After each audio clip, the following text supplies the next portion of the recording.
Greetings, this is yours truly, Lord Karo, welcome to my domain. Part 2397 Chapter 12. A Tragic Day AN. 2 more chapters until UA. Waking up, Izuku had no idea where he was. The first thing he saw was a white ceiling and a ceiling light shining down on him. Where am I? Izuku asked himself. The last thing he remembered was beating Chakri. Everything after that was blank. Getting up, Izuku looked around. He then noticed that he was laying down on a hospital bed. Not only that, he was also wearing a hospital gown. He was also hooked up to an IV. I must have passed out and was transported here, Izuku said in his head. It was then that he realized that his left hand was covered in wraps. Oh right, I broke it, Izuku answered in his head. I hope I don't break it again. Oh, you're awake, a voice said. Turning his head, Izuku saw a nurse enter the room. Are you feeling hurt anywhere? Izuku then felt a growing pain coming from his face. More specifically his left eye. Right here, Midoriya replied as he pointed to his eye. The nurse got a pack of ice and pressed it against his eye. Let me know when it gets better, the nurse said. After a while, the doctor came in and examined Izuku. Well, from what I've seen, you're in good condition, young Midoriya, the doctor said, although I would recommend not using your left hand for a while. Thank you, sir, Midoriya said. By the way, have I seen you before? The doctor took a step back. The doctor was a small man with a large brown mustache, eyeglasses with green lenses, and a bald head. I think you must mistake me for someone else, the doctor said. I'm just a Midoriya, Shinyu Senshi yelled as he entered the room. Are you dead? He asked. No, I'm alive, Midoriya replied. You're alive, Senshi said as he lifted Midoriya in the air. You won, you won. I won, Midoriya exclaimed. Sir, can you please put Midoriya down? His body still needs to heal, the doctor stated. Senshi did what the doctor ordered him to do. However, Senshi got real close to the doctor. The doctor became nervous in the presence of the large man. That is until Senshi began to laugh. Your mustache looks funny. The doctor went in a deadpan expression. It didn't help that Midoriya was also laughing. In a fit of rage, the doctor left the room, leaving the laughing duo. Taking out a phone from his coat, the doctor made an important call. How is he? All for One asked. Your son is alive and well. I believe after a week's rest, he will be in perfect condition, the doctor replied. Good, I hate to see my son in a terrible condition, All for One said. I would never have believed a quirkless boy would be your son, the doctor said. If you want, I can make him into a super special Nomu just for you. Don't, All for One said with a rage unrivaled by even Bakugo. If you do anything like that to Midoriya, your funding won't be the only thing you need to worry about. The doctor shivered at All for One's menacing tone. Anything else I need to know? All for One asked. Yes, the king of fighting has returned to Japan, the doctor said, and he's with Midoriya. The doctor heard the sound of something breaking. That is a problem, All for One replied. Yes, I'm looking for an Izuku Midoriya please, Momo Yaoyorozu said. Are you a family member? The receptionist asked. Otherwise I'm not allowed to give you access. She's with me, Inko Midoriya said as she entered the conversation. The receptionist happily gave them both visitors pass. By the way, why do you want to see my son? Inko asked. Well, Midoriya is a good friend of mine. I saw how hurt he got in his fight, so I had to come here for support, Momo replied. What a good girl, Inko said. You better treat her well, Izuku.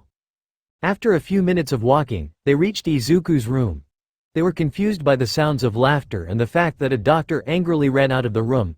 Peeking inside, they saw Midoriya and Senshi laughing like lunatics. What's going on? Momo asked. What's so funny? The student and his teacher finished their laughing session. Mustache, Midoriya said. How did you get here, Yaoyorozu? I let her in, Izuku, Inko replied. It's nice to meet you. You too, Mrs. Midoriya, Senshi replied as he shook her hand. The two adults then left the room, leaving Izuku and Momo alone. I saw your fight, Momo said. You did so well. Technique, power, and performance.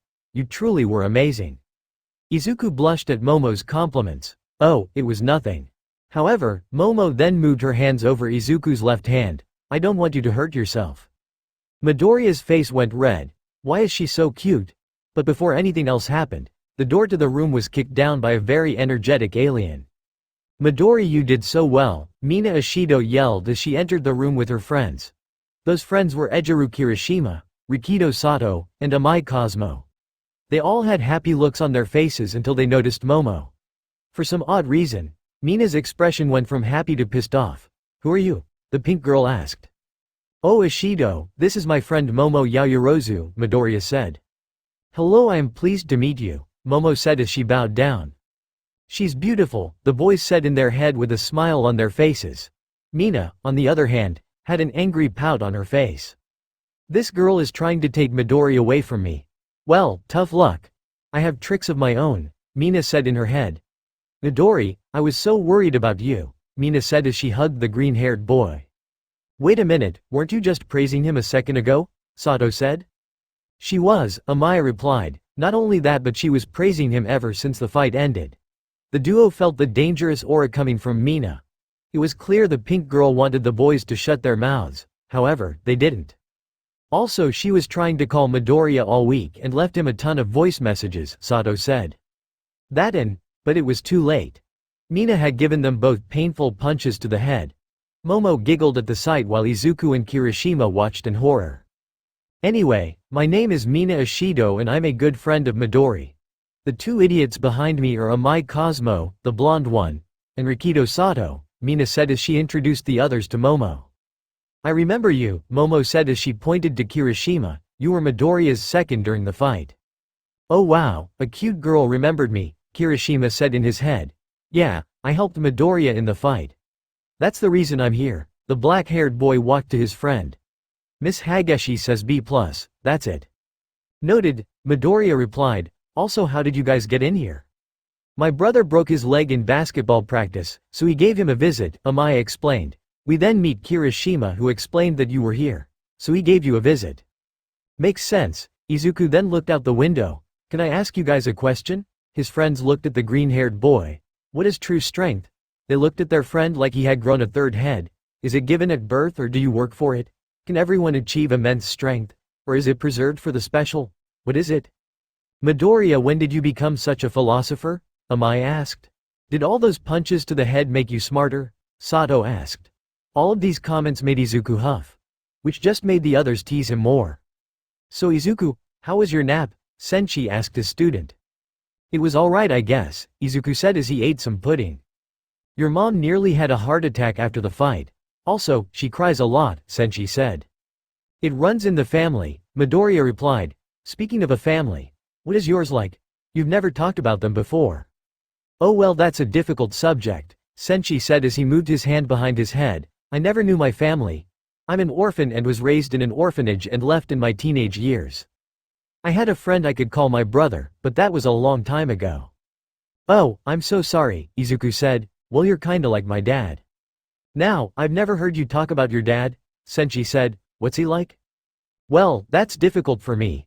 The last time I met him was when I was 6 years old," Midoriya explained. "After that, he just stopped coming home. No calls, no texts.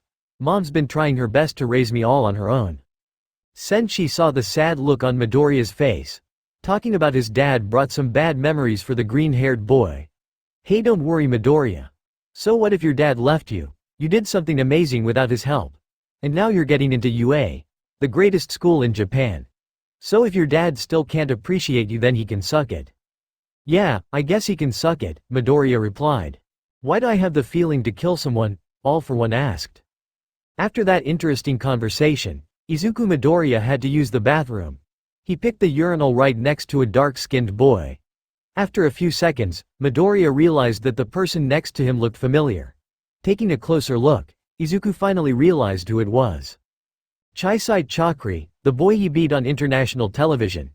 Midoriya tried to pee as fast as he could, but he had to drink that extra cup of water.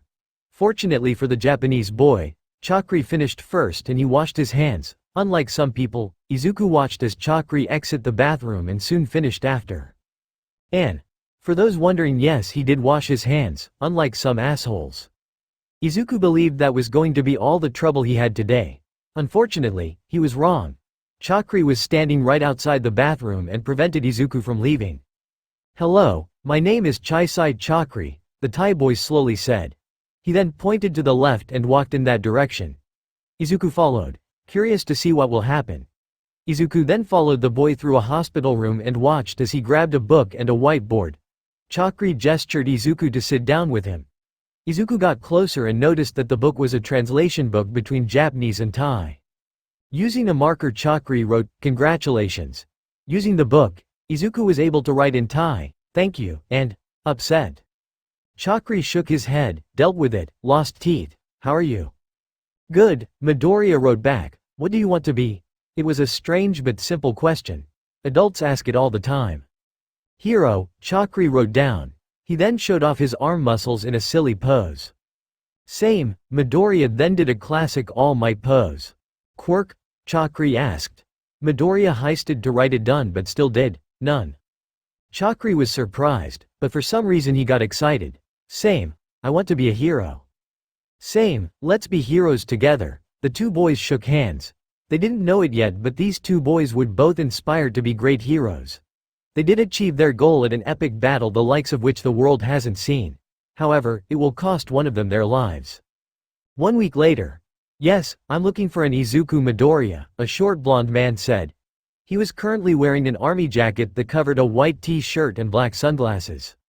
"I'm sorry, Izuku Midoriya has already checked out. Are you a relative of his?" the receptionist asked. "No, I'm just a fan. I saw how beautifully he fought and I wanted to show my praise. But since he isn't here, I guess these flowers are for you." The army man gave the banquet of flowers to the receptionist. "My number is already in there just for you and when you can call me." The receptionist was so flattered by the army man that she didn't notice the thorn piercing her finger. She was also oblivious to the poison entering her body. The army man then left the hospital. However, he wasn't in a happy mood like earlier. "You think you can escape me, Izuku Midoriya? You have no idea what the hell is coming," Jackblade said. "So who am I sparring against this time?" Midoriya asked his teacher. The two were currently riding a bullet train and had the luxury of having a good seat that wasn't stained. "We just got out of the hospital. What makes you think you're going to have another fight?" Senshi asked. "Well, we are going in the opposite direction of my home and you said that you have a surprise for me. I think that's enough evidence," Midoriya replied. "I forget how smart you are sometimes," Senshi replied. "Yes, but just a light spar. A quick match to get you back at your usual strength. So you can take it easy, no need to go overboard." "Out of curiosity, who is my opponent?" Midoriya asked. "I don't know his name but I do know his teacher. Does the name Yoroimusha ring any bells?" Senshi asked. Midoriya gasped for air. "The legendary number 12 hero. A man who has more experience than All Might. The veteran who is said to be one of Japan's greatest swordsmen." Senshi forcefully closed Midoriya's mouth.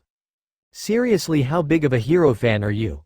Anyway, he owes me a favor so this is how he's paying me back," Senshi explained. "Anyways, we have a long train ride so rest up." After the train ride, Midoriya and Senshi found themselves standing in front of Yoroimusha's headquarters. The building was a skyscraper with Yoroimusha's symbol slapped right against it. After a quick elevator ride, the duo found themselves in Yoroimusha's very own personal training dojo.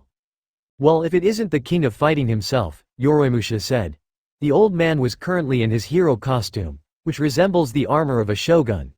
"I hope you do not make a mess like the last time you came here." "Relax, old-timer, I'm a much different man than before. Besides, you still haven't given this boy your autograph."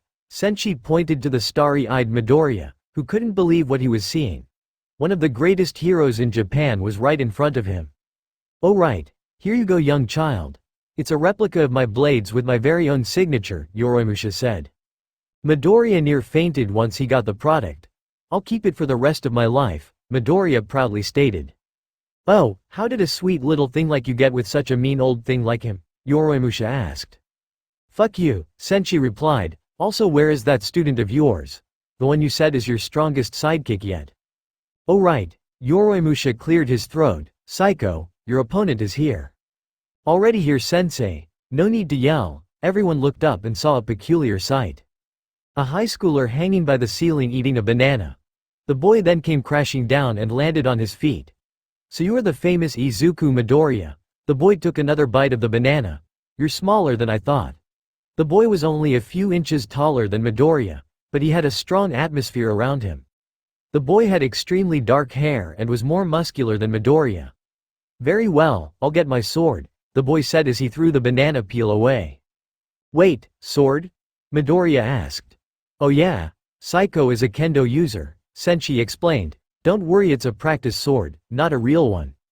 That's good, Midoriya then whispered into his teacher's ear. I'll use Muay Thai against him. Mainly because it was designed against weapon users and I can close in on the distance. Good choice, the teacher said, also don't try and rush it. Swordsmen are a different category than the type of people you usually fight. Come on Midoriya, Saiko yelled. I'm waiting. Midoriya took off his shoes and got onto the mat. He saw the sword Saiko was using. It looked like a typical wooden sword with just one major difference. It was 3 feet long or 0.9144 meters long. The size put a dent in Midoriya's plan, but the green-haired boy still stuck to his plan. Saiko held the weapon and put on a traditional kendo stance.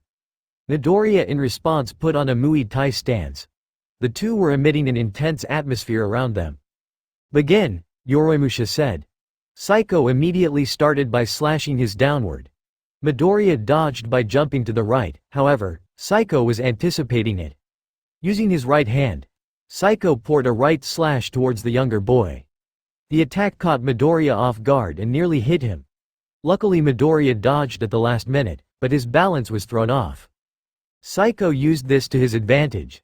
He put both hands on his training blade and brought it down onto Midoriya. Bam! Izuku used a front kick and was able to push Saiko away. Midoriya then followed up with a right hook to the face. The punch knocked out Saiko and caused him to drop his sword. Midoriya was happy to see himself win. However, he became confused when Saiko started to laugh. Well, I admit, you're strong. I think you deserve a real blade, Saiko said, much to Midoriya's confusion. Saiko no, Yoroimusha yelled, but it was too late. The last thing Midoriya saw was a Saiko got close to him slashing, then he passed out. When Midoriya woke up he couldn't believe what happened. His sensei immediately ran up to him. Is anything wrong Midoriya? He immediately asked. No, I'm perfectly fine. What happened? Midoriya asked. Yeah, that was my quirk, Saiko said. For some reason, he had a bruised face. Midoriya then noticed that the dojo was nearly destroyed. With cracks in walls and floors, the ceiling was broken and items were all over the place. What happened? Midoriya asked as he got up. He happened, Yoroimusha said, revealing his arm cast. After you got knocked out, your teacher went wild on us. It took some heavy convincing to calm him down. Yes, sorry about that, Senshi said. It was obvious that he was embarrassed by the situation. Wait, then that means I lost, Midoriya said. He hasn't felt this feeling in so long. That terrible feeling that will destroy any man. The feeling Bakugo gave him all the time. The feeling of defeat. Senshi, we need to talk, Yoroimusha said. Senshi was hesitant to leave Midoriya but did anyway, leaving Midoriya and Saiko by themselves. Hey, don't worry, I'm a Shiketsu student, Saiko explained, that and I already have a hero's license. Really? Yeah, sorry I didn't let you use your quirk, Saiko said as he sat next to Midoriya. Well, actually I'm quirkless, Midoriya explained. Surprisingly, he had gotten used to telling people that. He had also gotten used to people encouraging him because of it. Oh really, then I need to give you some special advice just for you. Saiko then put a hand on Midoriya's shoulder. Give up. What? Every quirkless person has one unifying trait, they are weak. The same goes for you. You are born a weakling and you will die a weakling. If you ever think that can change, then you're an idiot. So give up and stop making the special look weak. Midoriya was speechless and he remained speechless even after he and Senshi left the building. Senshi saw how nervous Midoriya was. He just lost, of course, he's scared. But how do I get him out of it? You did your best. No, that's too cheesy and mostly never works. I guess I need to tell him my greatest secret. Hey, Midoriya, the nervous boy turned to his sensei, when I was your age I lost pretty bad too. The fight ended in one punch. Midoriya expressed a fake simile. Thank you sensei. I need to go home now. Midoriya walked away, with a depressed expression on his face. What have I done? Later that night, Saiko left the hero agency and went down a dark alley. Pulling out a phone he dialed a secret number. What the fuck do you want? Shigaraki, is that any way to talk to a friend? Saiko asked. Friend, you were supposed to go to UA not SHIKETSU, Shigaraki yelled. I told you, UA is too far from where I live. Also, You got that other guy going to UA so you don't need me, Psycho replied. Also I have an important message for our leader. I'm your leader. No, I mean the actual leader. The one took you off the streets and made you a NEET. I'm not a NEET, Shigaraki yelled, and if you have a message for him you can just tell me. Alright then, you remember Izuku Midoriya, right? That guy who won a UA scholarship, Psycho asked. What about him? Well, let's just say that Midoriya is a broken boy who will never fight again, Psycho replied. You didn't kill him. Lord knows how high that is, Shigaraki said. That and the master said to keep that boy alive. No, he's alive, but now he's too scared to even throw a punch, Psycho explained. By the way, does the master have any missions for me? Yeah, there's a guy who hasn't been paying his debt. The master wants him eliminated, Shigaraki said. Just tell me who and where, Psycho said as he put on an Oni mask and a hood. Do not fear, baby, I'm here all for you, a drunk hero said as he wrapped his arms around a woman. Oh, you're so kind, the woman replied as she reached into his back pocket. The execution will now begin, a robotic voice said. The couple looked up and saw a ninja with an Oni mask staring down on them. Hey, I will have you know I am a top 50 hero and, before the man finished his sentence, he was slashed in half. The woman screamed, but what terrified her was the fact that the ninja didn't have a sword. He didn't have anything in his hands. Quirk. Imagination. Type. Emitter. The user can create anything they want from their mind. The item is also invisible to everyone but the user. They cannot make a complex item like a gun, because if it will drain the user. Instead, the user makes simpler items like blades and arrows. The user cannot make any living things as well. Wait, the woman fell to the ground. The ninja raised his arm. I have a baby at home. The blade didn't come down. The ninja started to get nervous, which made him lower his arm. Thank you, the woman said as she ran away.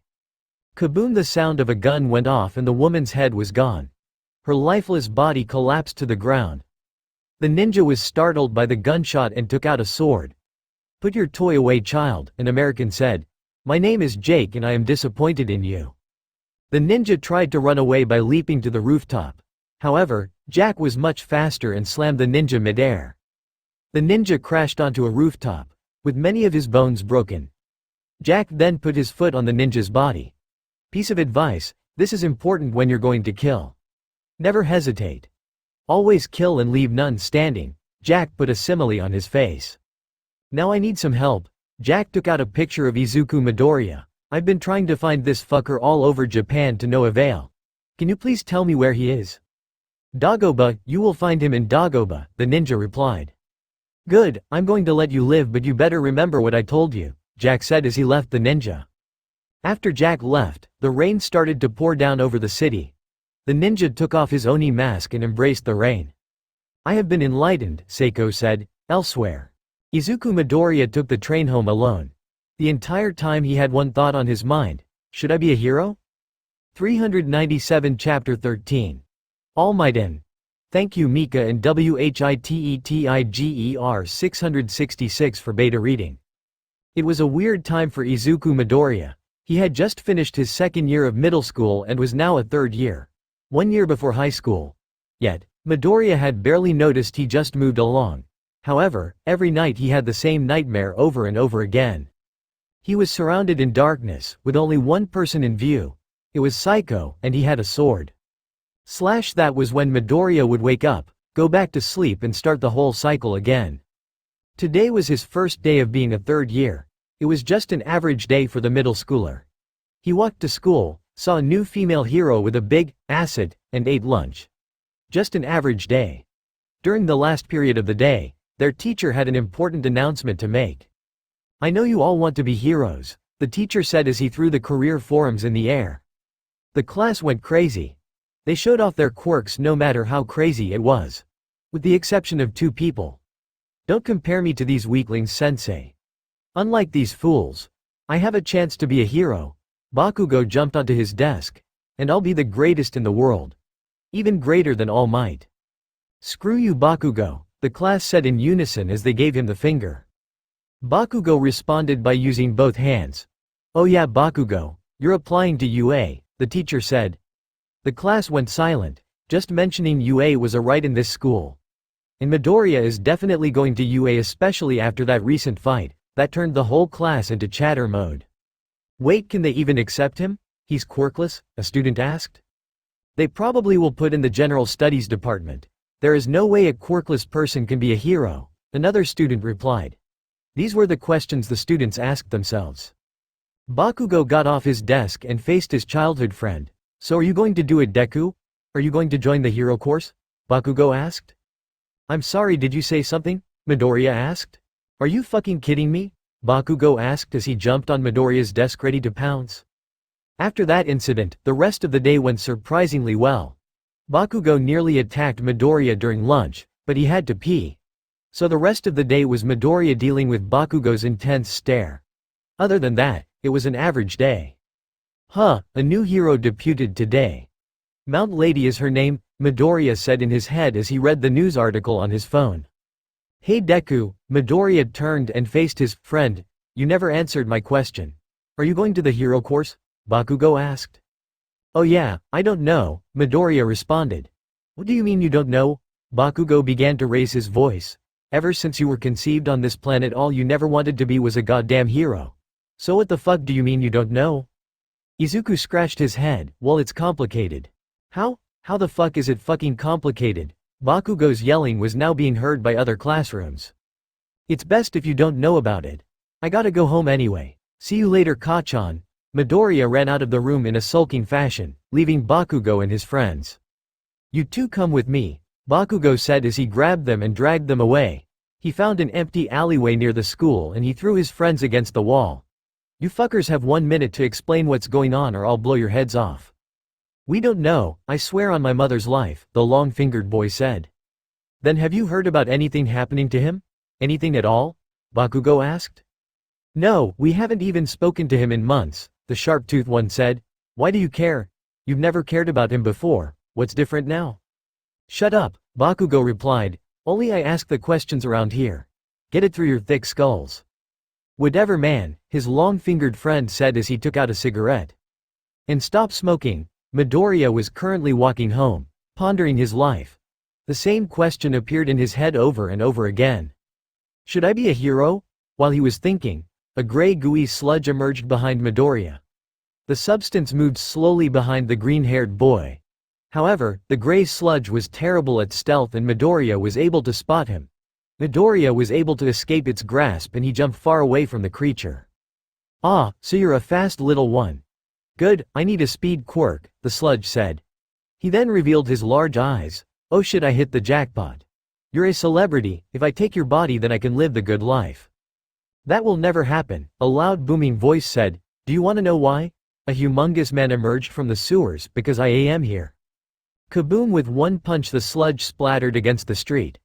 The punch also sent a shockwave that nearly sent Izuku flying off his feet. The strong winds impaired the boy's vision, preventing him from seeing the person. However, he recognized that powerful voice. How could he not? It was the voice of the most powerful man in the world. It was the voice of All Might.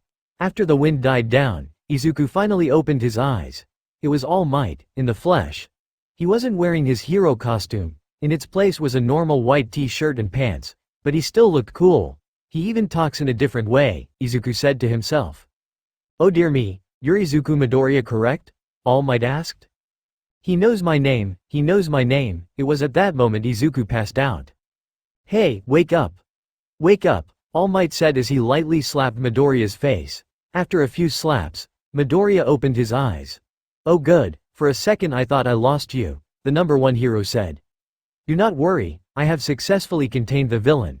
All Might then showed off the soda bottle the villain was contained in. Now if you excuse me I must put this villain away. Wait, Izuku watched as All Might prepare his jump. Boom! With one simple motion, All Might jumped off the ground and was so high up he could touch the clouds. However, there was one little problem right now.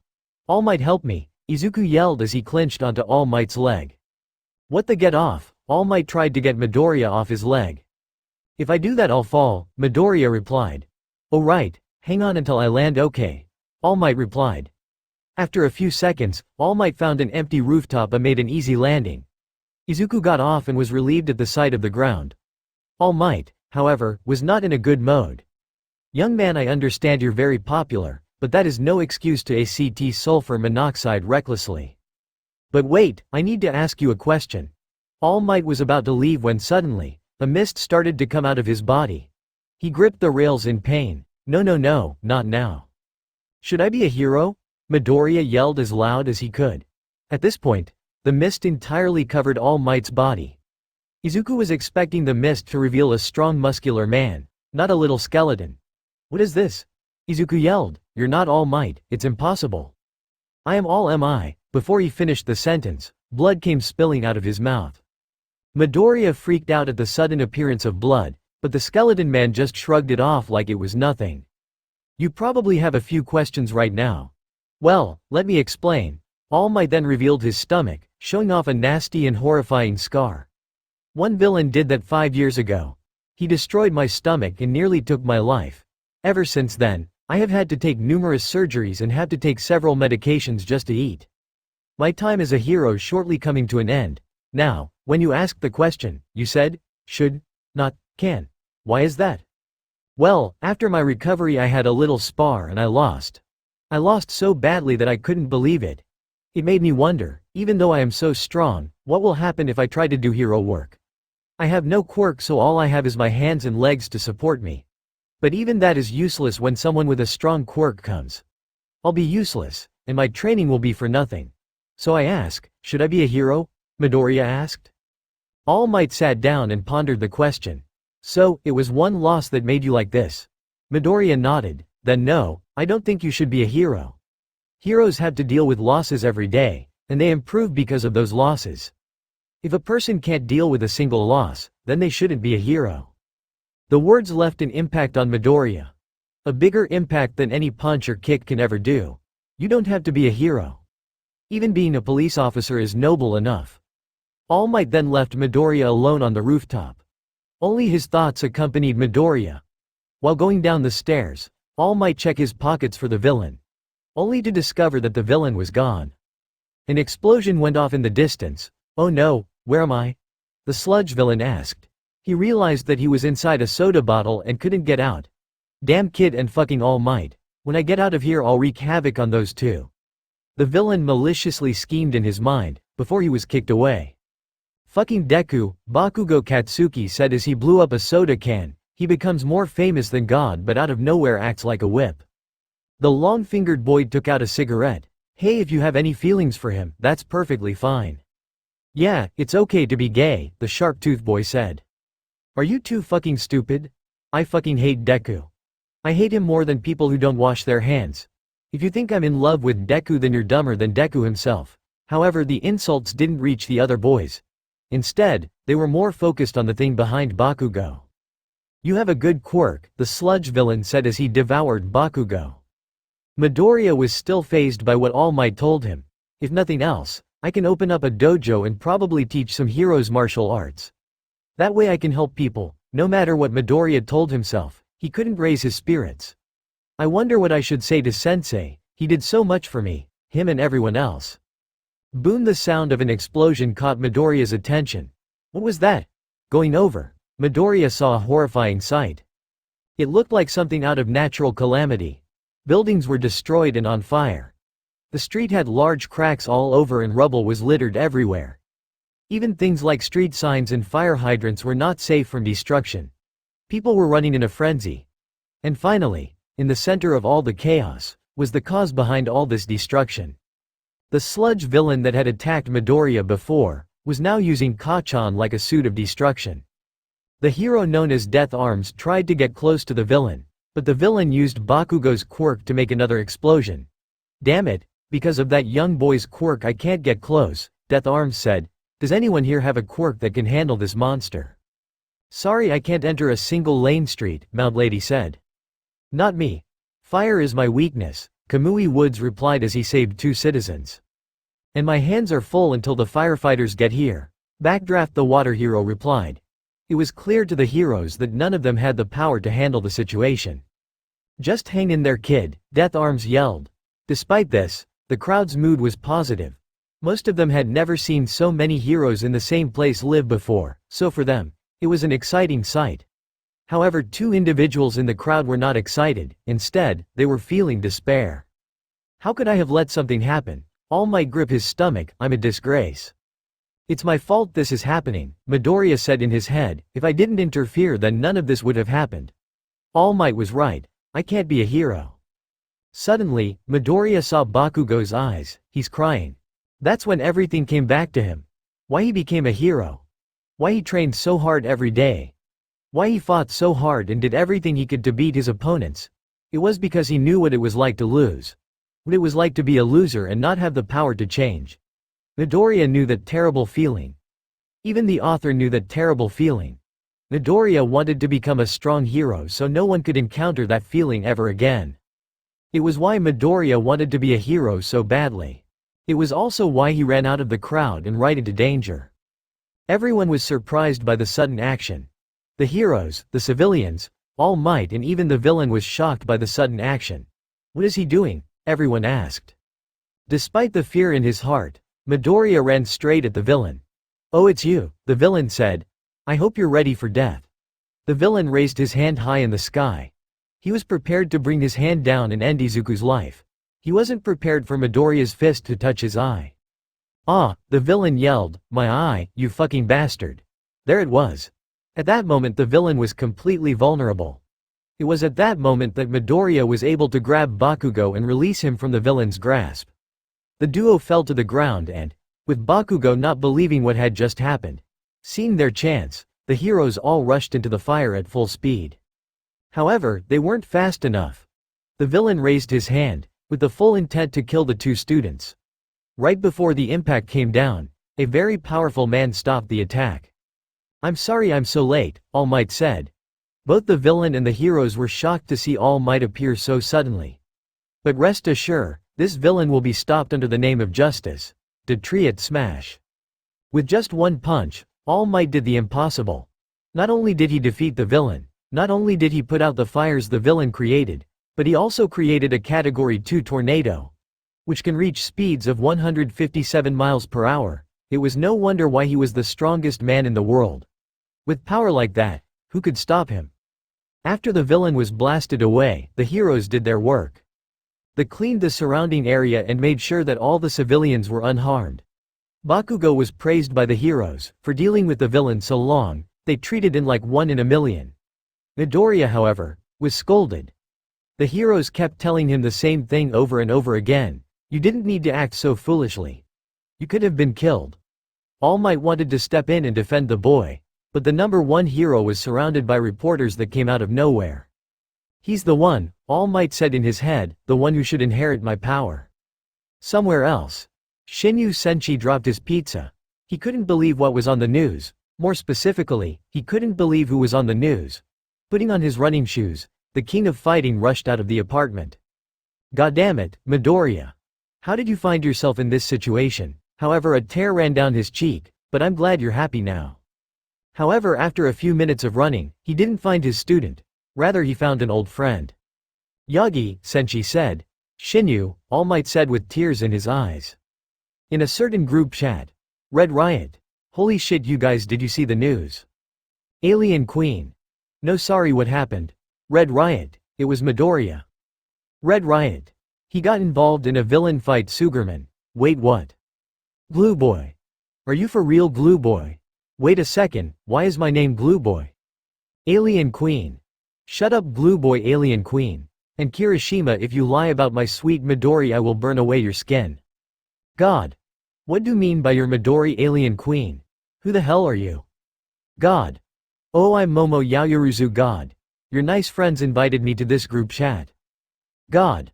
I also want to know why I am named God. Alien Queen. Well, I guess I need to show them some discipline.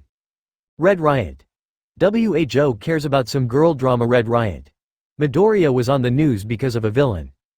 Glue Boy. Well, what the hell happened? Red Riot. There was a slimy villain who grabbed an explosion. Quirk Kid. Red Riot. The heroes couldn't do anything about it and they were useless. Red Riot. Then Midoriya came in and saved the guy. Red Riot. And then comes in All Might and he defeated the villain in one punch. Sugarman. Holy shit, Glue Boy. Are you for real? God? I just saw it on TV. God. Kirishima is right, alien queen. Oh God, I want to squeeze his cheeks even more now. Blue boy. What red riot? Wait, what Sugarman? Excuse me. God. Excuse me, are you for real, alien queen? I have my needs. Red riot. I'm coming to invite him to Dagoba Park tomorrow to congratulate him with some food. Alien queen.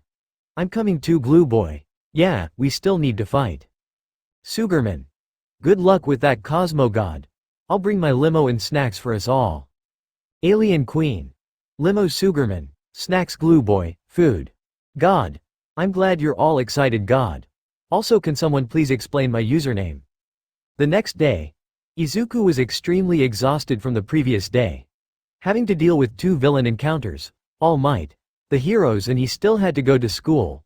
Fortunately for him, his friend Kirishima invited him to hang out after school. He had been looking forward to it the entire day. It was the first time that he'd truly hung out with someone, especially someone who was his friend. Midoriya had so many wonderful thoughts on what they would. However, all that wishful thinking ended the moment Katsuki Bakugo slammed his hand on Midoriya's desk. Deku, come with me, Bakugo said in a menacing voice.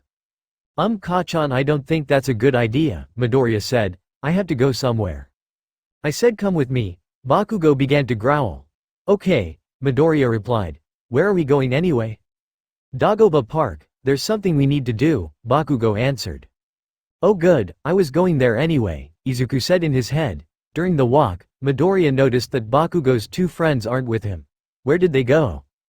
After 30 minutes, they reached the park. Surprisingly, there was no one there. No kid was on the playground. No old man was feeding the pigeons. No couple walking together holding hands. It was as empty as a graveyard. Where's everyone? Good, it's empty. A perfect setting for what's going to happen, Bakugo said as he began to stretch. Wait, what? What's going to happen? Midoriya nervously asked. Isn't it obvious, we're going to fight? In an alley not too far from where the duo was, a man was getting ready. Good old Midoriya, who has the heart of a saint, the man put 6 bullets into his revolver. I found you, Jack Blade said as held the gun close to his face. 397 Chapter 14, Jack Blade vs. the New Age of Heroes. And thank you, White Tiger, for editing this chapter. Why did Katsuki Bakugo challenge Izuku Midoriya to a fight, some of you might ask? The answer is a lot simpler than you'd think. After the sludge villain encounter, Bakugo noticed Midoriya was down in the dumps. He then remembered that after his famous fight, Izuku had the biggest smile in the world, so if Izuku won another fight, then he would be happy. Of course, Bakugo wouldn't just let Midoriya win. He was planning to throw a few good hits and take some punches. But why was he doing this? Not even he knew. Midoriya couldn't believe what Bakugo just said. I don't want to fight Kachan, Midoriya responded. We're in a public area, so he could get someone hurt. No one's here except us, so don't worry about anyone getting hurt. Bakugo continued to stretch. You better start warming up, because I'm going all out, Deku. Of course he'd say that name. That awful and terrible name that Izuku despises more than anything in this world. The name that was meant to ridicule and destroy his spirit. Therefore, because he said that name, Izuku decided not to hold back on Bakugo, even though they were childhood friends. Midoriya took off his backpack. Alright Bakugo, I'll fight, Izuku said as he removed his shirt, revealing his white undershirt. After a few seconds, the boys stood right in front of each other. Both of them were sending out a dangerous aura. Up until now, Bakugo hadn't realized how tall Izuku had gotten thanks to his training. It used to be that he was taller than Izuku by a few inches, but now they were exactly the same height. But despite that, neither of them backed down. So who's going to throw the first poo? Bakugo was interrupted by a punch right towards the stomach. Iron Dragon Izuku followed up with a right hook to the face. Bakugo nearly fell to the ground, but he regained his balance and backed away from his opponent. Holy shit! I knew Deku was strong, but I didn't know he was this strong. I just need to throw a few good attacks and then I can back away. Izuku dashed towards Bakugo at a super fast speed. However, Bakugo expected it and unleashed his quirk on Midoriya.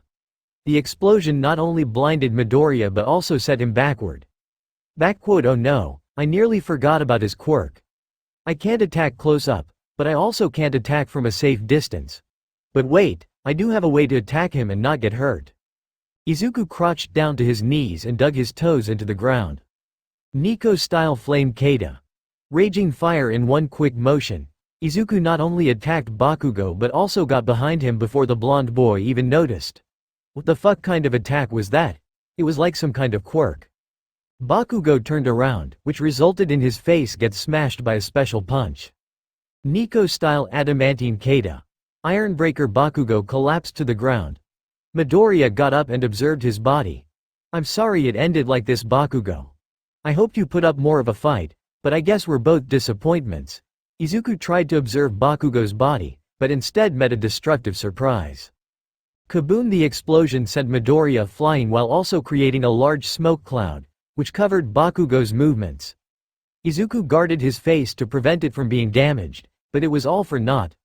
Bakugo appeared right behind Midoriya and used another explosion right behind Midoriya. Come on Deku, is that the best you got? Bakugo said as he continued to beat Midoriya. Midoriya yelled in pain, this pain, it's just like before. Midoriya's expression turned into one of anger. I hate this feeling. Bam! Bakugo threw a right kick at Izuku's face, which knocked him to the ground. Okay, that's enough. Now I just need to take a few hits and call it quits. Bakugo watched as Izuku got up. That's right Deku, hit me with your best shot. Boom! With one punch to the face, Bakugo was sent tumbling down. Okay, now I can.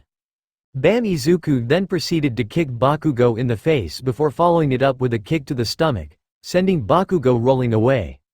Bakugo tried to get up. Okay Midoriya, I give. Before he could finish, Izuku grabbed him by the mouth and threw him on the ground. Hey, wait a damn second, Yane. Shut up. Bakugo was thrown to the ground. Do you know how it feels to be beaten? To be broken? To be a weakling? Let me show you?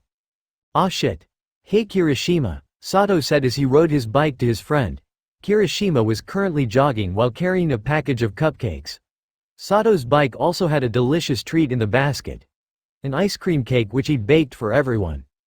Oh hey Sato, Kirishima said as he slowed down, that's a nice looking cake. I can't believe you made yourself. Yeah, my family taught me some baking tips. Hey, here comes Ashido and Amai, Sato said as he pointed to the other side of the street. As Sato said, their two friends crossed the street to greet them. Mina was wearing rollerblades, a helmet, and pads. Amai was on his skateboard, but he was going easy on it because he had to give his protection to Mina. Hello my dear friends, Ashido said as she spun around and did a little pose. In her hands was a bag of cookies. Sup guys, Amai said as he stopped his skateboard.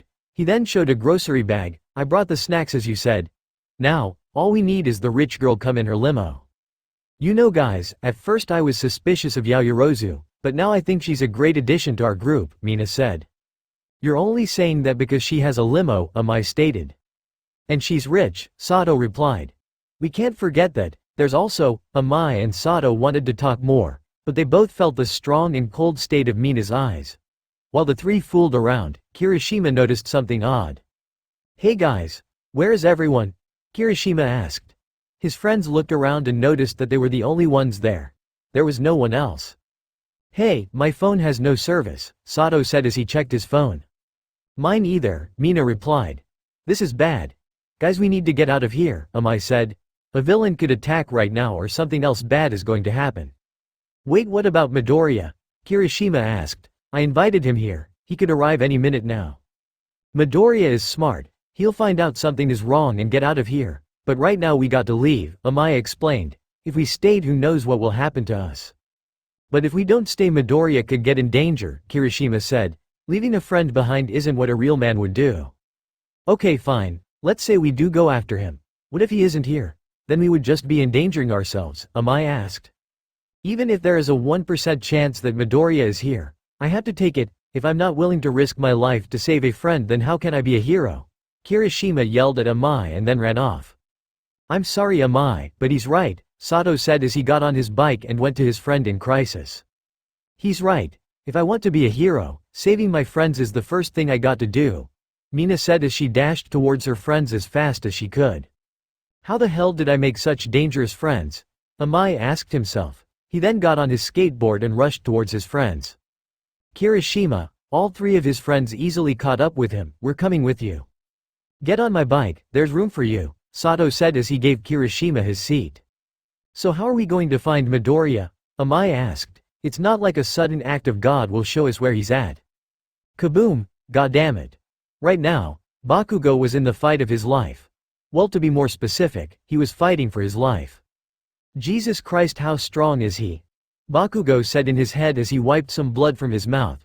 Currently, his body was covered in dirt and bruises, and his hands were in a terrible state. They were light red and they started to shake. All in all, it looked like Bakugo could pass out at any minute. Midoriya was a different situation. His body had taken so many explosions that his t-shirt was about to fall off. Despite that, Midoriya still was standing perfectly still.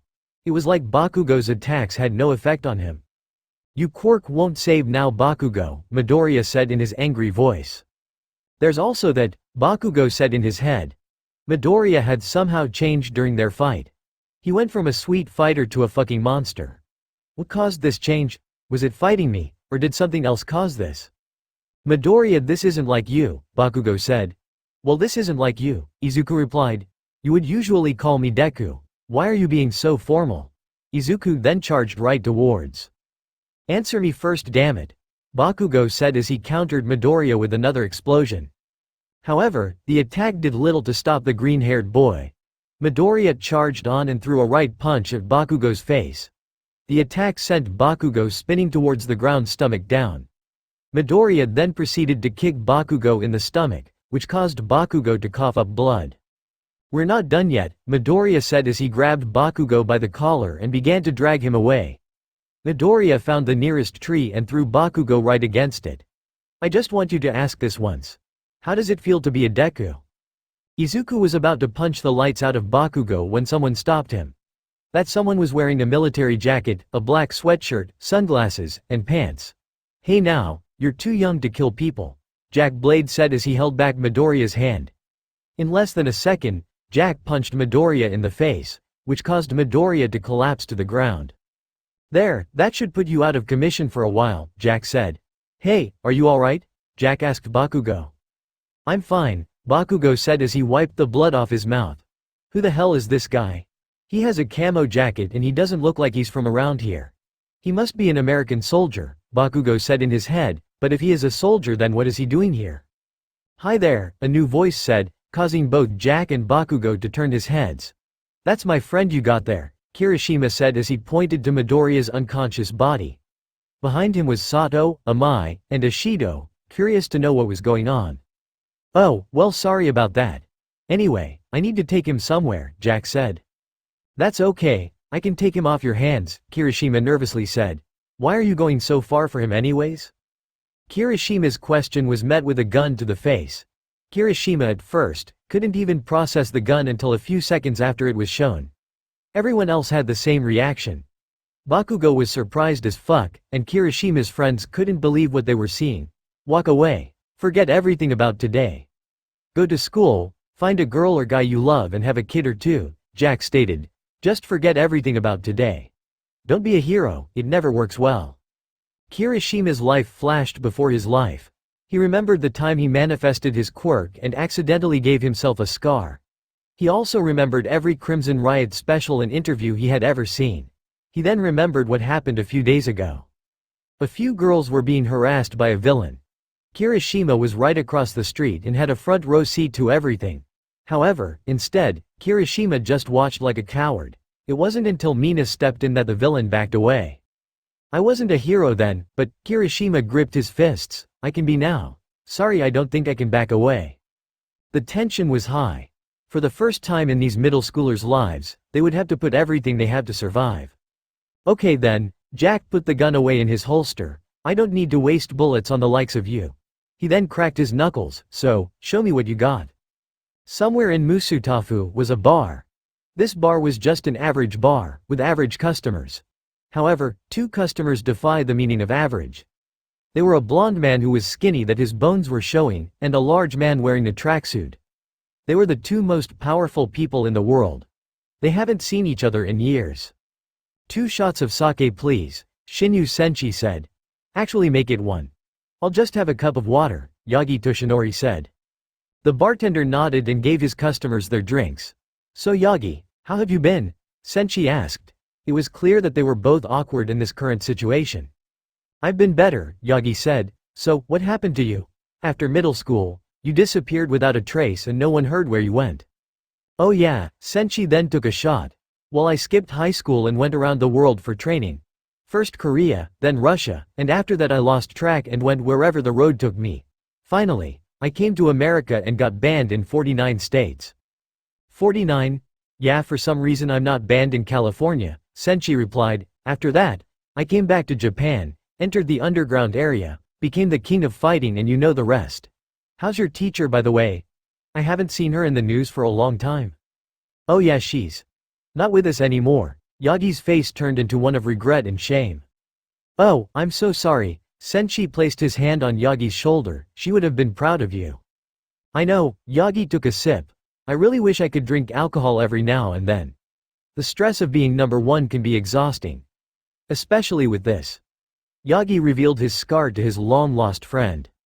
Senshi took a good hard look at the scar. He did that, didn't he? The former king of the underworld whose name should never be heard. Yes, it was him, All Might said.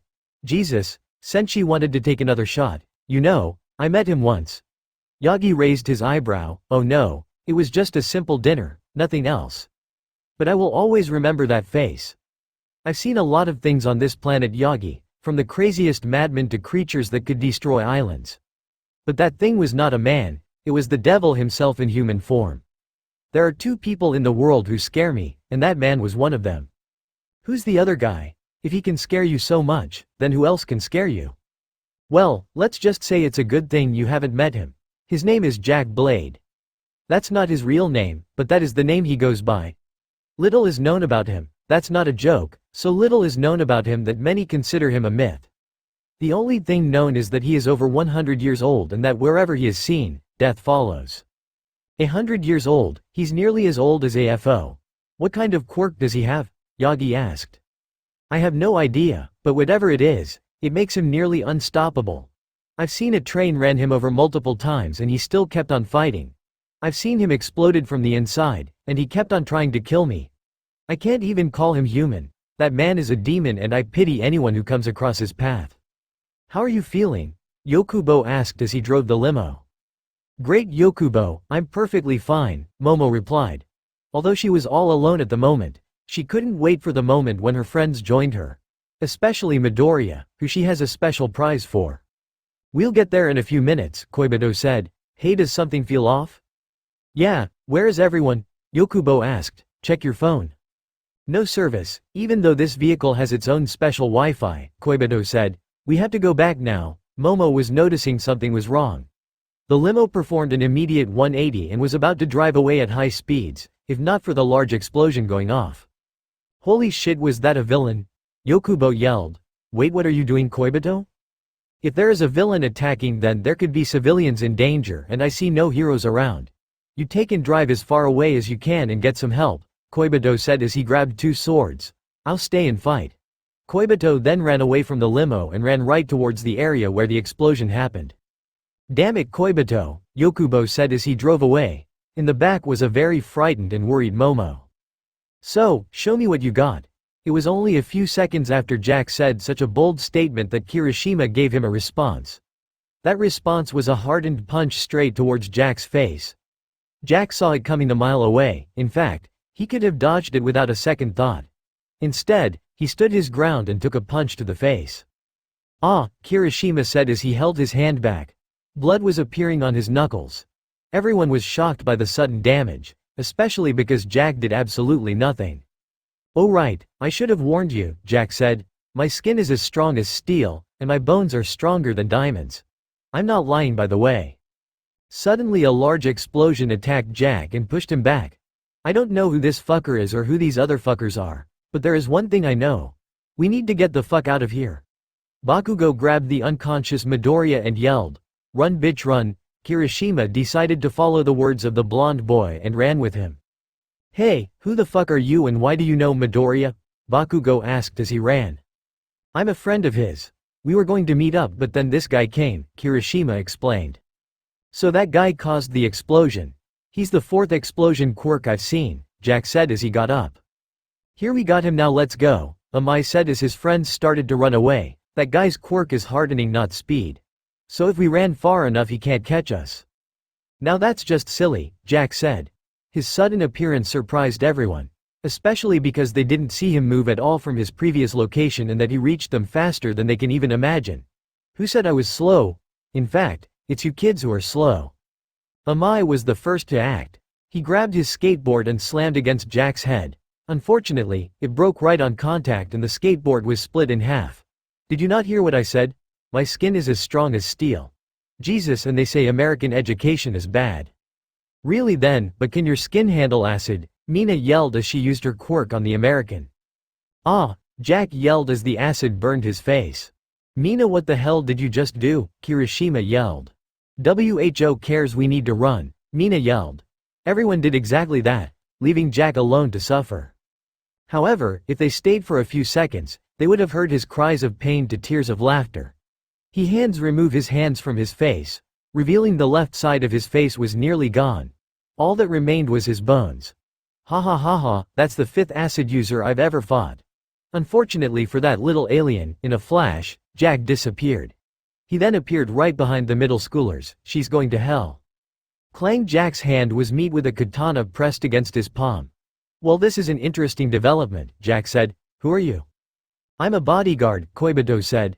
Koibito then kicked Jack in the stomach, which pushed the American away from the kids. You kids better get going now, I'll handle him, Koibito said. Be careful, mister. He has steel skin and a diamond skeleton, Sato said as he ran. Thanks kid, now get lost, Koibito replied.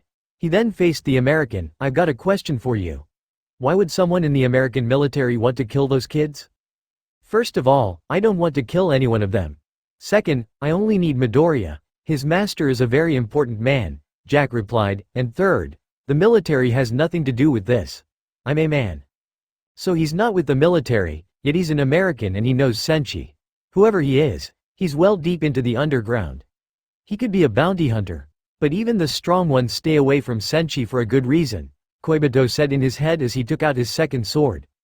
Look, I don't like Midoriya that much, but if he dies someone special would be sad over it. So I can't let that happen. How sad. In less than a second, Jack closed the distance and was standing right in front of Koibito before he even noticed. Once Koibito did notice, he used his 2 swords and tried to slash Jack, but both of them broke upon impact. You shouldn't keep promises you can't keep, Jack said as he punched Koibito in the stomach. Kaboom! Koibito's stomach exploded as if a powerful shotgun was fired by point blank. What the? Before Koibito could fall, Jack grabbed him by the collar. Koibito then noticed that Jack's knuckles were covered in blood and looked like it had exploded. What are you? Call me Jack. Jack then threw Koibito in the air like a spear. So long, fucker. Koibito flew high for a good seconds before crashing down onto a very familiar limo. Koibito crashed, landing right on the engine, preventing the vehicle from moving again. Koibito. Yokubo ran out of the limo and checked on his blue-skinned friend. Koibito, what happened to you? Yokubo checked his pulse. He's still alive, but he's right on death's door. Oh, Koibito, what happened to you? Oh, what's going on? Momo asked. Yokubo was about to yell at her to get back in the limo, but then he saw a strange group of kids run up to her. Ishido, what's going on? Momo asked. There was this guy. He wanted to kill Midoriya, but we ran from him. Then he tried to kill us and that guy helped us and we don't know what's going on. Mina then began to cry. I'm scared. Wait, what guy? Yokubo asked. It was some military fucker with sunglasses. He was fighting that guy.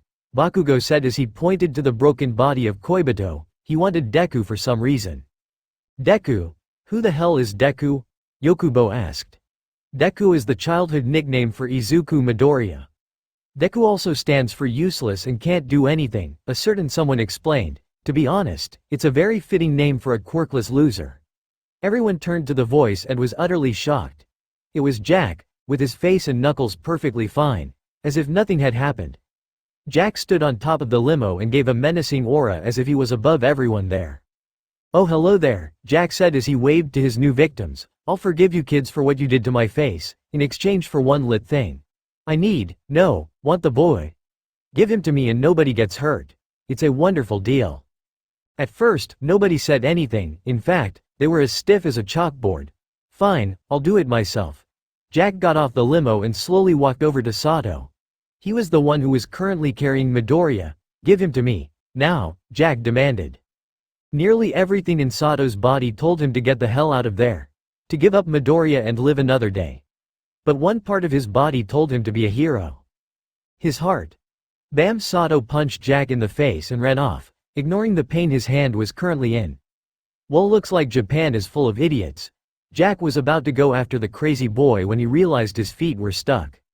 Listen sir, you can threaten me all you want, but the moment you go after my friends, I take issue, Amai Cosmo said. His hands were coated in a white substance. Amai Cosmo quirk. Wax type. Emitter. He can produce and manipulate his own version of wax.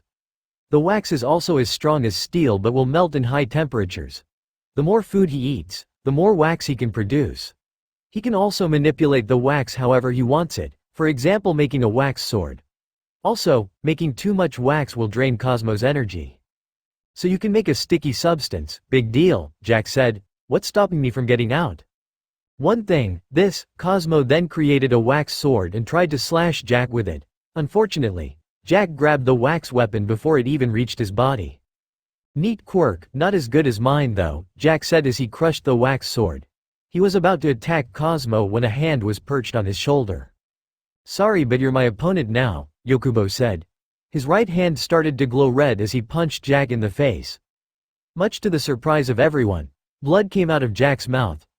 Not as strong as you thought, Yokubo said as he threw Jack many yards away. You kids get the hell out of here, Yokubo said as he cracked his knuckles, and bring all the help you can. The thing that's going to happen won't be pretty. The group then went after Sato, but Momo stayed behind. Please, avenge Koibito. Oh, Momo then ran with her friends. I will, Yokubo replied, she's a good girl. Even if I die today, I will be happy if she becomes a hero. So, from what I can tell you're stronger than your blue friend, Jack said as he came back to his former location. He was stretching his neck out. You also are one of the few living people in this world that can make me bleed. Yeah, I'm a much stronger than Koibito, Yokubo replied, and now I'm going to kick your ass. Jack then lifted one finger. I'll give you one. Excuse me? One free attack, Jack replied. You can blow me up, throw a car, or even just punch me in the face. Basically, I'm letting you throw your strongest attack without doing anything, so what do you say? Hee hee, fine by me. Yokubo's right hand began to glow. Quirk. Charging type. Emitter description. Using one hand, Yokubo can charge up a super powerful attack. The attack can be a simple attack like a punch or kick, or a laser that is capable of destroying anything. The more he charges it up the more powerful it can become. However, despite how strong Yokubo is, he can only charge for up to 2 minutes. That is because the attack is so strong that it can destroy Yokubo's body. That is why most of his fights end without him ever using it. The only person who's ever handed the attack and could still walk is Shinyu Senshi. Hey, you've been standing for 2 minutes straight. Are you going to attack or should I just leave? Jack asked. No, are you ready for the most powerful attack you've ever seen? Yokubo claimed. Bold words, but I can see it happening, Jack replied. Show me what you got. Here goes, Dragon Killer. A massive red energy beam was sent forwards. It was destroying everything in its path.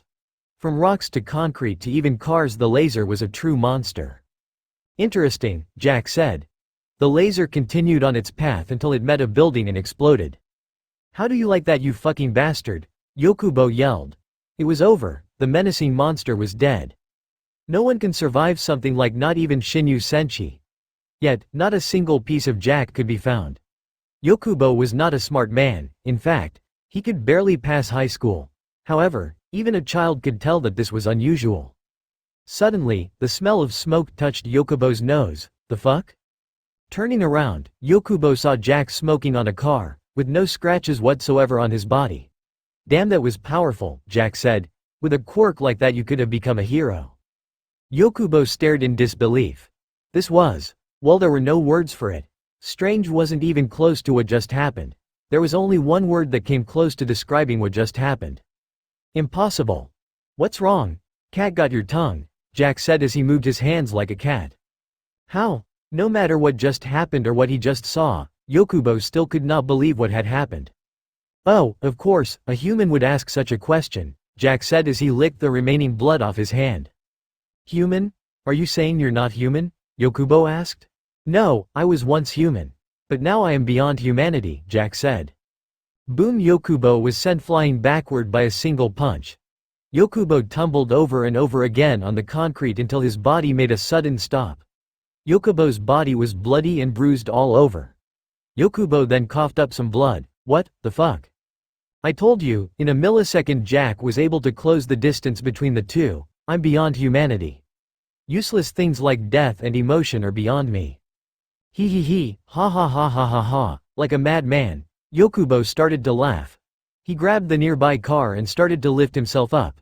You say you're beyond humanity and that death and emotion is meaningless. Well, I call bullshit. The sudden yell caused Yokubo to cough up blood. Without death and emotion, then there is no meaning to life. You can't be beyond humanity, because you have no reason to live. You look down on humans but you're just as weak as them. Face it. No matter how much you preach, your words are meaningless. You can live as long as you want, but for all I care, you can suck it. Yokubo finished his speech by giving the finger to the immortal man. Kaboom! Jack's final attack sent Yokubo through an endless amount of buildings. When it was over, Yokubo's body was extremely damaged. So damaged that his body barely resembled a human. It would take a miracle for the red-skinned man to live. Guess I let my emotions out. I guess you were right. Whatever your name was, Jack said as he walked away. Where's the nearest police station? Amai asked his friends. I don't know, I've never been to this part of town, Momo replied. Maybe she knows, Mina said as she pointed to an orange-haired girl with a map. Wait. Bakugo said, halting the group. How do we know she's not with that American guy? Hey orange-haired girl, Itsuka looked away from her map to the group of weirdos. Are you a psychopath? No, Itsuka replied. Hey, do you where the nearest police station is? 2 streets down and left, you can't miss it. Itsuka replied. Wait, why am I yelling? Nothing is stopping me from walking down the street. However, as soon as she was making her way to the group, they started to run past her. She didn't mind of course, but then she recognized the person they were with. Midoriya? Itsuka asked in confusion. Her sudden question got the attention of a certain explosion quirk user. Wait, how do you know Midoriya? Bakugo asked, which caught the attention of everyone there. Why is he unconscious? Itsuka asked. She was getting ready for a fight. Answer me first, bitch. Bakugo yelled back. Itsuka was ready to kick him in the nuts. However, someone stopped them from having a fight. That person was the man they were running from. Jeez, who the hell taught you manners? Jack said as he lit up a cigarette right in front of their faces. The man was also wearing a suit that didn't fit him that was covered in blood. They stood in awe as the man had surprised them once again. Everyone was scared to talk to him, as his sudden appearance installed fear in them once again. However, one brave soul had the courage to speak up. Is that Yokubo's suit? Momo nervously asked. Jack took the cigarette out of his mouth and observed his clothing. Yeah, it was. But he's out of commission right now. Did you kill him? The moment she asked that, the tension increased dramatically. Everyone felt like a knife was being pressed against their throats. That's not important right now, Jack said as he discarded his cigarette. Look, I've been all over Japan looking for that little shit. So it would be very helpful if you gave him to me. Please. Jack was talking in such a calm manner that you could have confused his tone with glee. But he was talking about the life of an innocent boy, one that had no idea what was going to happen. Bakugo then grabbed Jack by the shoulder. What are you going to do with him, you bastard? Jack looked back with a smug face. Relax, I'm not going to kill him. In fact, I need alive, or else my plan will all go to waste. Plan? Was chasing us part of your plan? Was killing innocent civilians a part of your fucking plan? Bakugo's voice was turning from one of fear to one of anger. No, but I'm not complaining, and why should you? Why do you suddenly care for Midoriya so much? Is it because he's popular now? Is it because you developed a conscience for the things you did to him? No, it's because you want to feel special. You want to be the one who saves Izuku. You don't care a flying fuck about him. All you think is me, me and me. Well, guess what, shit for brains, the world doesn't revolve around you. In fact, that was the last thing Jack said before he was blasted away by an explosion to the face. You don't know anything about me, fuckface, Bakugo yelled. Because of his constant running in his previous fight, he had sweat a lot, and when he sweats a lot, only trouble follows. Jack got up from his position like the Undertaker. You know I was going to let you kids live, but after the shitty day I had and the fact that you attacked me. Well, let's just say hell is going to have new residents. Sato, go find a good hiding spot for Midoriya. It's best if he stays out of this, Bakugo said as he got ready for the fight. The rest of you go on ahead. I don't want people I don't know dying. So you get to be the hero and we run away. Sorry, I don't like that plan, Kirishima said as he stepped up. Too many people have died today. He started to harden his fists. If I can't protect Midori, then I shouldn't be a hero, Mina said as she started to produce acid from her hands. For Koibito and Yokubo, I will avenge them, Momo said as he started to create a spear out of her skin. Well, better die doing the thing I love, Amai said as wax came out of his body. Become as strong as a rock and as swiftly as a river. That's the motto of the Kendo Karate Dojo, and I plan on upholding it, Kendo said as his hand became bigger. Don't worry guys, once I find a safe spot, I will get help, Sato said as he ran away. So it's just you lots, not even some Rondo hiding behind the tree? If that's the case then you are fucked, Jack said. As Jack moved his arms around, the sound of bones and joints shifting could be heard. What's he doing? Whatever it is, then it isn't good, Bakugo said in his head. He wasn't the only one who noticed either, everyone else put up their guard and was ready to act. Jack then raised his left arm, like he was preparing a karate chop. In a flash, Jack's arm dropped down and something made a huge crater in the space between Bakugo and Kirishima. The moment they realized what had happened the group scattered in chaos. Amai and Momo went to hide behind cars, Mina went inside an alleyway, and Bakugo, Kirishima, and Kendo backed away from Jack. Ha, you're scared already? Jack laughed like a maniac. We just got started. Jack then started to move his arms so fast that his hands were no longer visible and destruction started to appear all around him. From cars to the ground to even street signs. Shit, how the hell are we going to attack him now? Bakugo asked. It was like Jack had a force field around himself. Bakugo thought of it as a circle of destruction. If anyone got too close their bodies would be torn in half. However, if they stay still, who knows what horrors could happen. Waxball bitch, Amai shouted as he threw a wall made out of wax at Jack. However, it was destroyed completely in Jack's area. Really, a wax ball? Did you really believe that would work? Jack began to laugh again. You have to be the biggest group of idiots I've ever met, and that is saying something. As Jack was monologuing, he dropped his hands, leaving him completely exposed. During this brief moment of weakness, Izuku dashed toward him with an enlarged right hand. She threw a large swing, but instead of hitting her target, she hit a random car instead. So you can make yourself bigger, neat quirk. Jack had somehow appeared right behind the orange-haired girl. Izuku turned around to face her opponent, but then Jack decided to choke her with one arm and lift her up in the air. You said you were a member of the Kendo Dojo. You look very similar to its founder. Are you his heir? I wonder, if I kill you, will then entire dojo come after me? Or maybe your grandfather come? Jack seemed to have a pleasant face after saying that word. Izuku kicked Jack in the face, but that only seemed to hurt herself even more.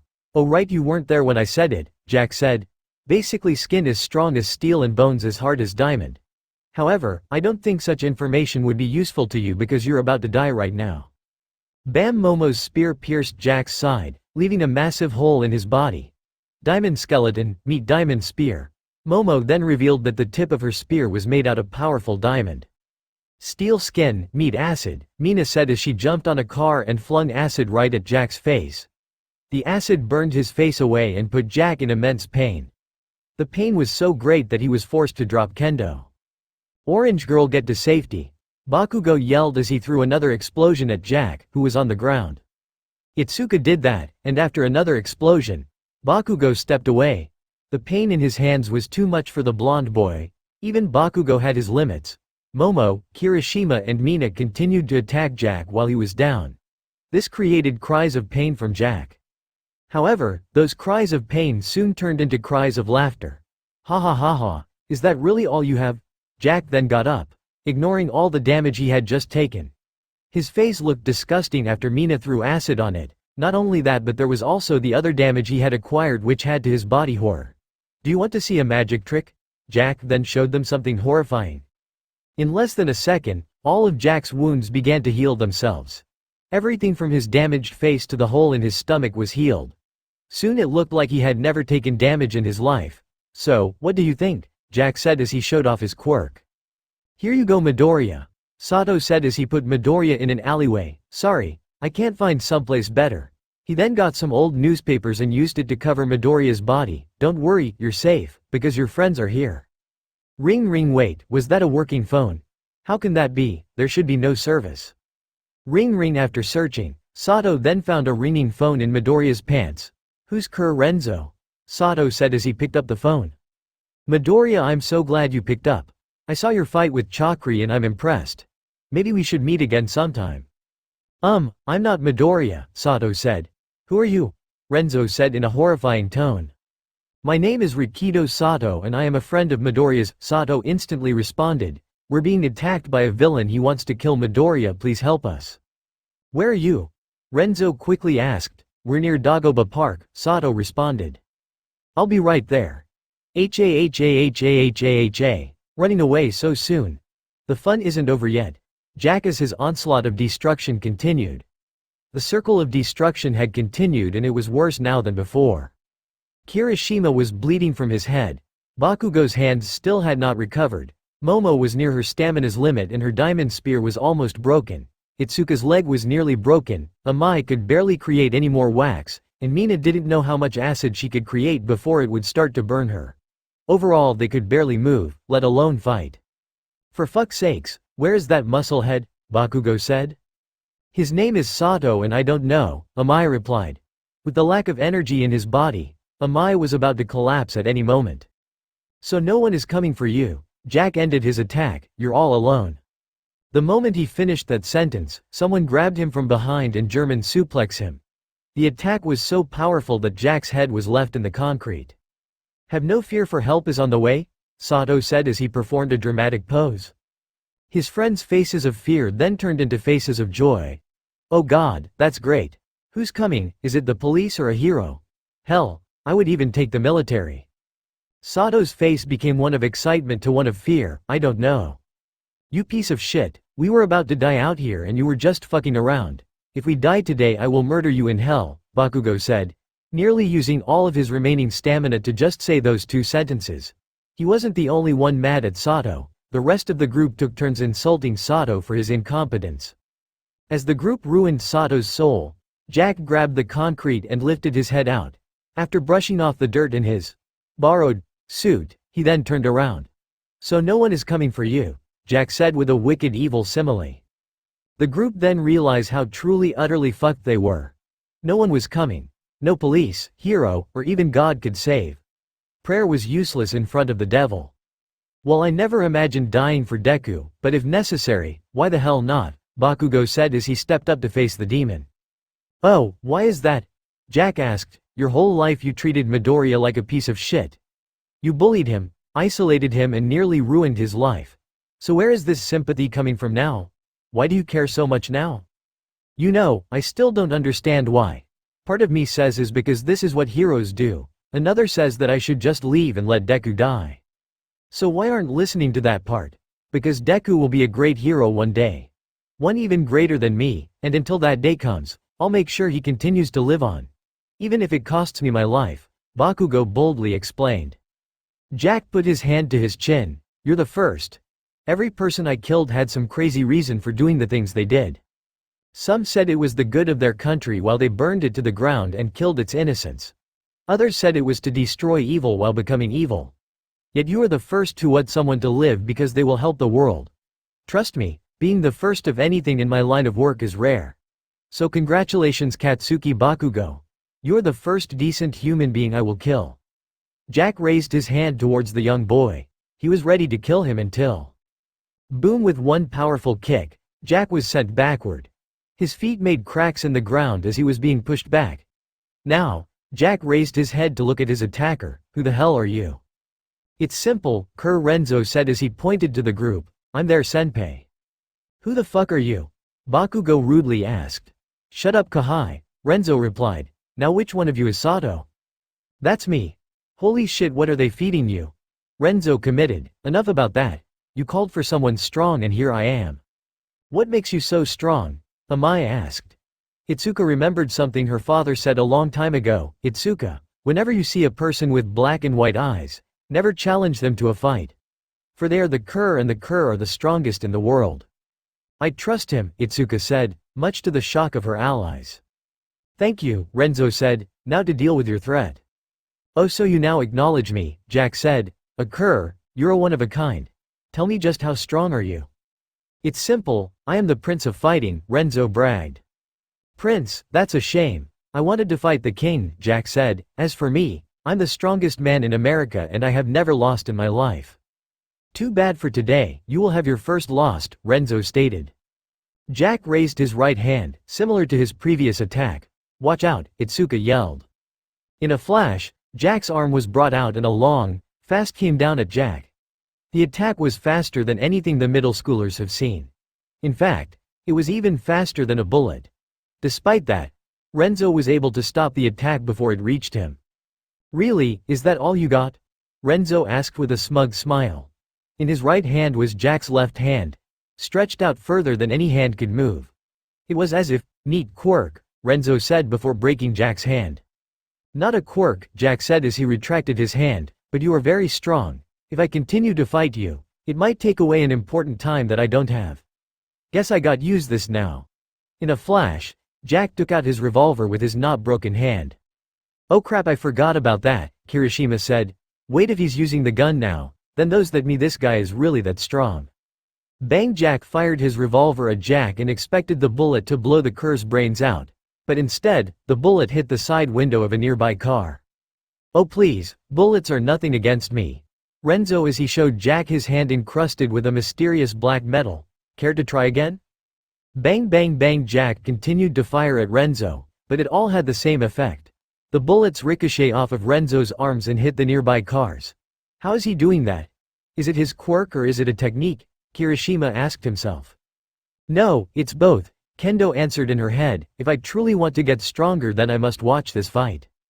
Renzo dashed towards Jack at a speed higher than the cheetah. Despite this, Jack still saw Renzo and was able to counter by firing another shot. Bang! Renzo was still able to counter with his black hands and the bullet crashed to the floor.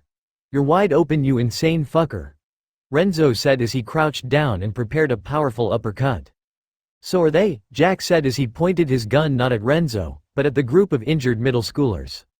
Bang! Jack used his final shot not at the person attacking him, but at the children who had already given up. The bullet went straight to Kirishima's gut, which passed through despite his hardening. Ah! Kirishima yelled as he held the wound in the stomach.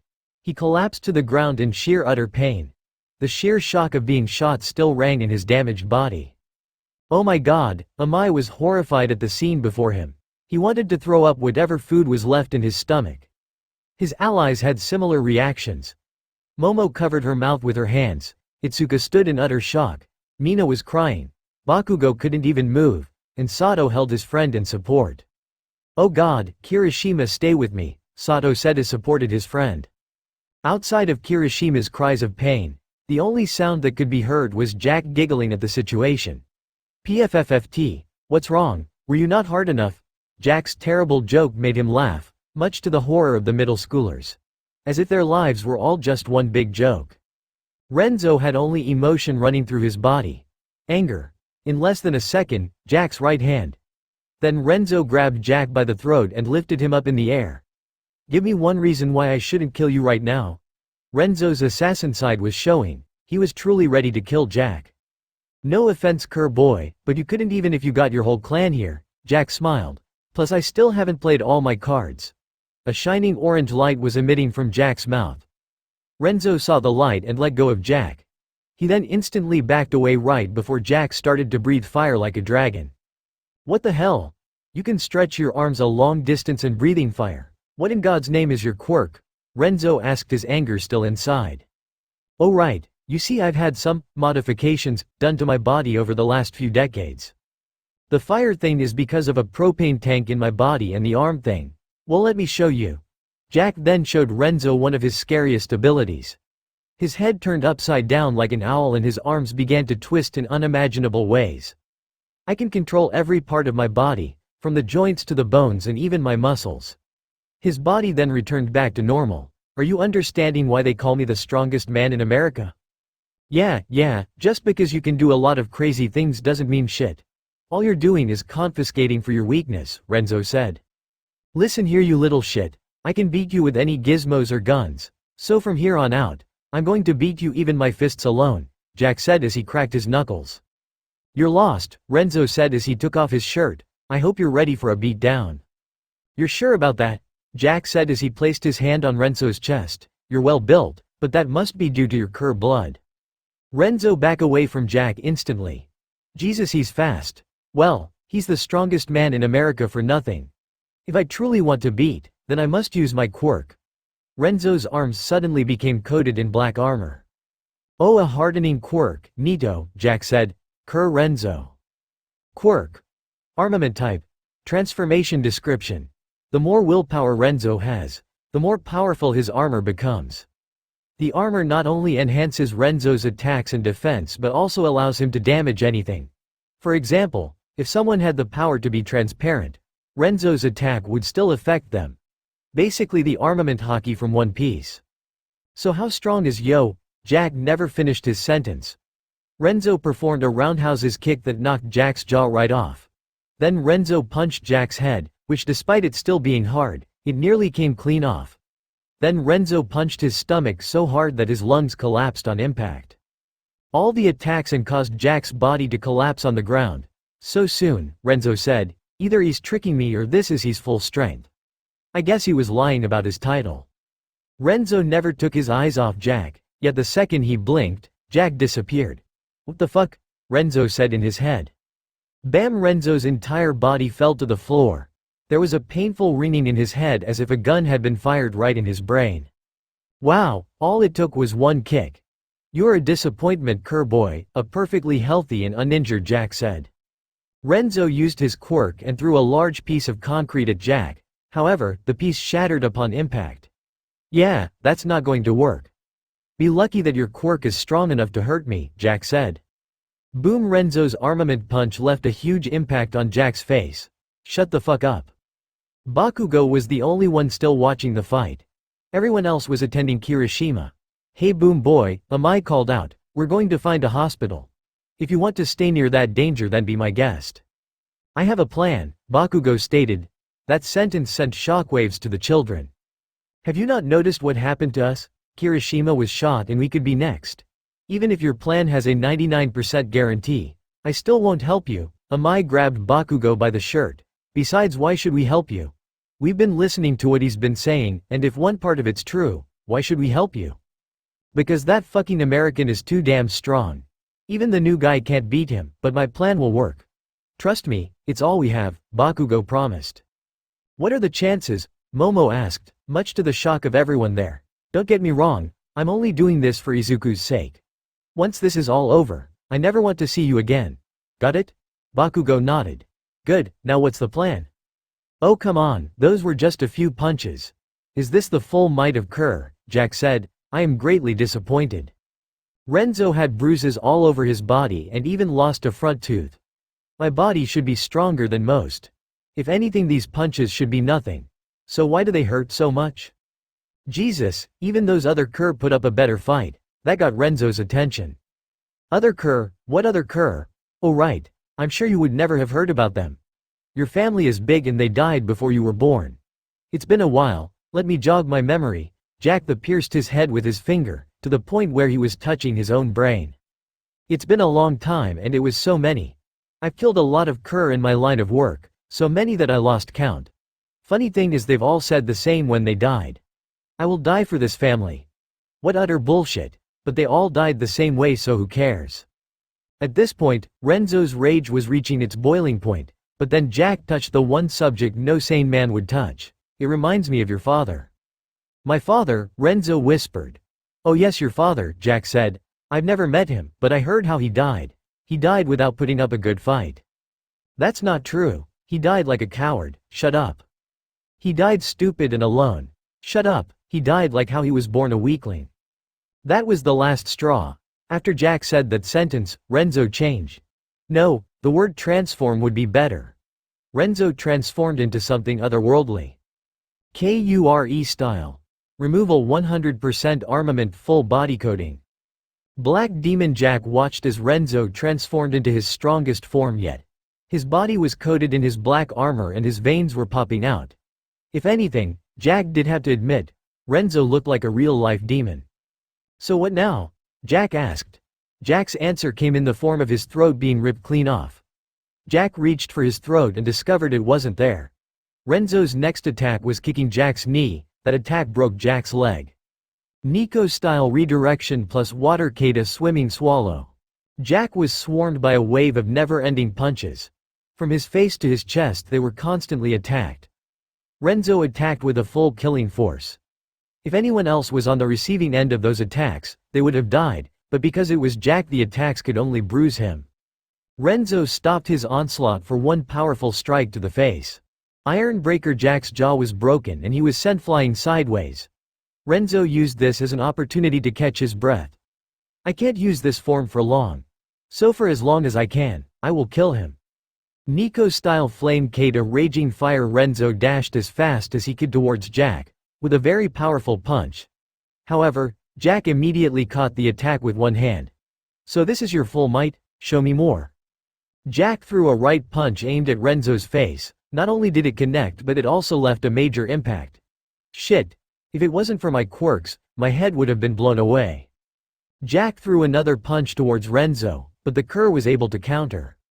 Nico-style redirection Kata entanglement. The joints in Jack's arm dislocated in less than a second. Renzo used this brief window of opportunity to chop off Jack's entire left arm. The arm fell to the ground with a dud. However, the thing that surprised Renzo the most wasn't the fact that Jack's arm came clean off, it was Jack's reaction. Instead of yelling in pain, Jack simply reattached his arm to his body. As if he was taking a walk in the park. Shit, I should have noticed it earlier. He has a regeneration quirk. Let me warn you kid, the real fight starts now, Jack said. He put on a standard boxing stance. I wouldn't want it any other way, Renzo said. He put on a Nico-style stance. With his left arm in a right angle and his right arm behind his hand, both were ready to strike. Come at me bitch, Renzo smiled. It's your wish bastard, Jack said as he dashed to the Cur member. Jack started with a strong left hook aimed right at Renzo's face. Jack believed that he hit the boy, but was surprised when the attack passed through the teenager. Nico-style Flame Kata Phantom Pace. Right before their opponent attacks, the user sidesteps at the right moment. This creates the illusion that an opponent has hit the user. Once Renzo was safe he threw a strong attack, Iron Breaker. The attack broke Jack's jaw, but that didn't stop him. Despite his injuries, Jack pressed forward. With a never-ending barrage of powerful punches, Jack was truly a monster. Renzo did his best to parry every attack, but there were too many and they were too fast. Eventually, a punch hit Renzo in his stomach, but he continued to defend. However, 1 became 2, 2 became 3, and 3 became many. Renzo was taking an all-out assault from Jack, but that still didn't stop Renzo. Nico-style Adamantine Kara. Invincible despite Renzo hardening his muscles, the attacks still left an insane amount of damage. Jack never stopped punching and in response, Renzo punched back. Swimming Swallow. The two traded endless amount of blows. The attacks were so strong that the ground below them cracked and shook. Renzo's face had the look of a painful struggle. Jack's, on the other hand, was one of joy and pleasure. I can't stop, I must not stop, Renzo screamed in his head. Come on, you better not stop now, Jack yelled. Jack's wish was granted when Renzo forward kicks Jack's chest, which pushed him backward. Renzo then clawed Jack's face, which destroyed his eyes. Even with his eyes gone, Jack still fought back. He grabbed Renzo by the throat and threw an extremely powerful punch. Boom! The punch sent Renzo flying. It even caused him to fly into a nearby tree. When he crashed, the impact was strong even to break the tree in half and cause it to fall. Renzo coughed up a pool of blood, which spilled all over his broken chest. Damn, when was the last time I've ever been this beaten, Renzo said in his head. So, this is what the Prince of Fighting is like, such a shame compared to the king, Jack said as he walked to Renzo's body. His eyes were still blinded, yet he still had no problem. Ready to give up? No, Renzo said as he got up, in fact, I'm ready to use the greatest technique in the world. You got some big balls, Cur, No wonder you're so slow, Jack joked. I take your challenge, Kerr. I want to see your great technique. Don't disappoint me. Renzo gave Jack the finger. You're already a disappointment. Jack dashed towards Renzo at a high speed, too fast to be comprehended by the human eye, even with enchantments. Jack threw a punch right towards Renzo's face, his strongest punch yet. Right before the punch touched him, Renzo had a memory of a day long ago. So Renzo, what do you think of the secret technique? Tokita Oma, Renzo's father, asked. He had black hair, similar to Renzo's, a body that rivaled Greek gods. He also had a broken arm in a cast. He sat crisscrossed in a very fancy traditional Japanese room. It's amazing, a bright-eyed Renzo said. He was younger then, in his elementary school days. He was also beaten but ignored his injuries. I never knew such a technique could be possible. It's way better than any Kerr technique. Glad you like it, but don't say that to your mother, and please don't say it to the rest of the family, Oma said. I know, it's supposed to be a secret and I can only tell it, Karen. Renzo rolled his eyes, but this technique can bet anyone. No, Renzo, there is one major weakness to this technique, Oma warned. Daddy, Renzo, you're back, a young girl yelled out, which alerted everyone in the mansion. Karen, no, Renzo and his father yelled. Karen, yeah, the young girl said as she hugged them both. The memory brought a simile and tear to Renzo's face. Then the moment happened. Jack's punch touched Renzo's face. However, the attack had no impact. In fact, the punch didn't even affect Renzo. Instead, he threw his strongest punch in his entire life. Nico-style secret technique Demon's Bane Kure style removal 100%. Armament God Killer Kaboom. Jack's head went flying off his body. His head spun until it crashed into the wall a mile away and made a tremendous crash. Suck it, blonde bitch. Renzo yelled before collapsing to the ground. Shit. I need to train more. This fight was too dangerous for me. He better be dead. A regenerative quirk dies once their head comes off. I need to take it down from now on. Wait, why didn't he use kicks? Was he a boxer, or was he holding back on me? Who cares, I won. Now how do I get out of here? Renzo looked at the still standing body of Jack Blade. He was one tough motherfucker. What was his name again? Well, that was exciting, a very familiar voice said. Renzo lifted his head up and saw the weirdest fucking thing in his life. Jack's head was moving, veins coming out of his neck that helped it crawled on the ground. His eyes, despite being destroyed by Renzo, were perfectly fine. Oh, what, never seen a head moving on its own before, Jack said as he noticed the curious look on Renzo's face. The veins helped the head climb his body. Soon, the head was reattached to the body. So, since I'm the one still standing, I win, Jack said as he did a victory pose. Now you're probably wondering why I'm still alive. Let the author explain with a quirk description. Jack Blade quirk. Immortality type. Mutation description. Jack is immortal. Meaning nothing can kill him. He can also accelerate his healing depending on the injuries. The only thing that can kill him is a literal act of God. You see, the author says so himself. Not even your Kerr clan and it's an endless amount of killing techniques can possibly kill me. I'm an immortal bastard, Jack said as he spread his arms out. Now, to end this battle the same way it started, mindless violence. Jack's veins popped out of his arm and wrapped itself around Renzo's neck. Renzo gasped as the air left his lungs. He tried to break the veins, or at the very least tried to break free of them, but it was all for naught. Jack's veins were too strong for Renzo, especially in his broken form. So this is how the Prince of Fighting dies, not in a fight of legend, but as a pathic nobody. Renzo clawed against the veins, his strength leaving his body every second. His face became purple and the air was leaving his lungs at a fast rate. Listen here, Kerr. This is a real strength and you will never obtain it, Jack said. Ha ha ha ha ha ha ha ha ha ha ha. Jack's laughter stopped when both of his arms dropped to the ground. What the fuck? Then Wax came out of nowhere and encased his legs together. Did you forget about us? Amai Kazum asked. Jack turned around to see his attackers but was met with wax to the face that covered his eyes. Jack was now blinded, and without his arms, he couldn't do anything. Come on Ashido, let's get out of here, Amai said as he and Mina, who burned Jack's arms off, ran away. Big guy, get the guy who saved our lives out of here, Bakugo commanded. Ponytail, who's the cannon going? It's done, Momo Yaoyorozu said as she finished the cannonball. Itsuka was handling the cannon and its aim was ready to fire on the immobilized Jack. Lock and ready, Itsuka said. You shits think a cannon can stop me, Jack said. You don't know ah. Jack was stabbed from behind by a diamond spear. Did you forget me, Kirishima said as he pressed the spear deeper into Jack's body. You shouldn't have. Kirishima then ran as fast as he could away from Jack. Ready? Bakugo asked.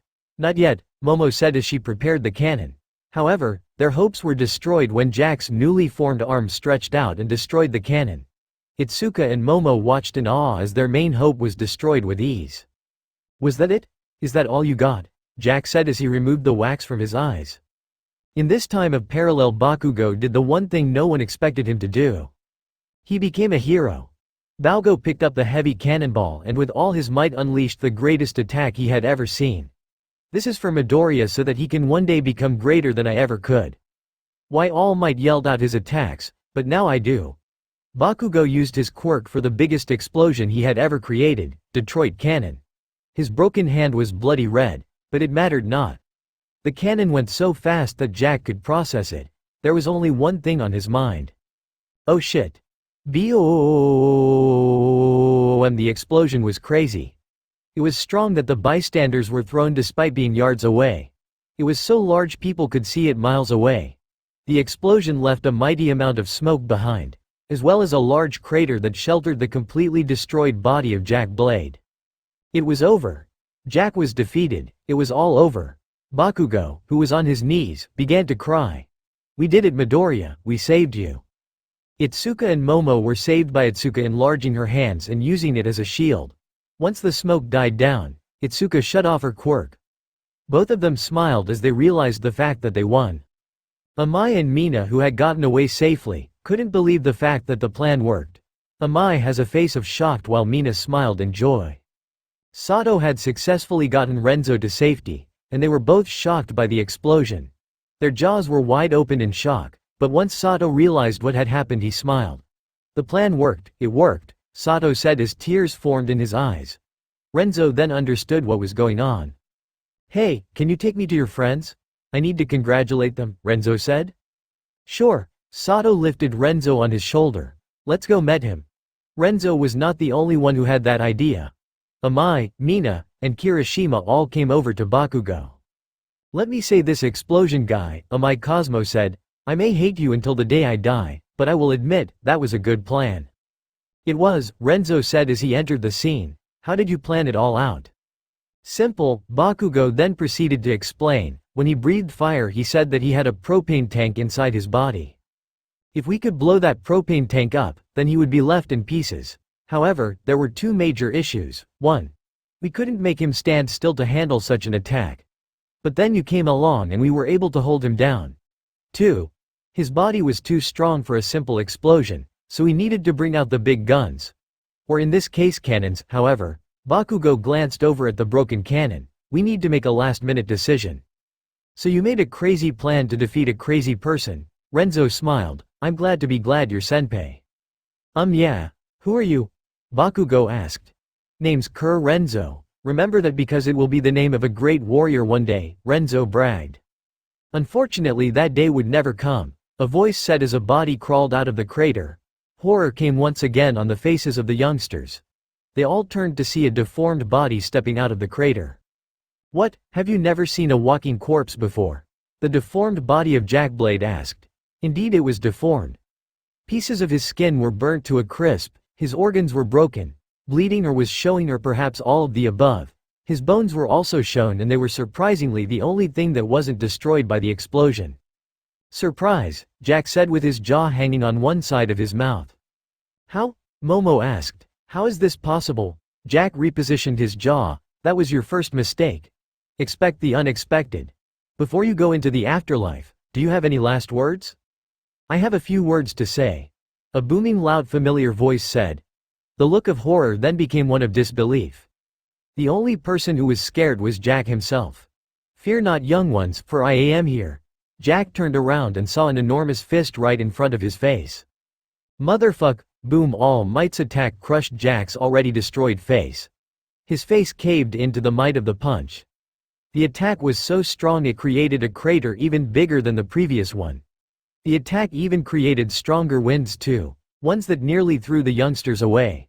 Once it was over, All Might addressed the kids. "I'm sorry I'm late, if I had known I would have gotten here sooner," All Might said. All Might. The kids cried at the sight of the number one hero saving them from an unkillable monster. Even Bakugo was tearing up at the sight of his favorite hero. The only kid not crying was Renzo, because he was focused on something else. "Why is he here?" Renzo said as he saw Shinyu Senshi standing over the immobilized body of Jackblade. Shinyu wasn't doing anything, in fact, he was just watching the body without doing anything. Then out of nowhere, Shinyu lifted his leg and brought his foot down on Jack's face. Blood came everywhere, and everyone noticed. Shinyu didn't stop, he continued to stomp on Jack's face over and over again. "Don't stomp, you, stomp, ever, stomp, go. Stomp, near, stomp, him, stomp, again, stomp." Jack's head wasn't even there anymore, instead, it was a pile of blood. Despite that, Shinyu kept on stomping. It wasn't until All Might put his hand on his shoulder that he stopped. "Please, I know he has a regeneration quirk but that's enough." "Sorry Yagi." Shenshi then noticed that Midoriya wasn't with them. "Hey, where's Midoriya?" "Ah, that was refreshing," Izuku said as he got up. He then noticed that he was in an alleyway without his shirt and was also covered in newspapers. "What is going on?" The next day.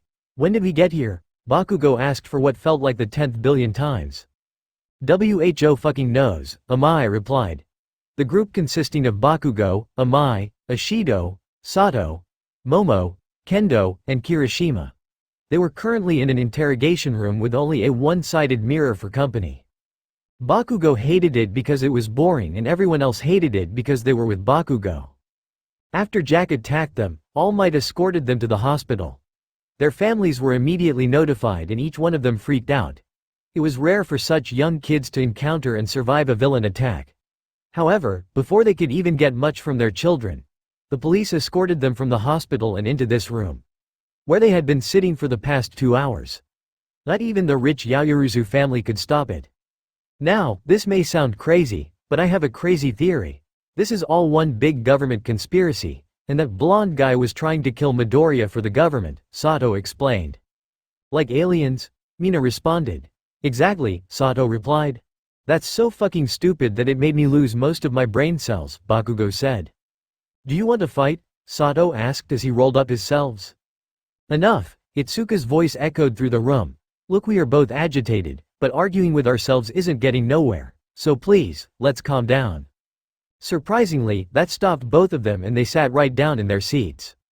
Suddenly, the door unlocked and a military general came right in. "I'm so sorry," the general then sat right across from them. "I know you have a lot of questions right now." "Yeah, like why are we here? We were the ones who were attacked and we legally fought back. So why are we here?" Bakugo asked. "I am terribly sorry for this. None of you are in trouble, but we had to do this," the general said. "Why do you have to do this? Shouldn't the Japanese police handle this instead of the American military? And shouldn't we handle this in a more pleasant way?" Momo asked.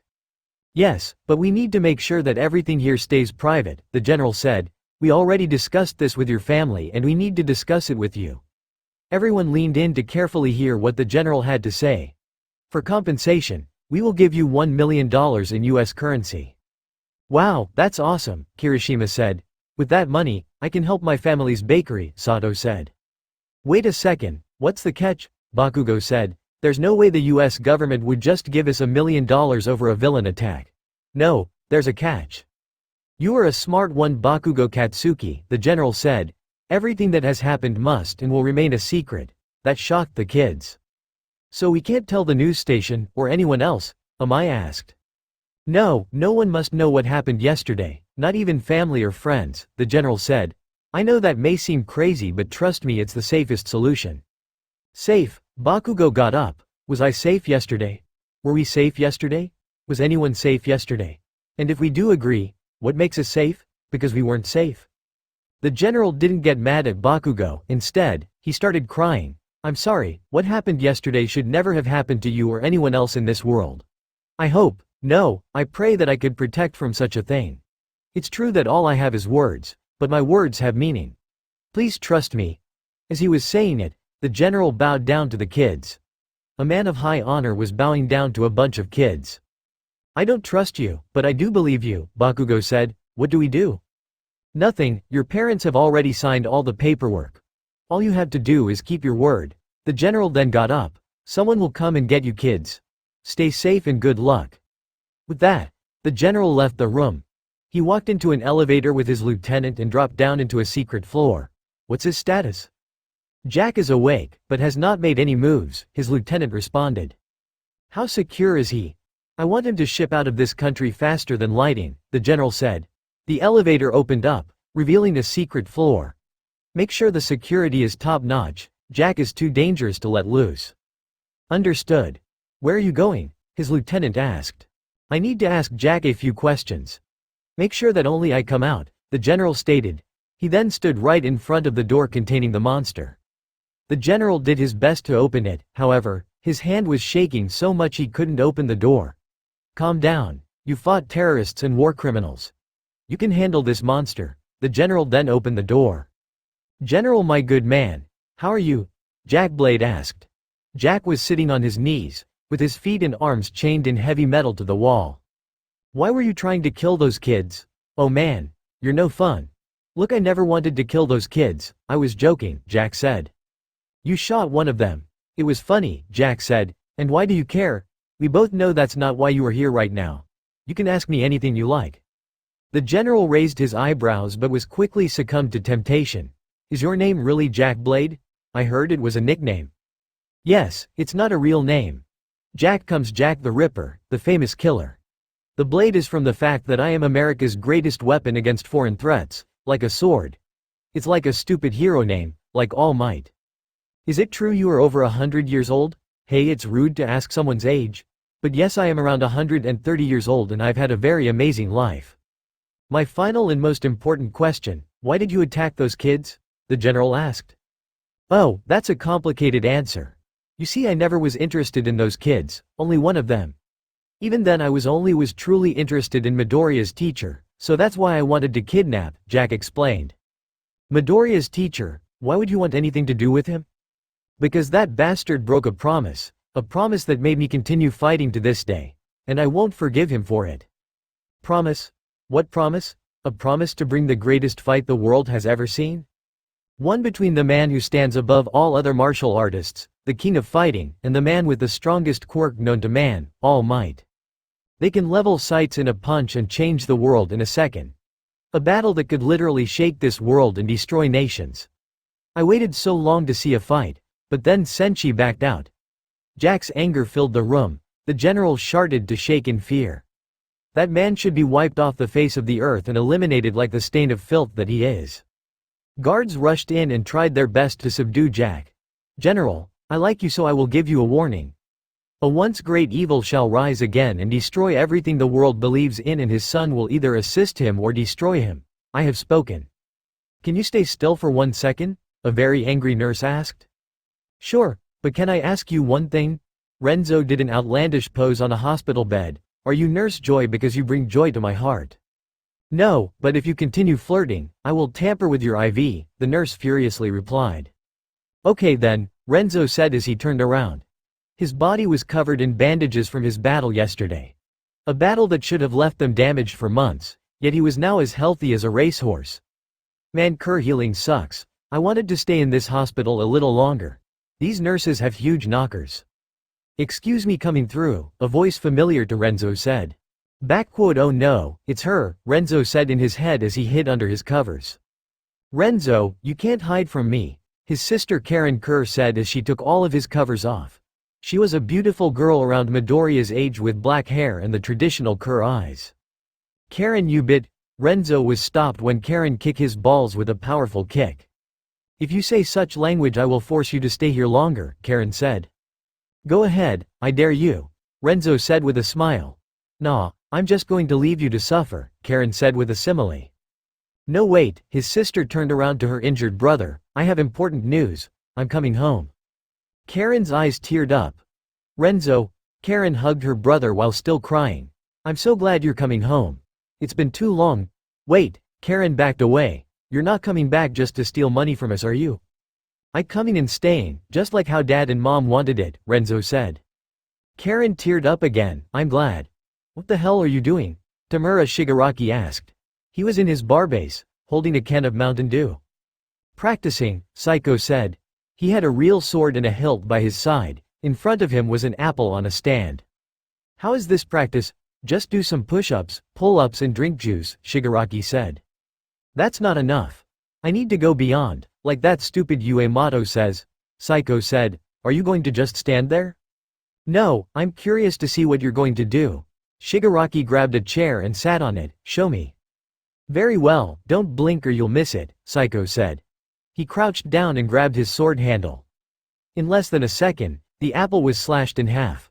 The top half of the apple laid perfectly still on the edge of the blade. Damn it, I'm still not there yet. I think you're good, Shigaraki said. Shut up neat, Saiko said. Also, how are those quirk monsters doing? They're called Nomu, Shigaraki replied, and last time I checked they were almost done. Why? I'm sure the doctor won't mind if I helped him, Saiko said in a sinister smile. Fuck you, you called me a neat, Shigaraki said. Shut up neat. Katsuki Bakugo is walking home with a gift wrapped in his arms. The gift was an All Might toy that he once stole from Izuku as a kid. It was so long ago that Bakugo was sure that Izuku had forgotten about it, but it haunted him like a ghost. Either way, this was a better way for Izuku to forgive him. Bakugo never knew what happened to Izuku on that day, but honestly, he didn't really care. All he cared about was Izuku to have had a better life now on, maybe even help him become a hero. However, Bakugo knew he had a long way to go for forgiveness. Oh no, Bakugo stopped at a corner and was afraid to turn. Izuku Midoriya was on the other side, walking home as if nothing had happened. Shit, I didn't want to see him today. Wait, he's not going home. What's he doing? Bakugo watched as Izuku came down until he reached the end of the street. Then they both saw the craziest thing in human history. Fear not, boy, Senshi said as he skids down the street doing a JoJo pose. For we are here. All Might came on the other side doing another JoJo pose. All Might, sensei, Izuku yelled, what is going on? Young Midoriya, we have important matters to discuss, All Might said as he placed his hand on Midoriya's shoulder, but first. All Might puff out the smoke of air before becoming a skeleton with flesh. This feels much better, so who should tell him first? It's your issues, you explained to him, Yagi, Senshi replied. Wait, I thought your skeleton form was a secret. How come my sensei knows? Izuku asked. Oh, simple, we were once childhood friends. He knows a lot more than this form, All Might explained. I have so many questions, Izuku said. There is time for that, but we have a more important matter. All Might faced Izuku. Young Midoriya, I would like to give you my quirk. Wait, WHAAAAAT, Kataki Bakugo said as he revealed himself to the trio. The gears of history are turning. Hello UA, we are the League of Villains, Shigaraki said. Will love rise? Let's get married, Izuku-kun. OR will hate. I will not stop until all the fakes are wiped from the earth, Stain yelled as blood came from his mouth. What challenges will our heroes face? Here it is, the last battle of the sports festival, Izuku Midoriya versus his greatest rival. New evil will rise. The Heavenly Wolves pledged allegiance to the League of Villains. Families will be broken. Hello brother, Redestro said to Senshi, nice to see you for once. Friendships will strengthen. Sorry, but if I let my friend hear, what kind of hero would I be? Izuku said as he protected Ida's body. People will be saved. What are you doing to this little girl? And people will be lost. I'm sorry Midoriya, Shinyu Senshi said. And most of all, the greatest challenge of all will come to our hero. Hello, my son, All for One said. 397 Chapter 15. UA Entrance Exam. And thank you Dolligans for beta reading this chapter. Nighttime in a back alley in the heart of Tokyo, a fight was about to occur. So what do you want? A man who looked like a black bear said. He was wearing a tank top with pants and no shoes. To fight, a hooded teenager said, you've been pushing drugs around this area, so I must stop you. What, you some kind of hero? The bear man smirked. As a responsible adult, I must teach you a lesson. His clothes ripped as the bear man grew to 7 feet tall. My quirk is Black Bear. I become a black bear man. Face it, kid, you have no hope. The teenager smirked. This a shame, I thought you would have been a polar bear. Then there would have been a real challenge. The bear man took insult to that. I'll give you a challenge, he threw a massive punch at the teen. However, the teen nearly dodged, without giving a second thought. The teen then threw a quick jab at the bear's nose. It proved highly effective with the bear covering his damaged nose in response.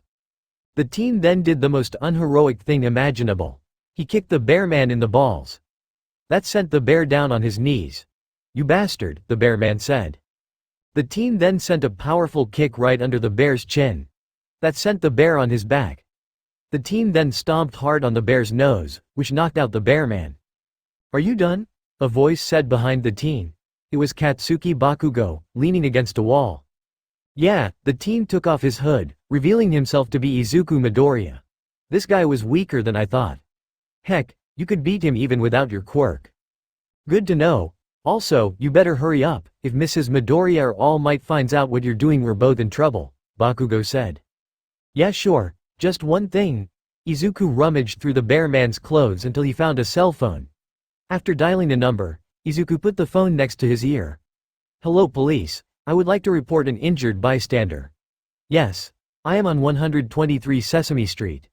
No, the person is only knocked out but he is bleeding through his nose. Yes. I will stay until help arrives. Thank you. With that Izuku hung up and tossed the phone on the body of the bear man. You know, you could have used your phone, Bakugo commented. Yeah, but if I did the police would track me and my mom would find out, Midoriya explained. Good point. While the teens were distracted, the bear man injected a syringe into his body. Suddenly he became even bigger and even wilder. Roar. The bear man charged at the teens, however, only Bakugo reacted. He pressed both of his hands against the bear man and used his quirk. Kaboom! The explosion sent the bear man flying. He hit the wall at an explosive speed and was soon planted into the wall itself.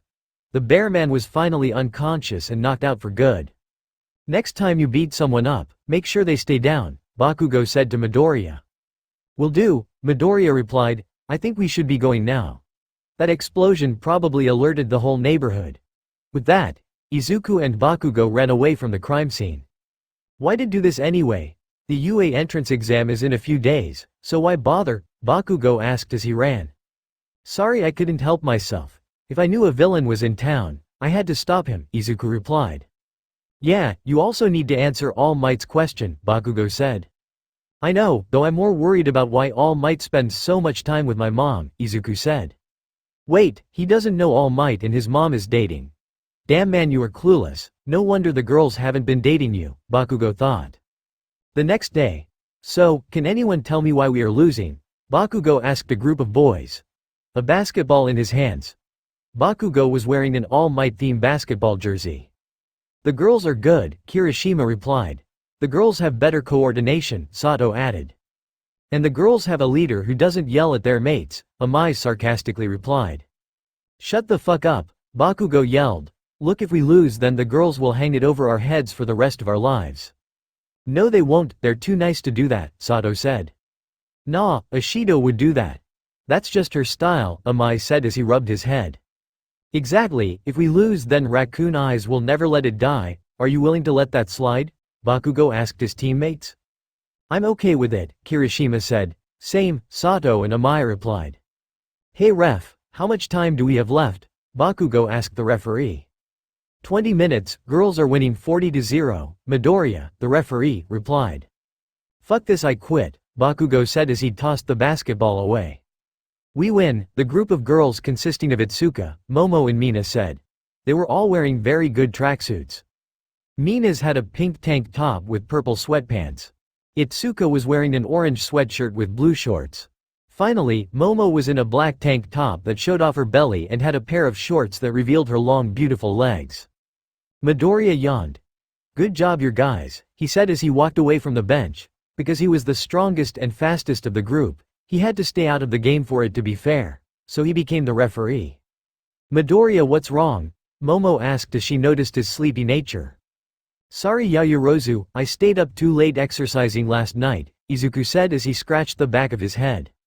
Sleep is just as important as exercise. Without it, you won't be able to grow properly, Momo said, because of that I demand you take a nap. But Yaoyorozu, Midoriya pleaded. No, if you don't take care of your health, I will have to step in. Momo started to sound like an angry parent. Okay, Midoriya said. Momo guided him to the park bench where he could rest. Here, I'll make you a pillow and Momo never finished her sentence because Midoriya was so tired that he collapsed right on her lap. Momo blushed while Midoriya slept sweet dreams on her lap. Hey, no fair. I wanted Midori's head on my lap, Mina pouted while Momo freaked out on what to do. Calm down Ishido, just ask Midoriya next time, Itsuka said. Although she did have a crush on Midoriya, she wanted more than a lap pillow. She wanted that you know what, badly. Good thing, she could calm her urges. But if I ask him, he'll get flustered and run away, Mina's pouting continued. While the girls were arguing, the guys watched in pain. Midoriya, you lucky bastard, all the guys said in their heads, except for Bakugo. Well, this isn't so bad. Momo moved her fingers through his hair. He looks so cute when he's asleep. Heyo, a loud voice yelled out, which alerted everyone. The group turned to see a teenager wearing a white bike jacket and biker outfit. Where's Izuku Midoriya? I wish to beat his ass. Izuku squirmed, but he remained asleep. Are you fucking kidding me? This is little shit is what UA wants, bullshit. Hey, shut up, Bakugo said, if you want to fight, then fight us. We're all super strong. Fine, if this is what it takes, then I'll fight all of YOU, the biker teen said. Kirishima, you fight him, Bakugo said. Me? Why me? Kirishima asked. Trust me, you could take him on. The weakest dogs bark the loudest, Bakugo said. Okay then, but only because I haven't had a good match in a while, Kirishima said as he cracked his knuckles. Fine, have these weaklings challenge the great and mighty. The biker teen was punched in the face with a normal jab and fell to the ground. Wait, was that it? How sad, Kirishima said. Hold on, I can still fight, the biker pleaded. No you can't, Bakugo walked over to the bike. Listen, you think you're hot shit, but let go of those desires. Trust me, it never goes well. The biker took those words to heart and left with manly tears in his eyes. Wow, you've changed, Amai said. He was right, Bakugo was a lot different from when they were introduced. Hey everyone, I would like to introduce a friend of mine, Katsuki Bakugo, Izuku said. Bakugo looked nervous and embarrassed to be there. Everyone else felt shocked and confused. Excuse me, what the fuck, Amai said. Midoriya, we need to talk, alone. Bakugo took the message and stayed behind as the rest dragged Midoriya away. Midoriya, please explain, Kirishima said. Didn't this guy bully you? Last time I checked that was super unmanly. He did, but Bakugo is a better person now, Izuku replied. How? Momo asked. Last time I checked he was still a rude bastard. Don't forget that he bullied you for years, Sato said. How are we supposed to forgive him for that? Don't, Izuku replied. I hate him too, he's annoying, rough, and is a fucking asshole. But just know that he's trying. Excuse me, Itsuka chimed in, I may be new here, but from I have seen Bakugo is a mix of good and bad. He wants to be good, but he's made numerous risky and unheroic decisions. However, if he truly wants to be redeemed, then I have no problem against it. My problem is how you forgave him so easily. Midoriya, we can't control your feelings, but we can help you, Mina said. Guys, I know you won't give him a chance, but trust me, Bakugo is getting better, Izuku said. Looking back, you became less of an ass than I thought, Amai committed. Whatever, Bakugo responded. Oh no, Itsuka dashed towards the sleepy Midoriya. Wake up Midoriya, we got karate lessons. That woke Midoriya up easily, he didn't even notice that he was on Momo's lap. Sorry everyone, I gotta go. See you later Momo, Izuku said as he ran away with Itsuka. Wait, did he just call you by your first name? Amai stated. So unfair, Mina pouted. Izuku and Itsuka ran until they reached a large building with the words Kendo Karate plastered against it. It was the place Izuku went to for the last 8 months to train in karate. It was also the place where he got beat up a lot.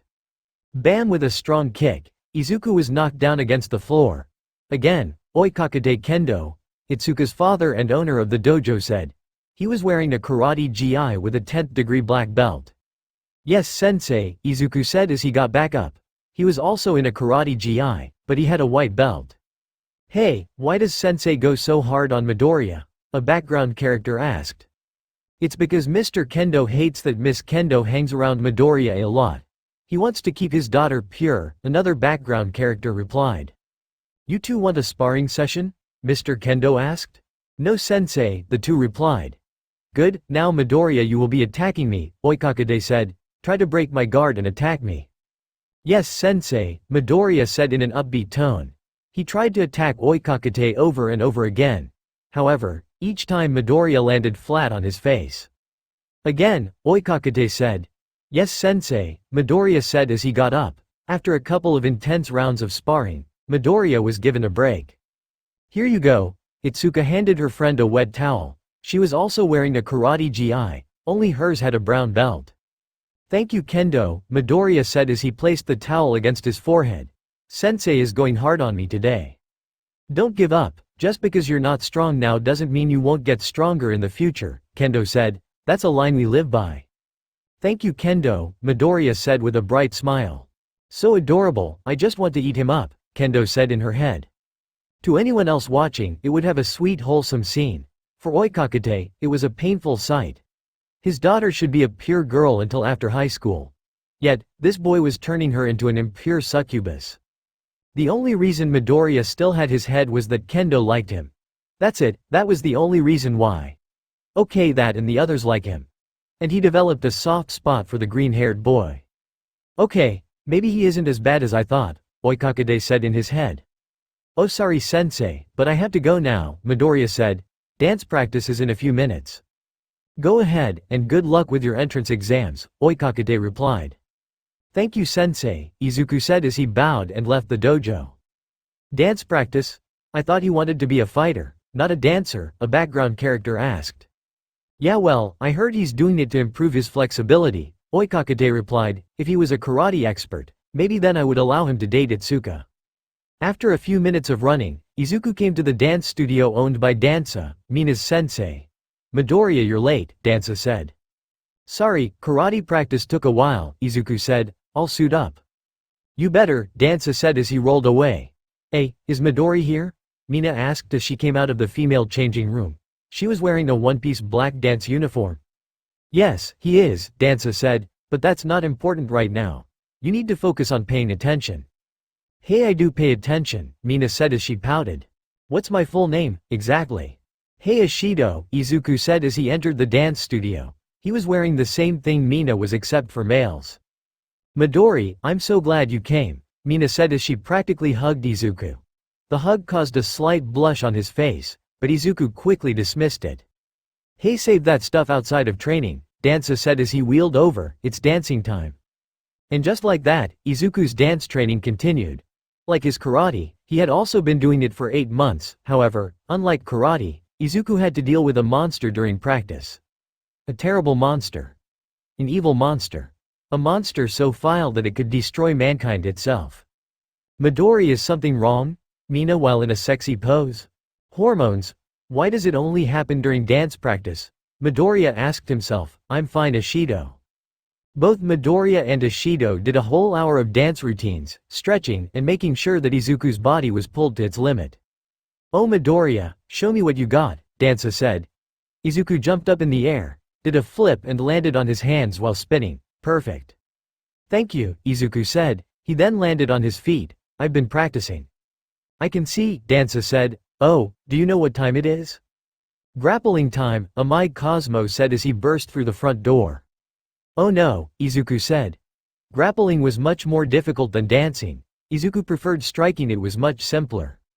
Oh come on Midoriya, I'll go easy on you, Amai said. Whenever he and Izuku spared, Amai always won. Well, that was because he was just better at jujitsu. Well, I guess I gotta get going, Mina said in a sad tone. Don't worry Ishido, we'll see each other soon, Izuku said with a very bright simile. Oh god he's so cute, I just want to snuggle him up, Mina screamed in her head. Okay, I'll call you later tonight Midori.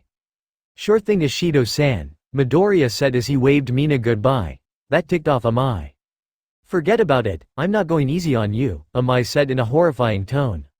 Wait, Amai, Sato said as he got close to Izuku. Sorry I had to do this. Sato then body slammed Izuku into the floor. That's for having a harem. I think you knocked him out, Dansa said. Your problem now. The man then wheeled away in his wheelchair. I'm not knocked out, Izuku grumbled out. I thought we were friends Sato. We stopped being friends after you betrayed us, bros before hoes. 1 hour later. Another lost for you and another win for me, Amai said as he pinned Midoriya to the ground. Ha! Shut up Sato, Amai replied, also you got practice with your sensei now. Amai released his friend from the chokehold. Thanks, Amai, see you in the entrance exam, Izuku said as he ran out of the studio. See you, Amai and Sato said as they waved him goodbye. Izuku ran towards a beach that was once known for its garbage but has now become a beautiful paradise. Takoba Municipal Beach Park, the same beach where Izuku worked months trying to clean it. It was also the same beach where Izuku's life would change forever. Young Midoriya, All Might yelled, so glad to see you. All Might. Izuku nearly cried. Even after 8 months of interaction, Izuku still isn't used to seeing All Might in the flesh. Even though All Might even came over his house, in his skeleton form, Izuku still cried every time they meet. Midoriya, Senshi said, every time we do this. Why can't we have normal workouts now? You have normal workouts with me, Bakugo said. Shut up and do a 1000, Senshi replied. Bakugo groaned as he got down on the floor and did 1,000 push-ups. Ever since he learned about All Might, Bakugo has been training under Senshi.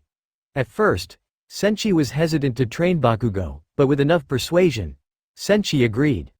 So Bakugo began to train with Midoriya. He even learned some Nico-style moves as well as other martial arts. Young Midoriya, you have an important decision right in front of you. All Might plunked a piece of hair out and handed it over to Midoriya. Will you be the successor for One for All? Izuku grabbed the hair. Wait, does it have to be a hair? Why not? One for All is passed through DNA. So there are many ways to obtain it, All Might said. Oh, like blood, Senshi replied. Yes, spit is also an option, All Might said. Or, censored, and, censored, censored, All Might replied. Stop, the hair is the best option, Izuku said. Looking at it, he still couldn't believe it.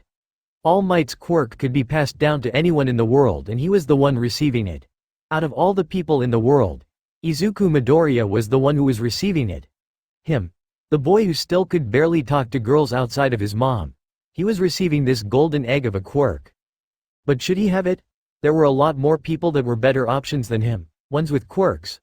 Should he be the one to take it? Sure, he could fight better than most people in the world, but there were people with quirks that could fight well without them like Renzo. Plus, what if he disappoints All Might, then? Midoriya, All Might got down on his knees in his skeleton form. You don't have to do this. Just because I'm All Might doesn't mean you have to do things for me. Midoriya, you are responsible for your actions in life, not me. And even if you don't accept, that's fine. Trust me, I'll support you with or without a quirk. Midoriya took one last look at the hair before making his decision. Izuku Midoriya and Yagi Toshinori were both in a car heading to the young boy's house, with Yagi driving the vehicle. Can you believe it's been 8 months since we met, and now you're going to take the UA entrance exam? Yagi committed. He wanted to break the tension after seeing how nervous Midoriya was. Don't worry, I was nervous when I took the exams. Yeah, but you are All Might, a man born with supernatural strength and… Hee, All Might's giggles distracted Izuku. Midoriya, that's what the tabloids say. Just like you, I had to work hard as well to get into UA. It's also funny because Shinyu also trained me with my master. Your master? I've never heard about your master. What were they like? Midoriya asked.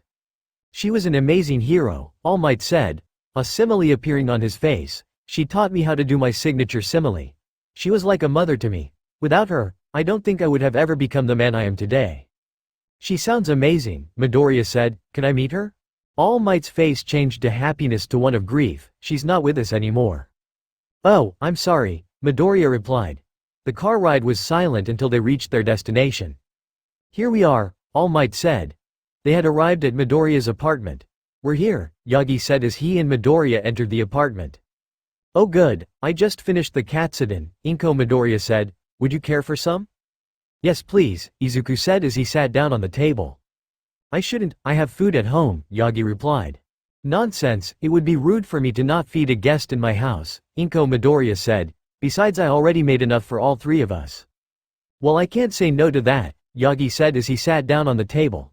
Inko laid the plates on the table before sitting down herself. Itadakimasu, all 3 of them said before eating their meal. I have to say thank you and Senshi for helping my son with training, Inko said. It's nothing, really I have to thank young Midoriya for handling the train, Toshinori said before taking a bite. By the way, where is Senshi? I wanted to thank him as well, Inko asked. He said he was going out with his girlfriend. He has big news to tell her, Toshinori replied. So, what is it you wanted to tell me? Hageshi Dageki said in a fancy restaurant. She was also wearing a fancy dress. Dear God, please tell me we're getting married. Well, you see, Senshi scratched the back of his head. Despite being in a suit, he looked, you see, I got a job. That's great, Hageshi replied. God fucking damn it, I wanted to get married. So, where's your new job? Well, you wouldn't believe me even if I showed it to you, Senshi replied. That was wonderful, Toshinori said as he finished his meal. Your cooking never ceases to amaze me. Thank you, Yagi, Inko replied. At least let me help you with the dishes, Mr. Toshinori said. He gathered up the plates and carefully put them in the sink. Let me help, Izuku said as he grabbed the sponge and turned on the sink. Oh my, Inko said, my two favorite men helping me. Although Yagi and Izuku weren't related by blood, when Izuku saw them working together, they looked like a father and son. Ah, that was easy, Toshinori said, thank you Midoriya. You're welcome Dad. Dot dot dot dot dot dot dot dot dot dot dot dot dot dot dot dot dot. Please forget what I just said, Izuku said. I'm sorry, shouldn't have said that, please forgive me. Izuku ran to his room to hide from his embarrassment. Yagi Toshinori has fought giants, men who could control fire, a literal god in the flesh. But yet he could barely handle being called dad. God, he needed to go out more. Well, that was a surprise, Inko Midoriya said. I'm sorry for that, Yagi replied. No, it's perfectly fine. I'm honestly more surprised than mad, Inko said, besides he wouldn't be wrong. We are technically dating. Inko played with her hair saying that last sentence, she still couldn't believe it. She was dating a man who worked for All Might. Izuku and Yagi have yet to tell her the truth. Yeah well, I still don't know if we should tell him yet, Yagi said. It's been 4 months. We should tell him soon, Inko said. I know, but I want to tell him together you know. I've never been in a relationship like this, Toshinori said. I understand, besides if anyone should tell him it should be you, Inko said. You deserve being called his father, Inko said. She didn't want to be near his biological father. That bastard hasn't been around for years. I will trust me Inko, Yagi said before kissing Inko on the lips. The day has come, today's the day, Bakugo said. He and Midoriya were standing right in front of the gates of UA he hated this season, mainly because it weakened his quirk. Yes, it is, Midoriya said with a big smile. Today was the day where he can officially become a hero. All he had to do was step right through those gates. He took a step forward and instantly tripped. God fucking damn it. Surprisingly, Izuku didn't fall in his face like an idiot. Rather he was floating in the air, like if gravity itself had left his body. Sorry for stopping you. It's my quirk. It's a bad omen if you trip and fall, a cute brown-haired girl said. We'll see you in the exams. The girl left Izuku a blushing mess. Are you going to react to all girls like that? Bakugo asked. Only the cute ones, Midoriya replied. I'm going to tell our friends that, Bakugo said. Please don't, Izuku said, besides we're going to see them after the exam. Yeah you're right, tell them yourself, Bakugo said as entered UA. Wait up Bakugo, Midoriya said as he ran towards his friend. After catching up, Izuku and Katsuki entered a large auditorium. Once it was full, a very popular hero stepped forward. Welcome to today's live performance. Everybody say hey, President Mike yelled. Well, that's cool, my examinee listeners. I'm here to present the rules of today's test, President Mike yelled. Oh god, IT's President Mike listen to his radio show every day and… Shut up, Bakugo replies, save that mouth for the exam. Excuse me, sir, a tall blue-haired boy said, there seems to be a mistake. You said there will be 3 machines that we must defeat. But here on the pamphlet that you gave out, there seem to be 4 robots, one not shown in the presentation. And while we are at the matter, you there. Iida pointed to Izuku. Stop your mumbling. This is a place where heroes train, not where kids play. The auditorium laughed at that joke. Izuku was embarrassed by all the unwanted attention he was getting. Hey jackass, Bakugo yelled, since this place is for heroes, a real hero would have waited before asking unnecessary questions. That made the whole auditorium quiet. That was a bigger burn than anything Endeavor can throw. Whoa whoa whoa, keep the drama out of hero work. Anyway, the last robot is a gimmick. WHO rampages around, destroys everything. It gives 0 points, so it's best to just ignore it, President Mike explained. After explaining some more rules, the students were loaded up onto a bus. Izuku and Bakugo's friends were loaded onto different buses, while Izuku and Bakugo went on the same bus. After a short trip, the duo arrived at their testing grounds. Damn, that's big, Bakugo said, looks like it's city. Hey, there's the girl from this morning, Midoriya said in his head, I should say thanks. What are you doing? Iida grabbed Midoriya's shoulder, don't interfere with others. This asshole again, Bakugo said as he was ready to confront the boy with glasses. Interfere? Midoriya grabbed Iida's hand. I was going to tell her thanks. If you start assuming things at first glance, then you're going to be a terrible hero. The crowd watching the scene was shocked at how Iida not only embarrassed himself once, but twice in one day. How many more burns could the poor boy get? And begin, President Mike yelled. What's wrong? The test has begun. Go go go. Everyone ran towards the city at their fastest speeds. Even Iida was using Gear 1. However, they were all nothing compared to Izuku. He jumped over the crowd and began first place. Then he ran towards the city at a faster speed than anyone else. Holy shit, that's Izuku Midoriya, someone from the crowd said. Izuku Midoriya? What's he doing here? I thought he had a scholarship for UA. Who cares, let's just go. Everyone else ran after Izuku, hoping they can get to the city before he can. But it was all in vain. Izuku was the first into the city, and he still had a lot of energy left. Crash! A one-pointer came out of a building, preparing to fire a laser at Izuku. However, before it could, Izuku grabbed the machine by the neck and crushed its neck with his hands alone. One down, many to go, Izuku said in his head. Unfortunately, most of the examinees had caught up to him at this point and was already fighting other machines. Gotta find another one, Izuku said as he ran off. It didn't take long for Izuku to find a two-pointer. It aimed its laser right at Izuku and fired. Izuku barely dodged, but he threw a strong punch towards its center and ripped its insides out. Sorry machine.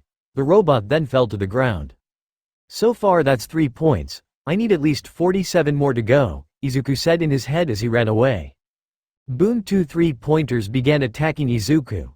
They shot missiles at the young boy, which he dodged with ease. Izuku jumped over one and landed on its head. Izuku then stomped so hard that the robot's head was destroyed. The other 3-pointer then aimed right at Izuku and was about to shoot its missiles at the boy. A laser came out of nowhere and destroyed the robot's head. Merci, thank you for the acid, Aoyama Yuga said. Izuku got of the robot and dashed towards Aoyama, which startled the French boy. Mercy, Aoyama yelled as he covered his face. Bang! Izuku destroyed the one-pointer right behind Aoyama with ease. Now we're even, Izuku said as he ran off. Thank you merci, Aoyama yelled before he went off to fight more robots. Well, this is a surprise, a UA teacher said in a private room. These first years are doing pretty good. These kids make me go yeah, President Mike said. I'm surprised Izuku Midoriya was participating, another teacher said. I thought he had a scholarship here. Hey Aizawa, wasn't that your job? President Mike asked. Yeah, Aizawa remembered the time he went to the Midoriya house. So, if sign here your son will be exempted from the UA entrance exam and will not have to pay for his tuition fees, Aizawa explained as he places the papers on the table. He was explaining the process to the Midoriya family. Midoriya, Inko and Izuku were both present in the briefing. They were both surprised and nervous in the briefing. Is there anything I need to know? Inko asked. Nothing really, everything I just said was it. There is nothing you need to worry about, Aizawa explained. This is a once-in-a-lifetime deal Midoriya's. If I were you I would take it. This may seem selfish. Midoriya got the attention of both of the adults in the room, but is it possible to take the exam and still get a scholarship? Did I hear that right? Aizawa asked. Did you want to take the exam? Yes, I think it would be unfair if I didn't. Everyone else is working hard for it. I want to feel like I earned it instead of receiving it, Izuku explained. Wait 1 second. Aizawa got up and made a phone call.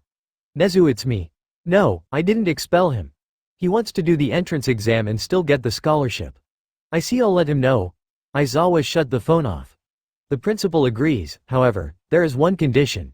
You must score in the top 5 to enter the school. That's insane, Inko replied. I'll do it, Izuku said with a brave simile, I promise it. What a weird kid, Aizawa said in the present, if you have questions, ask the rat. Call me a rat and you'll be my next test subject, Nezu said as he sipped tea. Hey look, Midoriya is doing bad out there, a teacher said as they pointed to the screen. They were right, Izuku was struggling. Every time he saw a robot, it was instantly attacked by someone else. I gotta get points, Izuku said in his head. Thoom boom, the sound of a massive machine filled the city with fear. 0 pointer, everybody run, an examinee yelled. The massive robot crashed through the building and it scared every student there, even Izuku. Dear God, where does UA get the money to make such creations? Izuku said in his head as he ran away. I need to get points now or never. Help, a small cry said. Izuku turned around and saw a brown-haired girl on the ground. She was clearly in pain and needed help. The 0 pointer was about to crush the gravity girl in a single swoop until something powerful came. Izuku dashed as fast as he could. He then clenched his butt cheeks and threw the most powerful punch of his life yet. KABOOM,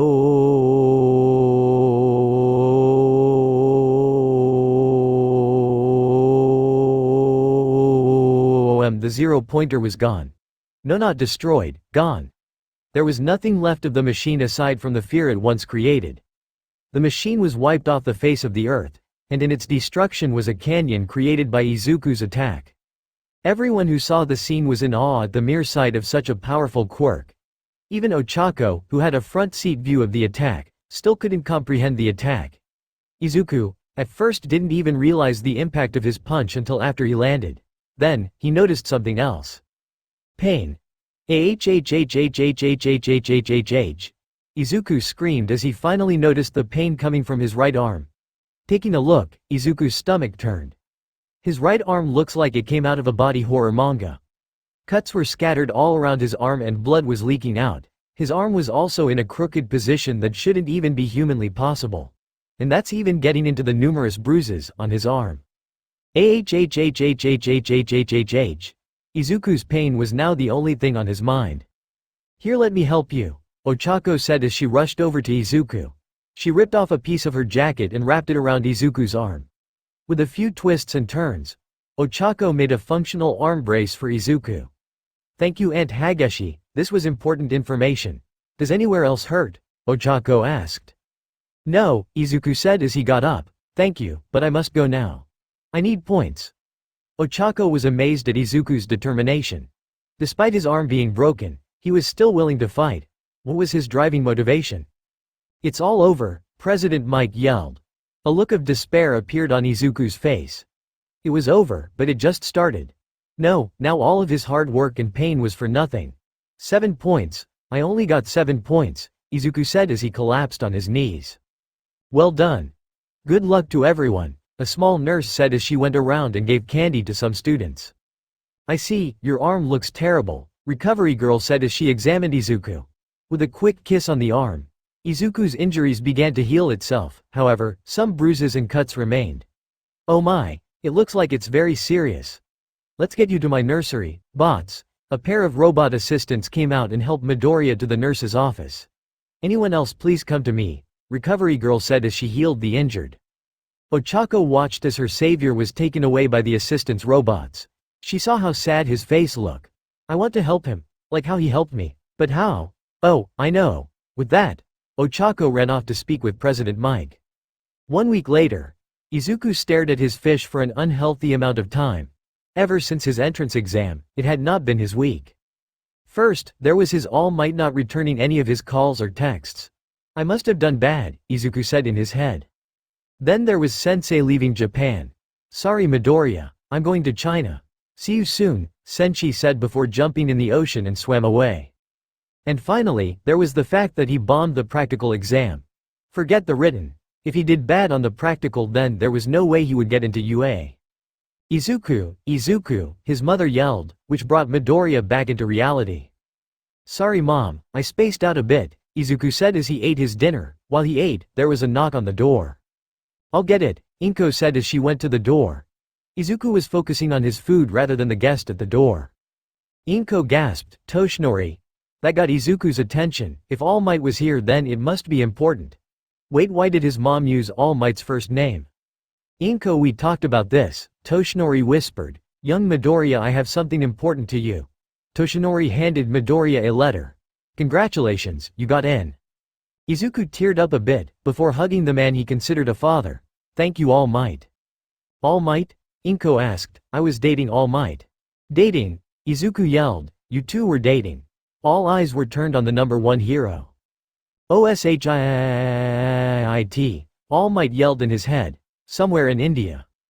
Do you know how long it took me to find you? Shinyu Senshi said. Why the hell are you in India anyways? He was sitting down on a temple floor. In front of him was a table with 2 teacups. It's a long story, a very old and fragile man said as he drank tea. Besides, you still found me. It took me a fucking week, if I miss my job because of you. Oh, be quiet, the old man said, besides you wouldn't miss it. I might, Senshi said as he drank tea. Oh yeah, I got a student. I heard, can I see him? The old man said, I'm sure he would like to see me. Nah, he'll probably be freaked out seeing you, Senshi said as he drank more tea, but I'm sure he would like to meet you, Dad. The first symbol of peace, the Chinese hero Zodiac. Stop calling me Dad. I'm not your father, Zodiac said. You are to me, Senshi said. By the way, I met All Might again. Now that's some really good news. I want to see my successor. I heard he's great, Zodiac said. I wonder what he's doing now. I'm sorry that I didn't tell you, Toshinori said. You should have told us, the Midoriya family said. 397 Chapter 16.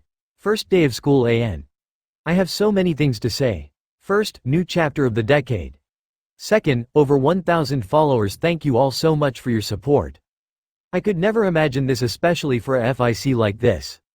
Thank you, all 1,000 of you. Also thank you White Tiger for beta reading.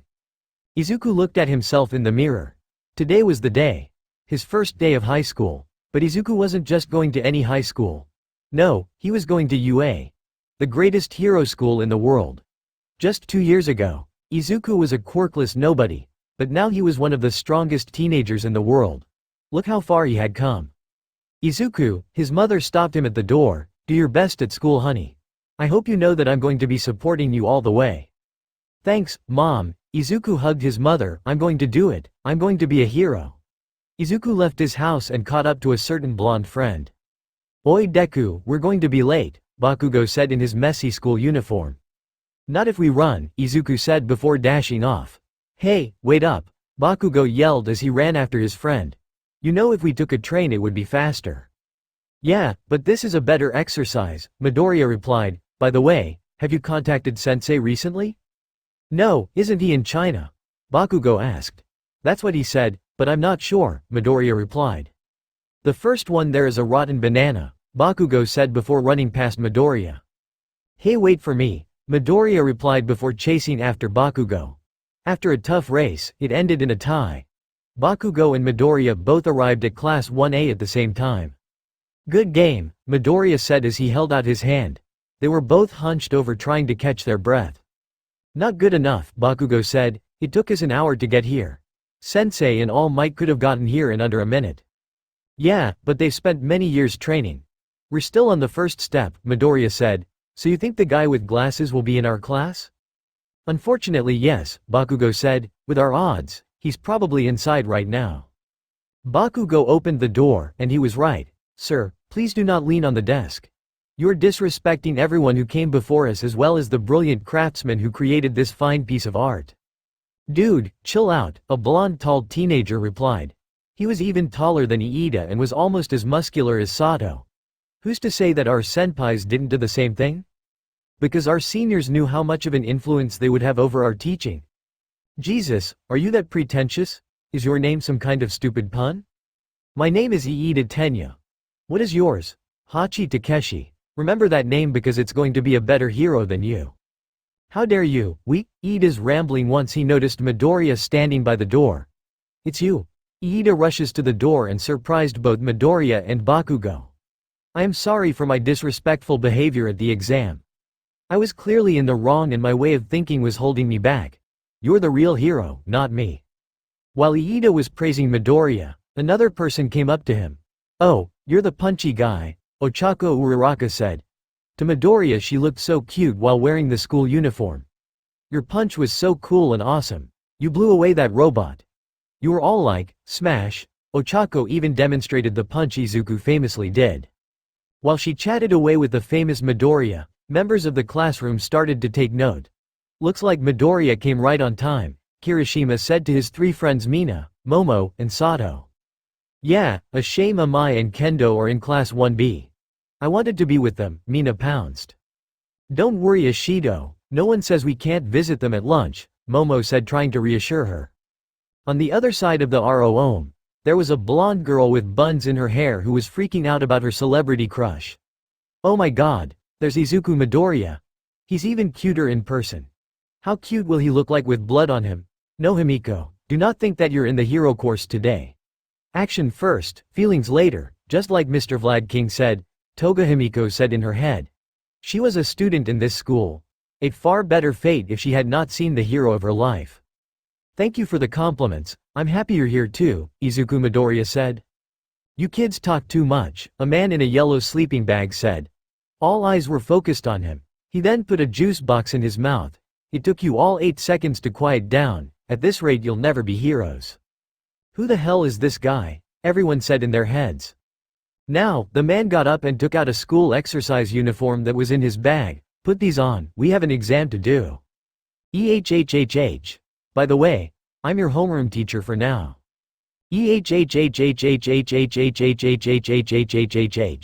Outside. I can't believe we are taking a physical exam on the first day of school, Kirishima said as he stretched his arms. I know, Midoriya said as he stretched out his legs. Then again UA is known for its unique training practices. Alright youngsters, Aizawa their homeroom teacher said, today we will be having a quirk examination test. Quirk examination test? Everyone shouted out. But what about the entrance ceremony or? Those meaningless things are a waste of time, Aizawa replied. Besides, I still need to confirm if you are worthy of being heroes. Bakugo, please come up. The blonde teen obeyed his teacher and was given a ball. How far could you throw in middle school? 70 meters. Great, now use your quirk. You can do anything you like as long as you don't leave the circle, Aizawa explained. Bakugo went into a throwing position before unleashing the full power of his quirk on the ball. Kaboom! The ball went so far that it was only a glimmer to those with even the strongest eyes. Aizawa held a machine that displayed Bakugo threw the ball around 800 meters. This is the first step of figuring out what heroes you'll become. I'll rank you based on your performance on all tests. Now there is something very important about this. The 2 students who end up in last place will be deemed without potential and will be expelled. That last sentence shot through the students like a powerful arrow. Although, some of them were confident in their abilities while the rest were scared, especially one individual. Expelled? I can't be expelled, it's only the first day and, Toga's thoughts then went to the first day she met a real hero. 8 months earlier Toga was at a playground trying her best to do a pull-up. Unfortunately for her, her weak arms didn't have the strength to pull herself up. Then, her arms gave away and Toga fell to the ground. However, the blonde girl was caught by a pair of strong hands. Are you alright? The hero known as Vlad King said. Thank you, mister. I'm alright. Vlad King then helped Toga to the ground. Stay safe Missy, we don't want you to get hurt, Vlad King said as he was about to leave. Wait, mister, you're a hero right? Toga asked. Last time I checked I was. Why is something wrong? Vlad King asked. If there is a person who wants to be a hero, but they have a villain's quirk, should they still be a hero? Toga asked. Well that is a hard question, Vlad King said as he put his hand on his chin, but it has an easy answer. Quirks do not make the person. They're just another piece of us, like our hair or eyes. However, it is also our job to make our quirks good not for ourselves but the people around us. Quirks are a gift, but it is a gift we must not use for selfish acts. Who cares if one is born a villain as long as they die a hero? Toga's eyes began to tear up. Thank you, mister. I have a name you know. Yeah but I like calling you mister, Toga replied. I don't know what to say. Well I do. Vlad King then put his hand on Toga's shoulder. Want me to train you? Of course, what other answer could Toga say but yes? I trained hard with Vlad King just to get here and I won't let that go to waste, Toga said in her head, I will win. Wait, this is unfair. We already did the practical exam, Ochako replied. Unfair, many things in life are unfair. Especially hero work. If you are complaining on the first day of school over something so meaningless, then you aren't worthy of this school. That shut Ochako for long. Besides, Class 1A this year is different than any other class. 21 students is an odd number, so we have two options. Either accept one more student like 1B or expel a student. This test will help me decide on which path this class should go. Event 1. 50-meter dash Izuku vs Iida. No offense Midoriya, but I will be the one winning this event, Iida said. None taken. From what I've seen, your quirk is suitable for quick speed, however, that's not stopping me, Izuku said with a prideful simile. The two stepped forth and took their positions. Go, Aizawa said. Zoom Iida quickly finished the 50-meter run with Izuku right behind him.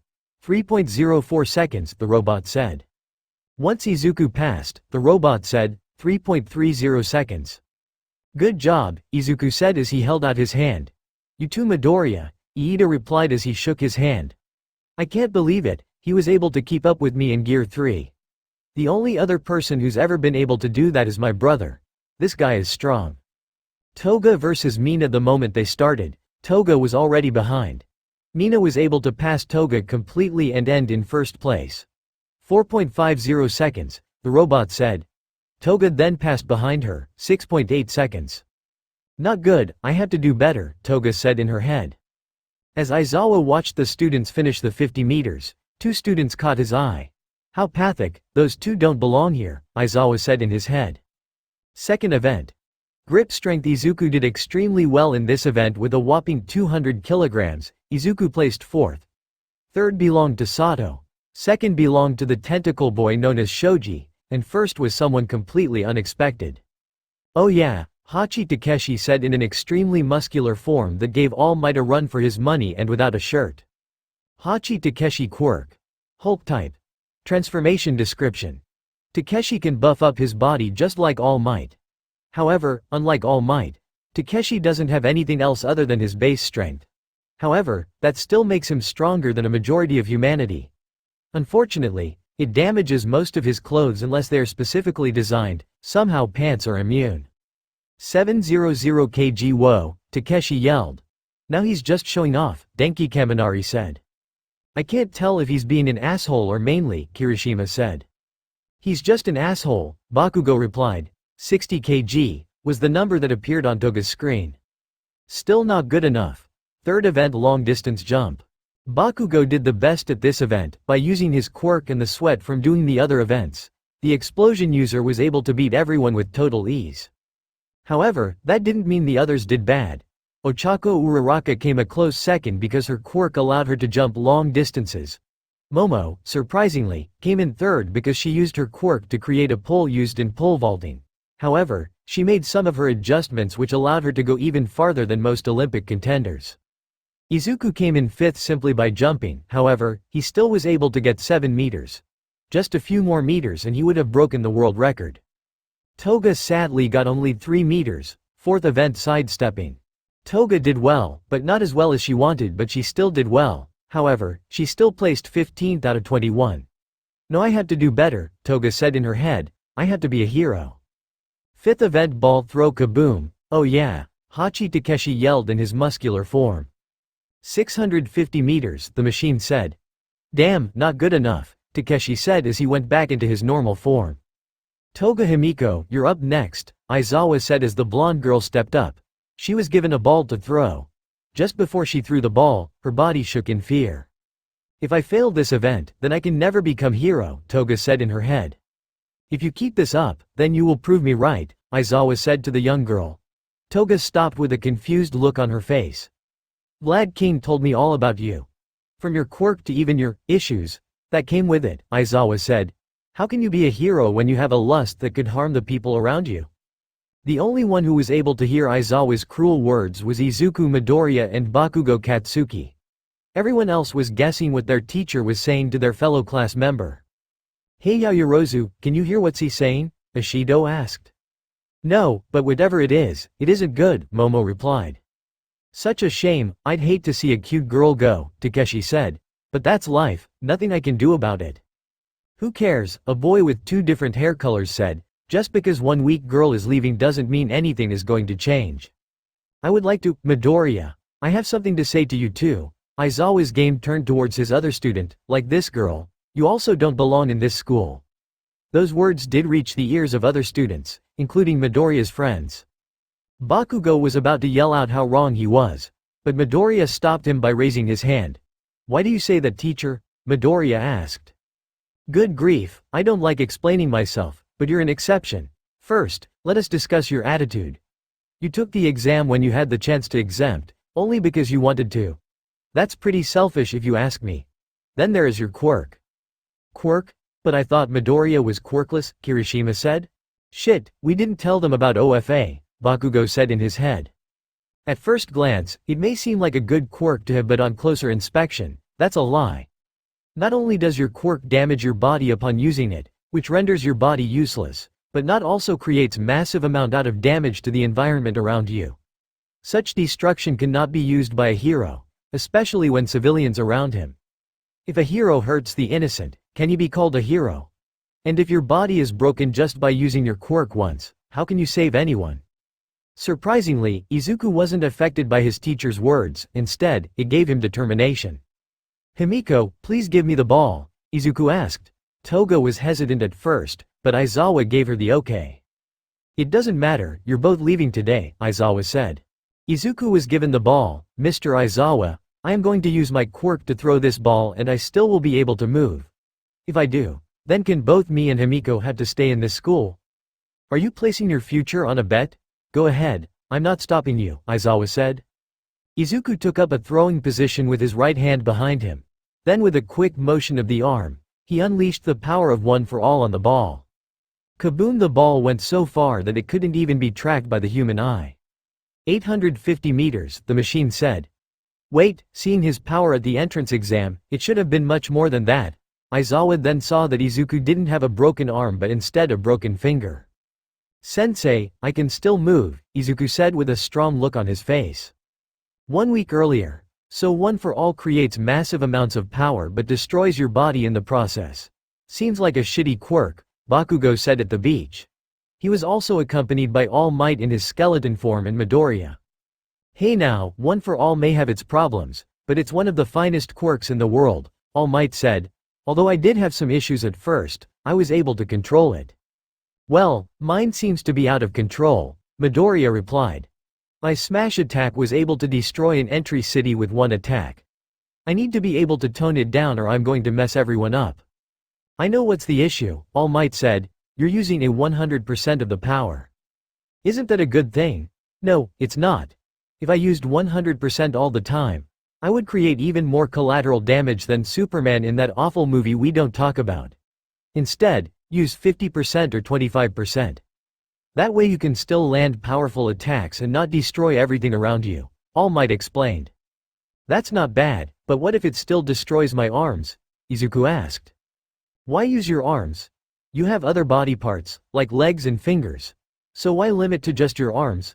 All attention was turned to Bakugo, what I'm not wrong. Sometimes I forget that Bakugo is smart. By limiting it to 50%, my quirk does less damage to my body. But, Izuku then grabbed his hurt hand, it still hurts. So, you did better than I imagined, Aizawa said, but Himiko Toga still needs to pass. Can I at least give her some advice? Izuku asked. Go ahead, surprise me, Aizawa said. Izuku grabbed Toga's hand and took her to a place far from Aizawa's ears. However, this just raised even more suspicion from the students.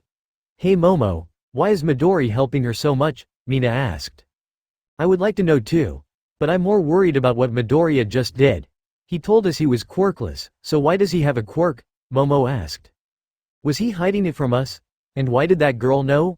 Mina asked as she turned her gaze towards Ochako, who was also curious to what was going on. A weird feeling came to Momo's chest. She didn't like Izuku hanging around girls behind her back. She wanted to be the one that Izuku helped and the one who Izuku stood up for. She wanted to be the girl closest to Izuku. Is this jealousy? Momo's asked herself. Her gaze turned towards Izuku and Toga. It's because of that girl. Going back to the strange duo, Izuku asked Toga a very important question. Himiko, what is your quirk? Toga replied. I know a lot about quirks, any information can help us, Midoriya replied. Well, when I drink someone's blood I become that person and I even can their clothes, however when I turn back after transforming into their clothes too I become naked. Toga was embarrassed saying that last part. A shape-shifting quirk, that's incredibly rare but very powerful. A quirk like that can be useful for mumble. Midoriya just started to mumble different things Toga could use her quirk for. Most of it was hard to understand, but Toga did hear some parts, like using someone else's quirk. Midoriya, Toga said, which ended Midoriya's mumbling. Oh sorry, it's something I do, Midoriya said. Anyways if blood is all you need then here. Midoriya offered his broken finger which had some cuts on it. Toga was happy to see the sight of blood, but then her thoughts turned to confusion. Why are you doing this? Toga asked. I know what's like to be persecuted for something you were born with, Midoriya said. I don't want others to feel the same way I did. Toga's heart throbbed by those words. Okay, I'll do it. She opened her mouth wide and sucked Midoriya's finger. Hey, tentacles, what's going on over there? Takeshi asked. I have a name, Shoji replied. Whatever hentai just tell us what's going on, Takeshi said. Shoji rolled his eyes and formed ears from his tentacles. I hear the sound of sucking. Oh yeah, Takeshi yelled. What? Everyone else yelled. From what I'm hearing she's enjoying it, Shoji added. What? Mina, Momo, and Ochako yelled. Oh yeah she's enjoying it well, Shuki added. Shoji knew that Toga was only sucking Midoriya's finger, but should he tell them that detail? He knew he was adding oil to the fire, but hey let's see how far it goes. Plus he wasn't lying, she seems to be sucking hard. My man, Takeshi said. How the hell did that girl seduce Midori in one day? I'm so fucking jealous, Mina yelled in her head. After a minute of sucking, Toga let go of Midoriya's finger. That was the best suck I've had in my whole life. One more thing Himiko, Midoriya said, there's something about your quirk that could benefit you. After a few words with Midoriya, Toga was ready to throw the ball. So you're finally done, Aizawa said, I was getting sleepy. All the students were watching in anticipation. They had waited to see what tricks Izuku had given Toga. I'm ready sensei, Toga said proudly. Show me what you got, Aizawa said as he handed her a ball. Toga stepped up and was ready to throw the ball right towards the sun however, right before she threw it, her arm transformed. A gray substance wrapped itself around her arm. It transformed her arm from the inside out until it became someone else's arm. Once the substance came off her arm became muscular and larger. Hey, isn't that Midoriya's arm? Bakugo asked. As soon as he said that, everyone noticed the same thing. I see now, she has a transformation quirk, Takeshi said. Explains why she was sucking him. Toga threw the ball as if Midoriya was throwing it and got an impressive score, 90 meters. So, they've impressed me again, Aizawa said. The end of the day. Everyone had finished with their physical exam and had gotten their results back. First, Momo Yaoyorozu second, Izuku Midoriya third, Katsuki Bakugo. Fourth, Shoto Todoroki fifth, Hachi Takeshi sixth, Tenya Iida. Seventh, Fumikage Tokiyami eighth, Mezo Shoji.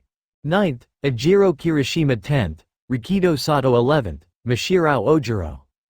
12th, Mina Ishido 13th, Ochako Uraraka. 14th, Koji Koda 15th, Suyu Asui 16th, Yuga Aoyama. 17th, Hanta Siro 80th, Denki Kaminari. 90th, Kyoka Jiro 20th, Toga Himiko 21st, Toru Hagakure. Despite her best efforts, Toga still ended in the bottom two with an invisible girl. By the way, the thing about expelling the bottom two, that was a lie. WHAAAAT. Most of the students yelled out. Not to be rude, but it was pretty obvious, Momo said. I'm not being expelled, I'm not being expelled, Toga yelled in her head. She jumped in the air and yelled, Yippee. Izuku wiped the sweat from his forehead, thank God no one had to leave. Midoriya, Toga jumped right at her new friend, with her breasts right near his head. We did it, we're not being expelled. That demon, the girls who knew Midoriya said. By the way Midoriya, Aizawa handed Midoriya a pink slip. Give this to the nurse and have her heal your injuries. And take someone with you that's not young Himiko. Ah, the blonde girl said. I'll go with him, Momo said. Sure why not, Aizawa said. You're dismissed, now leave. Aizawa then got in his sleeping bag and went to sleep right in front of his students. Wow, what an asshole, Hachi Takeshi said. How long do we have to deal with him? Until March. Also don't talk about our teacher that way, Iida replied. Shut up, nerd. So Midoriya, I have some questions for you, Momo said. I hope you won't mind me asking. Go ahead, Yayorozu, Midoriya replied. We're friends after all. I want to be more than that, Momo said in her head. First, that quirk you displayed when you threw the ball, what was that? I thought you were quirkless. Oh, I forgot to tell you guys. It turns out I'm a late boomer and my quirk came right at the entrance exam, Midoriya explained. I wasn't hiding anything at all, I swear. He's hiding something, Momo said in her head. However, it's possible that he either can't say it to us or doesn't want to. If the latter's the case, then I must investigate. I must get all the details first. Then what about Himiko? Momo asked. What about her? You helped her a lot today, Momo explained, and she was sucking you. Oh, well, I saw her in need and I wanted to help her. Was that wrong? Midoriya asked. It's not wrong, but I was just wondering why, Momo replied. I respect you going out of your way to help people, but there are limits. I understand, Izuku said. Also, Momo grabbed Izuku's injured hand. If you need help with your quirk, please let me know. I will, Midoriya said, completely ignoring the fact that he was holding hands with a girl. After that quick session, Recovery Girl healed Midoriya's finger and then forced him and Momo to listen in an hour-long presentation about not breaking your bones. After that, the day was done and the two friends were free to go. I can't believe our first day is over, Midoriya said. He had his backpack on him and was accompanied by Kirishima, Momo, Mina, and Bakugo. Amaya and Kendo had to stay behind with Class 1B and Sato also stayed behind to help them. I can't believe that our teacher is an asshole, Bakugo said. That's rich coming from you, Mina replied. Hey, let's try and be nice here, Momo said, even though Bakugo is right. Wait up, two voices said. Turning around, the group saw Ochako and Toga making their way towards the group. What do you two want? Bakugo asked. Midoriya then hit him on the back of the head for being rude. Is it alright if we come with you? The girls asked. Hell no, Momo and Mina said in their heads. Sure, Midoriya eagerly answered. His answer was greeted with the bright eye faces of both Ochako and Uraraka. Goddammit, how many girls are in this boy's harem? Kirishima asked. So what are we going to do? Toga asked. We were thinking about going to the arcade, but we haven't picked a location yet, Mina explained. I know a good one right near here, Toga replied. It has really good games and is very cheap. Sweat, Bakugo said, but who's paying? They decided that the only way they know how, the way their ancestors decided. Rock, paper, scissors. Momo lost due to a lack of experience. Don't worry, Yayorozu, you're rich, Mina said, so we can play as much as we like. I don't want to waste too much money. I have limits, you know, Momo replied. Wait, how rich is she? Ochako asked. Her mansion is just as big as this school, Kirishima said, possibly even bigger. That made Ochako's eyes widen in awe. Wow. What are we doing? Let's go to this wonderland, Mina said as she went on ahead. Wait up, you don't even know where it is, Toga said as she got up to her new pink friend. Is it like this every day? Ochako said. Pretty much, Kirishima said, except with 3 just crazy individuals. You get used to it, Bakugo said, trust me. What are you waiting for? Let's have fun, Mina yelled to the group. Come on, Deku, Bakugo said. Deku? I thought your name was Izuku Midoriya, Ochako said. It's a nickname Bakugo gives me. In return, I call him Kachan, Midoriya replied. Well, Deku is a cute name for you. It just screams do your best. I like it, Ochako said. Sure, call me Deku, Izuku replied. From a short distance, Bakugo had one thought in his head. Don't tell her where the name comes from. From a window on the top floor of UA, 2 men watch the group of friends have fun. You know, it feels like yesterday when Midoriya asked me to train him, Shinyu Senshi said. I still can't believe he accepted one for all. I thought he was going to reject it, Yagi Toshinori said in his skeleton form. Well, that makes 2 of us, Senshi said as he started to walk down the hallway. Hey, wait a minute. Yagi caught up to his friend. One for all was your idea. Yeah, but I wasn't sure if Midoriya would agree to it. On one hand, he is receiving the same quirk as his hero. On another, there is a possibility that Midoriya would want to stay quirkless, Senshi explained. Wow, I never imagined you to be so analyzing. What happened in China? All Might asked. Oh yeah, about that. It turns out the person I wanted to see was in India. Took me a while to figure that out, Senshi said. By the way, how is our relationship with Miss Midoriya going? Oh well, Izuku found out. Really? And then Inko found out I was All Might. Seriously, Senshi looked like he was about to burst out laughing. Don't laugh, it's a serious matter, All Might replied, because of that I haven't been able to talk to both of them in 3 days. Come on man, don't be rude like that. The Midoriyas are so nice, I'm sure they understand, Senshi said. I know, but I've never been in a relationship before. Especially one like this, Yagi said. Wait, you mean you've never been in a relationship before, like at all? Senshi asked. Yeah, this is surprisingly the first time I've ever gone out with someone.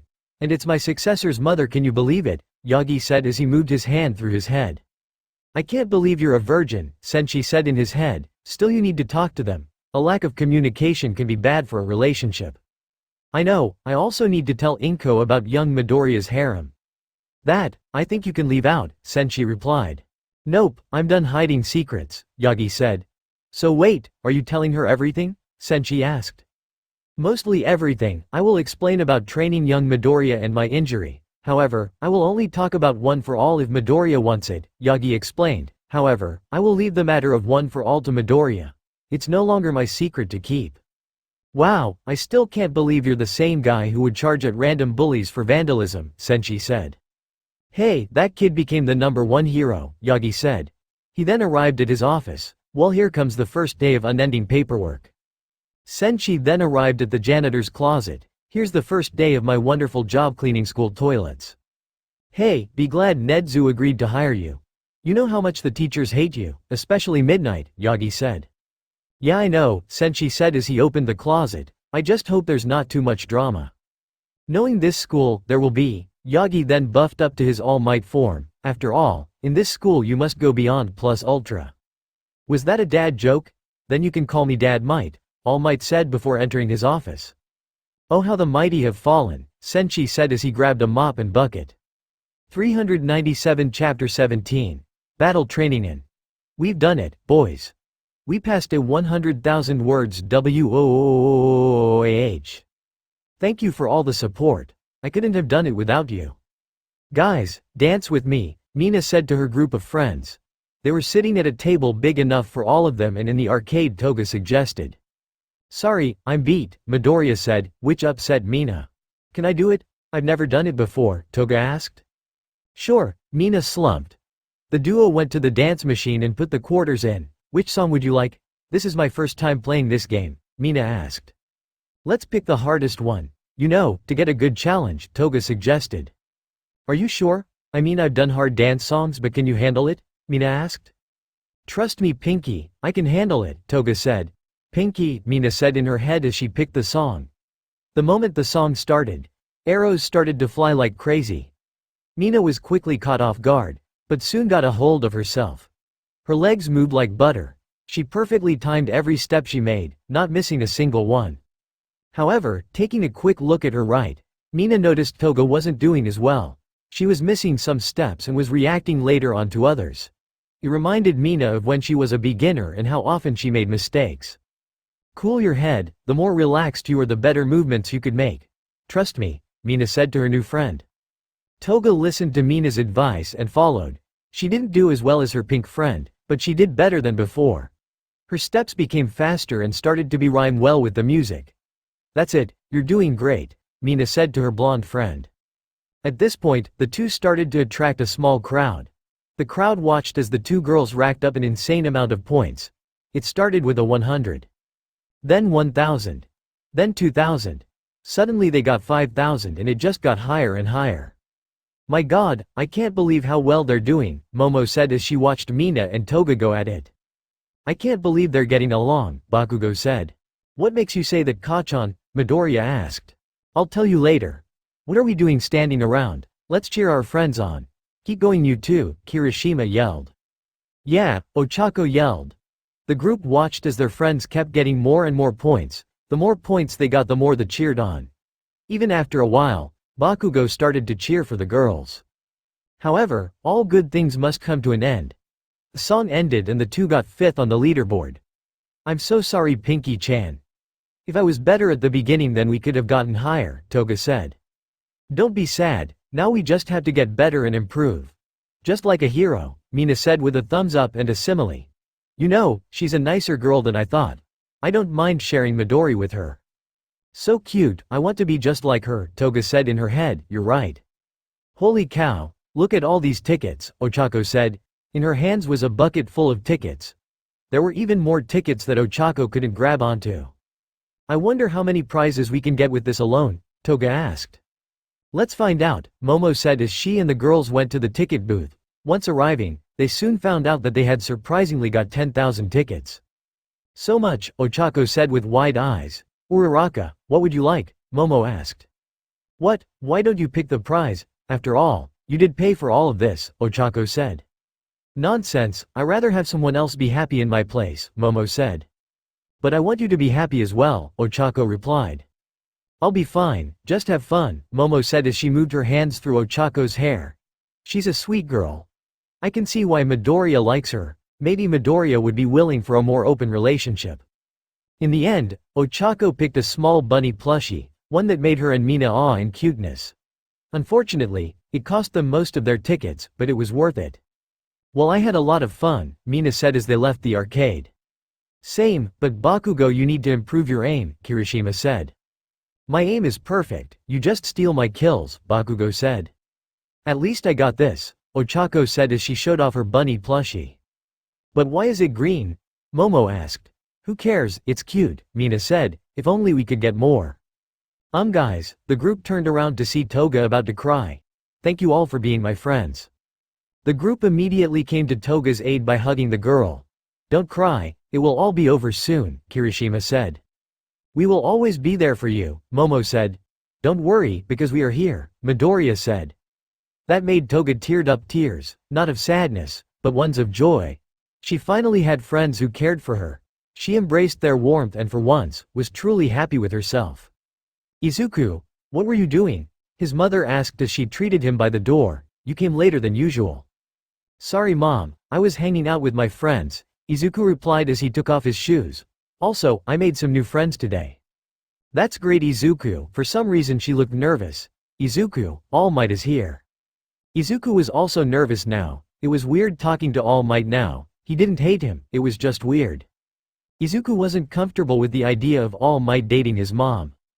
For one, he never saw her go out with anyone else. He only saw his dad once, but it was for a quick visit.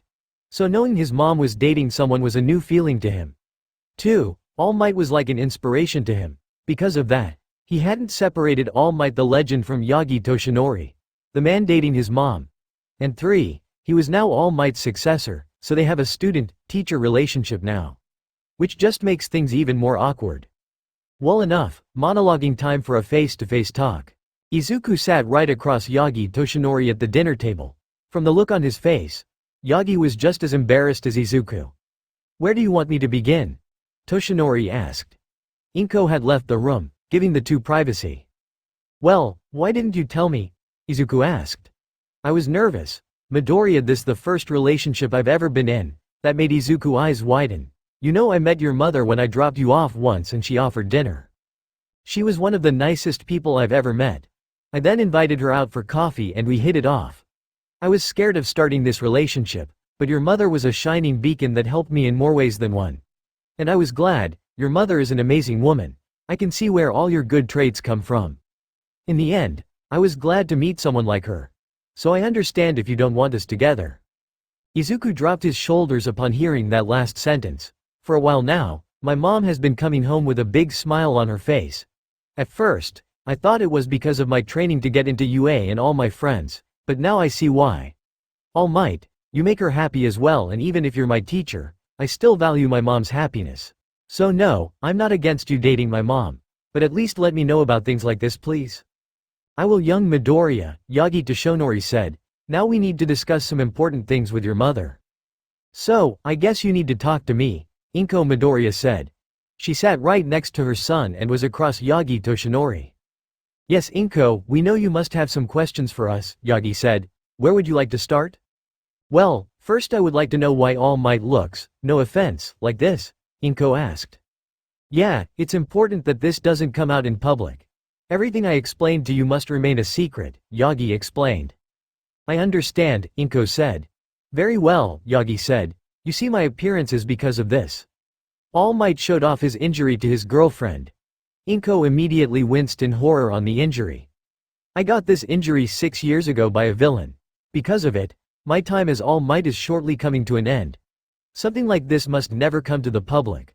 All Might is the symbol of peace. If people knew the symbol of peace was a broken man, then they would panic. I understand, but my real question is, why are you training young Izuku? Inko asked.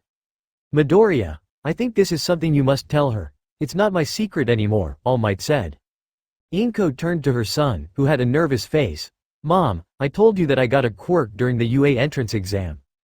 Yeah, it was a sudden mutation, Inko replied. Except I wasn't born with that quirk, someone gave it to me. That's when Inko caught on to what they were implying. Is that even possible? To give someone a quirk? How is that possible? Whose quirk is it? Inko asked. It's mine, Yagi said. I wasn't born with this quirk either. My quirk is called One for All and it's a special kind of quirk. It allows me to transfer quirks to other people if they want it. So that's your quirk, Inko said, but why Izuku? Your son is special, Inko. I've never seen such a brave person in my life. He is truly worthy of being my successor, Yagi said. And I promise as a hero I will protect young Midoriya and make sure that he will be a great hero, that his name will be in the history books.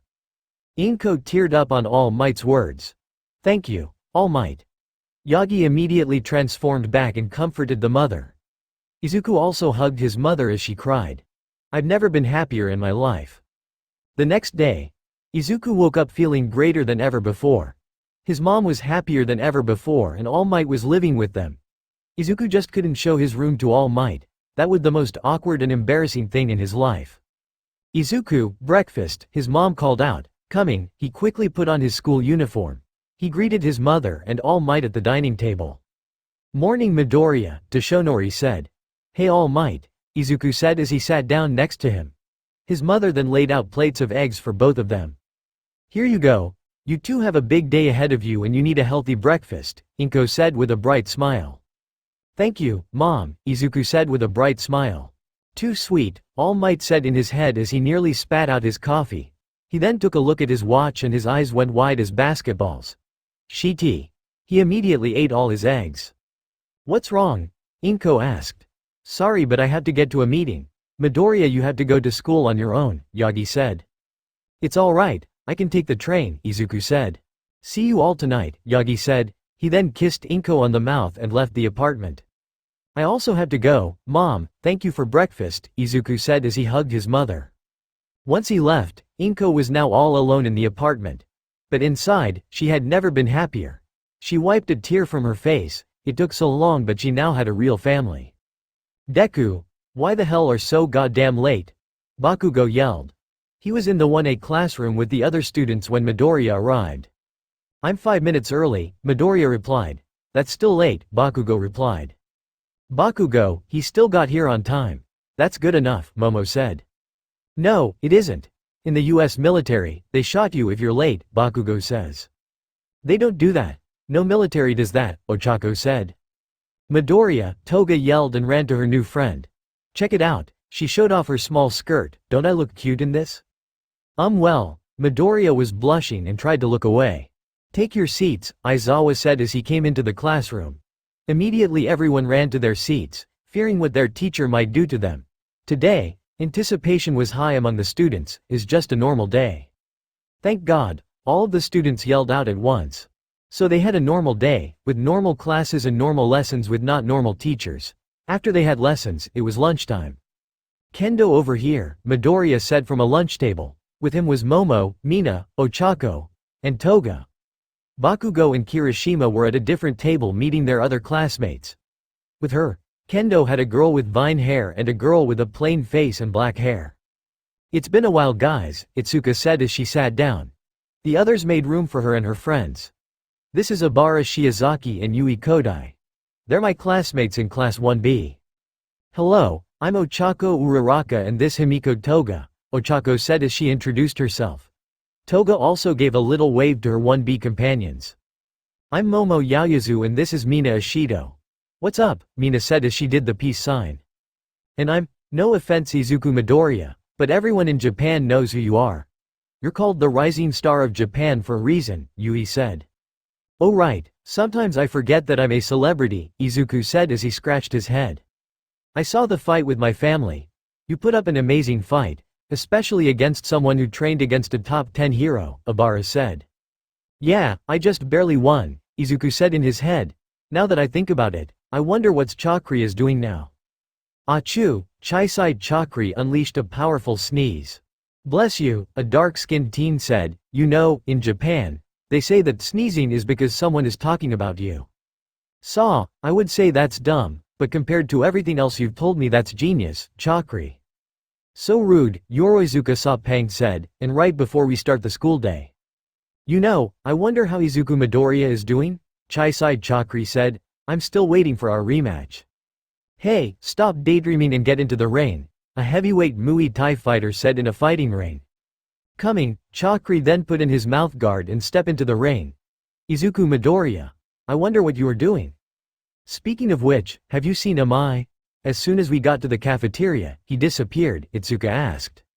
Eat, eat, eat, a crowd behind them chanted. I guess that's his work, Yui said.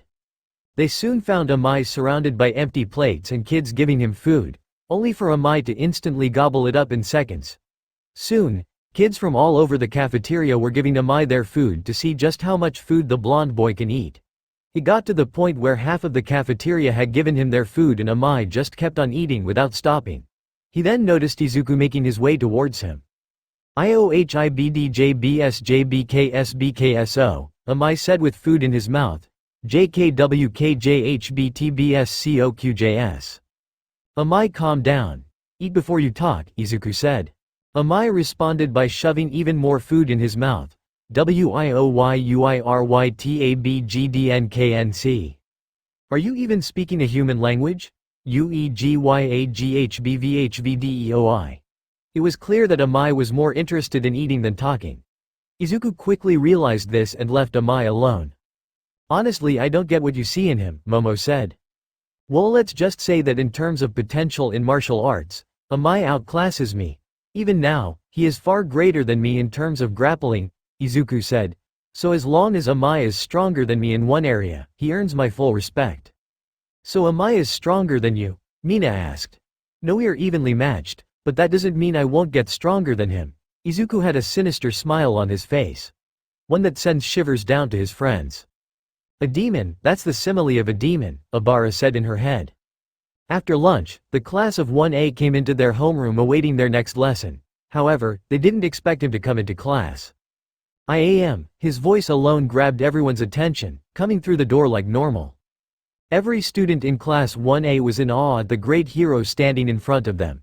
He was even wearing his Silver Age costume, which was his most iconic and recognized costume. I can't believe it. It's him. I had to be dreaming. Well, what other reaction was normal? Students, today for hero classes we will be doing. All Might pressed a button in the wall right next to change. It popped out boxes with numbers on each of them. Battle training. Battle, Izuku and Bakugo said with a strong simile. After a quick change, all of 1A was outside in their hero costumes, with one exception. Hey Toga, why are you wearing your PE uniform? Where's your hero costume? Ochako asked her blonde friend. Oh, well, because of my quirk they had to make a lot of adjustments. They say it will be done by next week. At least they got me a support item, Toga explained, but your costume looks great. Thank you, Ochako said. Hey, what about mine? Mina said as she showed off her colorful costume. Not only does it work well for my quirk, but I'm sure Midoriya will like it as well. Now, no need for fighting, Momo said. It was then that the other girls and other students saw her costume. What kind of costume is that? All the girls were saying in their head. They had every right to be shocked. It was too revealing for the average hero costume. Heck, it looked like Midnight herself made the costume. Sorry I'm late, All Might Sensei. My costume had a zipper problem, a certain green-haired boy said. No worries, young Midoriya, all is well, All Might said.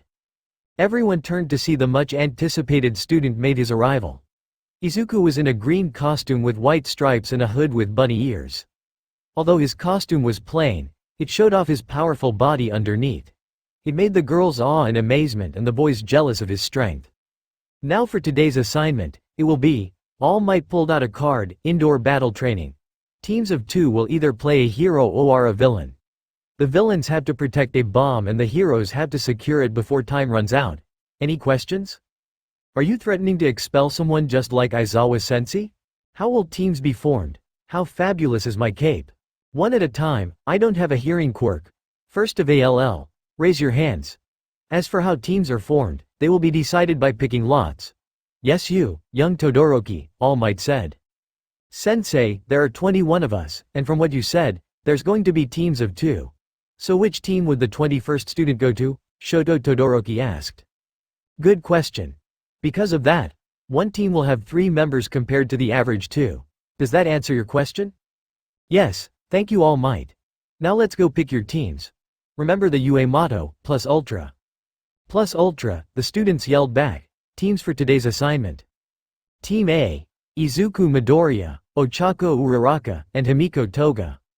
Team B, Shoto Todoroki and Honta Shiro. Team C, Bakugo Katsuki and Momo Yaoyorozu. Team D, Tenya Iida and Hachi Takeshi. Team E, Mina Ishido and Yugo Aoyama. Team F, Koji Koda and Rikido Sato. Team G, Jiro Kyoka and Denki Kaminari. Team H, Tsuyu Asui and Fumikage Tokiyami. Team I, Hagakure Toru and Ojiro Mashiro. Team J, Mezzo Shoji and Ejiro Kirishima. These will be the teams for today's practice, All Might explained. First round, Team A versus Team D begin. The hero team was given 15 minutes to observe the layout of the building before the practice began. Wanting to make every second count, Himiko and Ochako observed every detail they could. Izuku, however, was observing the building itself, not what was written on the paper.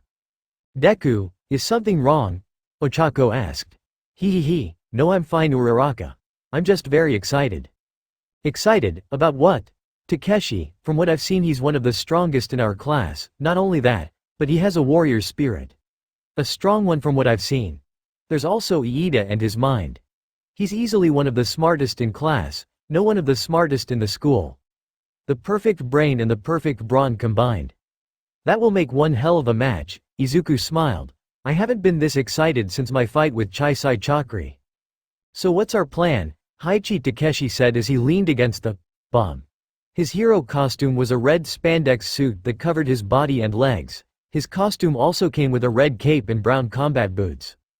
I'm not sure. I've never had to think like a villain before, Iida replied. Well, how about this? We are heroes protecting a hostage from a deadly trio of villains and we have to wait until backup arrives, Takeshi explained. That's brilliant. I am a noble hero. WHO must protect Lady Bomb-chan from the evil clutches of villains, Iida yelled. Jesus, don't let it get to your head, Takeshi said. Takeshi, you will keep watch by the stairs. Once you see someone, immediately engage, but don't win. Make sure to drag it out as long as possible so that you can tire them out and reinforcements can come. Good, I'm eager for a fight. Takeshi cracked his knuckles, and from what I've heard Izuku Midoriya is as strong as they come. Let the training begin. All Might sound the bell to start the test. He then took out a grading sheet. Young Midoriya, you're my successor, and Inko's son, but I will grade you as harshly as any other student. The same goes for the rest of Class 1A. I will teach them to my utmost limit. So, Takeshi is watching the stairs while Iida protects the bomb. It seems like a good strategy, Tsuyu said. On paper, but remember, every plan could fail at any moment, Bakugo said. Besides we haven't seen Midoriya's plan yet. Wow, that was surprisingly smart, Denki said. What the hell does that mean? Shush look, Jiro said as she pointed to the screen. What's Midoriya doing? Everyone turned to the screen and saw something bizarre. Both Ochako and Toga were holding onto Midoriya's back as if they were on a piggyback ride. Midoriya then went to the side of the building and placed both of his hands on the wall. What's he doing? Everyone was thinking. When Izuku's fingers emitted green lighting and he started to make holes in the wall with his fingers alone.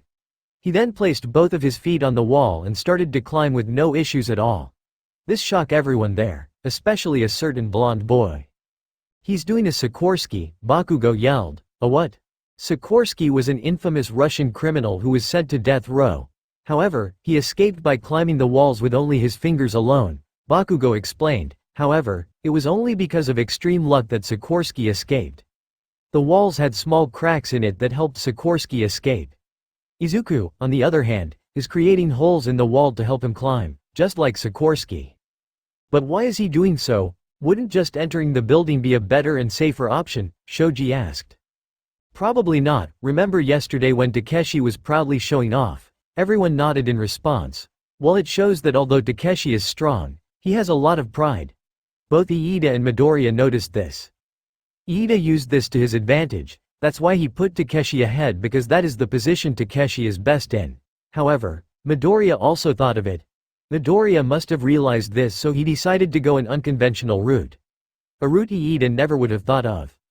That's amazing. How could Midoriya figure this out? Simple, it's because Midoriya is one of the best minds I've ever known. He thinks about things like this daily. Honestly, when it comes to strategy, he surpasses everyone here. Those words shocked everyone there, except for one. Just another opponent, I will beat him with only my eyes, Shoto Todoroki said in his head. However, Momo noticed something else. Is All Might smiling? No, he always smiles, but he looks prideful. When Midoriya told Ochako and Toga his plan, they couldn't believe it. Climb the wall to get to the top, that was crazy. However, Midoriya surprised them both when he fully explained everything. If all goes well, then they would win the match with no problems as well as doing it record time. However, the most difficult problem for the girls wasn't taking the bomb, but getting to it. They had to wrap their arms around Midoriya and get close onto their back. Not only that, but they also have to be very close to each other so that Midoriya could carry them both.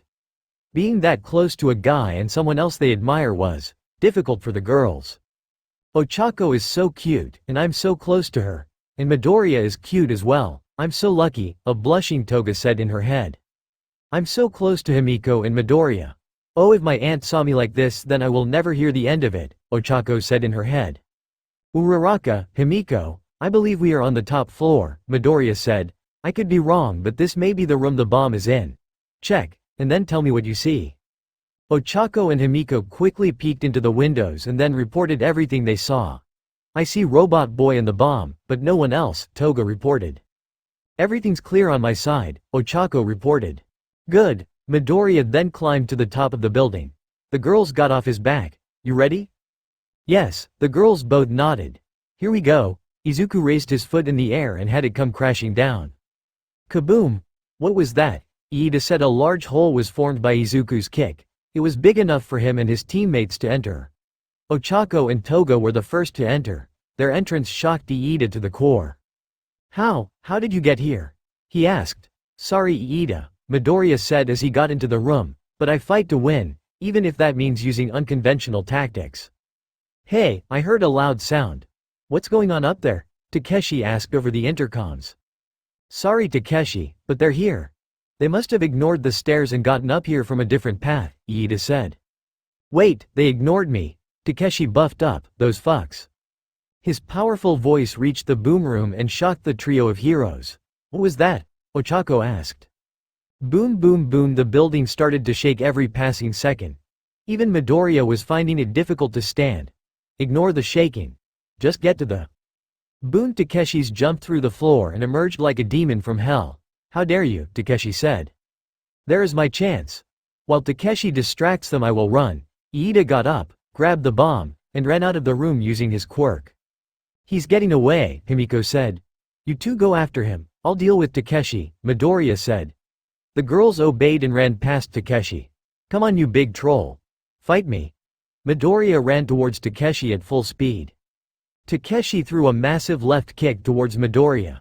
Midoriya blocked with both of his arms, yet it was all in vain. The kick was so strong that it sent Midoriya flying into the nearby wall.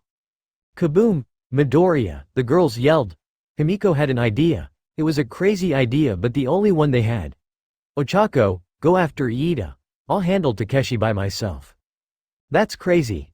If Midoriya couldn't even touch him, what makes you think you can take? Ochako asked. Toga took out her support item because, I think you and Midoriya are cute and I will protect anything cute. Wait, what? It was too late. Toga ran at Takeshi whose back was facing her. He was still in his rage mood so he didn't notice Toga until it was too late. Stab Toga's support item stabbed Takeshi, though only by a little bit. Takeshi broke free from his rage mood and turned around. Did you just stab me with a syringe? Yes, Toga replied. Well, okay. Takeshi threw a light punch at Toga, who barely dodged the attack. She took the syringe out. Inside was a small amount of blood. Taking a closer look, Takeshi saw a small wire attached to the end of the syringe. So, she may not have a costume, but she has a weird support item. I thought her quirk was transformation. Unless, Takeshi took a look at the wound on his back and smiled. So that's how it is. Honestly, I ever imagined UA accepting a quirk like hers, but who cares in the end? The more interesting the opponent, the better the fight. Ochako, run, Robot Boy is gaining distance every second, Toga yelled. Right, Ochako put on her helmet and ran out of the room. So Blondie, I don't want to hurt a cute girl. So give up now and wait until the bell or face my power, Takeshi said. Toga responded by drinking Takeshi's blood. Your blood? I can tell a person's traits by the taste of their blood. Your blood tastes like a pervert and heroes hate perverts. Well, it looks like being rude is also a part of being a hero. Don't complain when I start punching. Oi, Takeshi turned around to see a fist aiming right towards his face. Boom! Takeshi's face was sent backward and blood came out of his nose. That's my teammate right there, and I'm not going to let you ruin her cute face, Izuku Midoriya said. Toga blushed when she heard Midoriya's words. Toga, go help Ochako. She may need help dealing with Iida. Yes sir. Toga was about to run out of the room. Wait, Toga turned around. Iida's weakness is his arms. Now go save your teammate. Sure thing. Toga ran out of the room with her syringe in her hand. Now, Izuku turned to Takeshi, recovering from his bloody nose. I'm ready for my fight. Well, I thought you were knocked out from my kick earlier, Takeshi said as he wiped the blood from his nose. Nah, it was only a concussion. I'm at full strength now, Izuku said. Good, it would be a shame to fight you with an advantage. Takeshi wiped his blood on his pants and then cracked his knuckles. Let's begin. Toga ran down the hallway, looking for Ochako or at the very least Iida.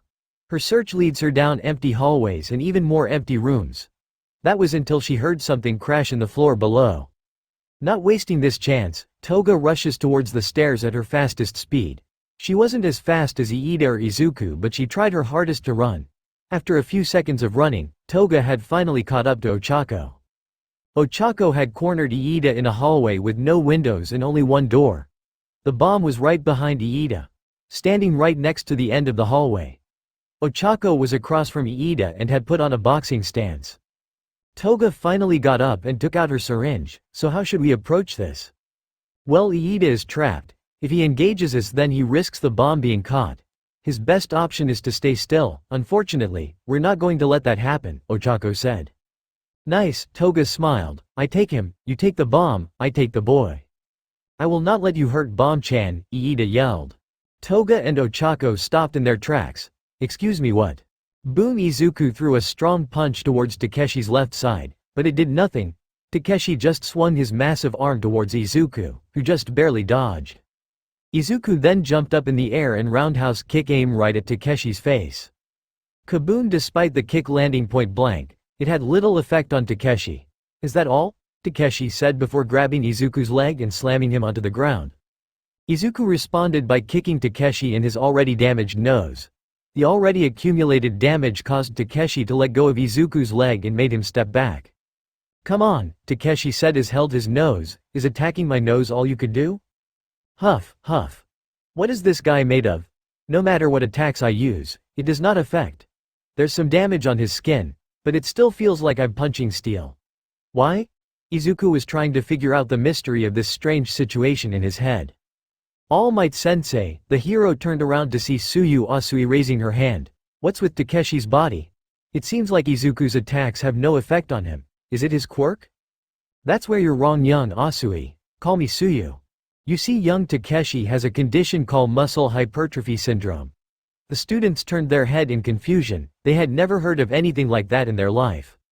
Let me explain. It is an extremely rare condition that not only reduces muscle fat but also increases muscle size. Because of this, Takeshi's muscles were super strong from the moment he was born. So even without his quirk, Takeshi still has the strongest muscles in the world, All Might explained. And I'm not messing with you, this is real. Condition, myostatin-related muscle hypertrophy #synonyms. Wait, so how is Midoriya supposed that thing? Jiro asked. Come on Bakugo, it's your job to explain, Kirishima said. Huff, well I were him I would start using more tactical fighting than just throwing attacks, Bakugo replied. However, knowing Midoriya he probably has a better idea than me. I think you're right. Look, Sato pointed to the screen. On it was Midoriya making a strange stance. Bakugo's eyes immediately widen. Is he using Nico's style? Midoriya's left arm was right in front of him in the shape of an L while his right arm was up and standing strong. Oh, a new stance, interesting. But let's see what good it will do. Takeshi then brought down an extremely powerful right chop towards Midoriya. Midoriya grabbed Takeshi's arm in the air and sent all that power right back towards Takeshi. It resulted in Takeshi's arm being dislocated from its shoulder. In pain, Takeshi released his arm from Midoriya's grasp and held on to his dislocated shoulder. Shit, I underestimated Midoriya. Then again, who knew he had a technique like that in his arsenal? Time to go all out. Takeshi then popped his shoulder back in place, which surprised Midoriya. Doesn't that hurt? Midoriya asked. A small price to pay for victory. Besides, it was going to hurt. Either way, that's what happens in a fight, Takeshi said. Midoriya dropped his stance. Before we start I would like to ask, what is true strength? I mean in your definition, what is true strength? Midoriya asked. Well I'm not the philosophical type so I will give you a simple definition. True strength is the ability to defeat any opponent without losing, Takeshi said. I see, thank you for your answer. I would like to fight you more but unfortunately for you, you've already lost, Midoriya said. Wait, what? Himiko, I'll get the bomb and you will handle Iida. Is that good for you? Ochako asked. Sounds good to me, Toga said. Together, she and Ochako dashed towards Iida. Iida responded by dashing towards the duo. Ochako used her quirk on herself and floated above Iida, which surprised the blue-haired boy. Right behind him, Toga's body was wrapped in a mysterious gray goo. Underneath the goo, Toga's body began to change into a more powerful and muscular body. Iida turned around to see a massive fist towards his face. He tried to block with his arms, but his arms and helmet were crushed by the powerful punch. With just one punch, Iida was defeated. Ochako turned around and saw Takeshi himself standing over his ally. Ochako was confused beyond all belief until, it's me Toga, it's my quirk remember. Oh right sorry. Ochako then grabbed the bomb and secured their victory. Hero team wins, All Might said over the loudspeakers. What? Takeshi said. We won, Ochako yelled. We won, Toga said in her normal form. However, because she was in her normal form Ochako saw something special. She's naked, blood came out of Ochako's nose and splattered against her helmet. I've seen beauty. 397 Chapter 18. Calm before the storm. And, thank you Fish Horix 151 and White Tiger for beta reading. White Tiger has been a great supporter of my fix over the years so I need to give him my thanks. Now repeat after me. I will stop breaking my body. I will stop breaking my body, Izuku said. Then stop doing it, Recovery Girl said as she hit Midoriya on the head with her walking stick. Ow, Izuku touched the spot where he was just hit. I just broke a few bones.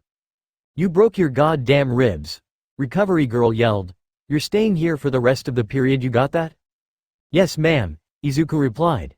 Do you need help Deku? Ochako asked. She had tissues in her nose after uniquely seeing Toga. No thanks, I'm completely fine, Midoriya said. Physically yes, mentally no. After they won, Izuku went downstairs to congratulate his team.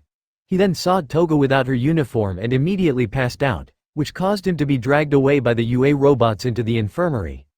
Ochako was also brought to the infirmary due to a lack of blood. So you did good, Ochako said. So did you. It was because of you and Toga that you were able to win at all, Izuku replied. Ochako got up from her nurse bed and went up to Izuku, but it was because of you that we were even able to get the bomb. Well, just kiss already, Recovery Girl said as she pushed Ochako into Izuku's body. Ochako collapsed right onto Izuku, which caused their lips to connect. Their eyes widened the moment they kissed. Instantly, Ochako separated herself from Izuku but was still on top of him. The two teens had no idea what to do. Their minds went completely blank. Intel, Midoriya. Shinyu Senshi said as he burst through the door. Oh. Senshi saw the position the duo was in and was flabbergasted. I'll leave you two alone. Sorry Deku, but I had to go to class, Ochako yelled as she ran out of the nursery and away from her friend. Wow, a kiss won the second day of school. You're a true Chad, Senshi said to his student. However, Izuku didn't even notice his sensei. His face was bright red, still recovering from the kiss he just had. His face was red and his eyes were motionless from the shock. Snap snap, oi, Midoriya. His sensei began to snap his fingers near Midoriya's head to get his attention. Izuku then came right back to reality and noticed that his teacher was right there. Sensei, Midoriya yelled. You now noticed. Senshi put on a smug grin. So, who is she and how much fun are you going to have with her tonight?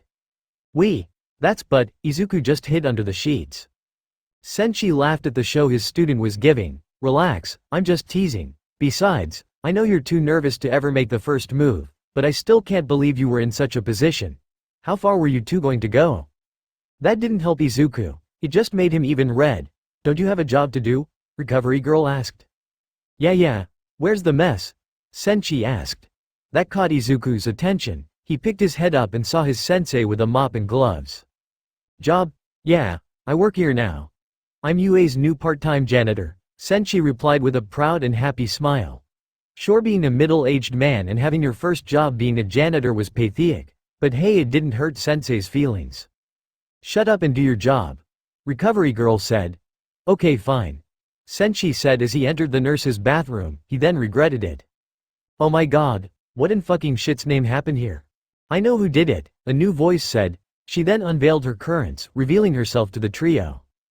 It was that blonde wax boy. He had an eating contest. I guess he couldn't hold everything in and had to let loose. Also, I'm here because my quirk drains my stamina a lot, so I need a lot of rest, Nijire Hato explained. She was in her hero costume and was also holding an ice pack near her head. Whatever, Senshi then put on a cold mask and went inside the disgusting bathroom. Oh, you said that guy was your sensei? What does he teach you? Nijire asked. Well, he teaches me. Oh, and what about you and that girl? Are you two in a relationship? Is it just you two, or are you two in a polygamous relationship? Are you in a harem? What do your lips taste like? Nijire was constantly asking more and more questions. Well, Izuku gained a small blush. Hey, what is your quirk? What type is it? What can you do with it? Is it cool? Is it lame? Nijire asked. Izuku inhaled a small bit of air before. He is my sensei and he teaches me martial arts. I'm not in a relationship with Uraraka. I'm single and are ready to mingle. I have no idea what my lips taste like. My quirk is called Superpower, and it's an emitter and strength enhancer. It's awesome, but it breaks my bones. Did I answer all your questions? Both Nijire and Recovery Girl were in awe at Izuku's response, especially Nijire. No one before has ever caught up to her talkative nature. This made the blue-haired girl simile in glee. She now wanted to ask more questions. You can keep up with me? How do you do that? Is that a superpower? Do you have two quirks? Your quirk breaks your bones. What else does it break? Can it enhance your arms or blah blah blah blah blah? Nijire went so fast that anyone listening in could barely understand. Blah blah blah blah blah blah, Midoriya replied. Recovery Girl was just watching in awe as the two hit off. You know what, I ship it, Recovery Girl said in her head. Midoriya, are you all right? Momo asked as soon as he came back into the class. It wasn't just her, Mina, and Toga also came up to him. I'm fine, Midoriya replied, just a few broken ribs. Sorry about that, Takeshi said a few seats away. It's alright, Midoriya replied. See you later Midoriya-kun, the blue-haired girl said from behind the door. Later Nijire-senpai, Midoriya replied. The moment Nijire said her first words to Midoriya, the girls who knew him had a deep menacing aura surrounding them. Midori, who was that girl? Mina asked. Oh, she's a hero student like us, however, she's a third year. So in the infirmary, we talked a lot about hero stuff. I even got her number, Midoriya said. Lucky bastard, the guys of 1A said in their head. Toga then looked down at her chest and remembered the size of Nijire's assets. Cruel world. Honestly, Jiro was watching from afar and was not impressed. I don't get it, what do they see in him? The only girl who didn't even notice Nijire or Izuku was Ochako. But that was because of the kiss that had happened earlier today. Oh god. Can we still be friends after something like that? What will he think of me? Bakugo noticed both but honestly didn't care. So what if Izuku has a harem? Doesn't mean anything in the long run except more child support to pay for. Honestly, the only other reason why Bakugo wasn't saying anything was because of what happened earlier today. Poor Siro, Momo's wrath knows no bounds. By the way, Ka-chan, the blonde boy turned to his friend who had appeared right in front of him, Sensei's back. That shocked Bakugo to the bone, and his face looked like it had seen death itself. Goddammit, Bakugo said. Mirio, Tamajiki-kun, Nijire called out to her friends. Oh Nijire, you're looking better, Mirio said. Yeah. Also I met this really cute boy, Nijire said. I thought you said all boys are cute? Tamajiki asked. Well yeah, but he was super cute. Like super duper uber cute, Nijire said. We should have him train with us. Wow, this guy sounds like he has a lot of power. Mirio shouted that last word, it was his signature catchphrase. Who is he by the way? You will never guess who. It's Izuku Midoriya, that guy who was in that awesome fight. Remember, Nijire said. Wait, he's our junior. Why are you crushing on our junior? Tamajiki asked. Because I can, Nijire replied. Haha, well who are we to judge, Mirio said. Oh, by the way, Mirio, I meet someone super strong. I think he could be even stronger than you, Nijire said. Sounds interesting. I want to meet him, Mirio said with a simile. After school, Izuku was happily walking with his friends. Unfortunately, Amai and Itsuka had to stay behind again because of something a 1B student did. Guess who? Sato had to help with his family's bakery, so he had to leave early. So it was just the same people as yesterday. Each of them had smiles on their faces, except one boy. Oh god, I didn't do the training he wanted me to do. What will he think? Bakugo said to himself. Well, he is working right now, so I guess you can do your training? Midoriya said. Wait, what? Yeah, he's the new janitor for UA, Midoriya explained. H-A-H-A-H-A-H-A-H-A-H-A-H-A-H-A. Bakugo laughed like a egomaniac. That guy is a janitor, ha ha ha ha. Boom, something whizzed past the students' heads and crashed into the ground. Upon inspection, the students say it was a piece of wood with writing inscribed on it. Keep laughing. My sensei is great, Bakugo said. Nothing is wrong with him. Wait, you guys have a sensei, Toga said. What's he like? He's rough and is hard on us, but he's a nice guy, Midoriya said. Plus without him, I wouldn't have gotten into UA or met my good friends. Ah, thank you Midoriya, Kirishima said. You're welcome, Midoriya replied with a simile. So someone taught Deku how to be strong. I want to meet him, Ochako said in her head. What happened to you? Yagi Toshonori asked his friend. His friend had just finished cleaning the nursery and looked terrible. Shinyu Senshi looked like he had fought 10 wars and was involved in every battle. Hell, I've seen hell, Senshi said. Jesus, Yagi said. How could one boy make such a mess? Senshi asked. If you're complaining about that, then are you truly worthy of being UA's janitor? A new feminine voice said. Oh no, Senshi groaned. Shut it, the voice of Namori Kayama, otherwise known as Midnight, said. Just because Nezu accepted you doesn't mean I will. As well as the rest of UA staff. I don't care, Aizawa said. Who cares in the end? Wow, that's bold coming from you, President Mike sarcastically said. But the same applies to me as well. I don't care. Oh come on, does no one have an issue with him here? Midnight said. Midnight, what's your deal with him? Vlad King asked. None of your damn business, Midnight replied. I took her virginity. Excuse me, what the fuck? President Mike said. He was on the verge of laughing. You asshole! Midnight was about to attack the buff man with her whip when suddenly. Everyone please calm down, a horrifying but squeaky voice said. The voice belonged to the most horrifying person in UA. Nezu, the principal of UA High School. Now, I don't want workplace drama going on, Nezu said. The rat or dog or bear thing walked into the room with so much commanding presence that it made everyone silent. Sorry, Mr. Nezu, Midnight said. It is nothing, but if such drama were to escalate, then that could greatly affect the performance of not only our workers but our students as well. So please take into consideration what your actions might cause, Nezu said.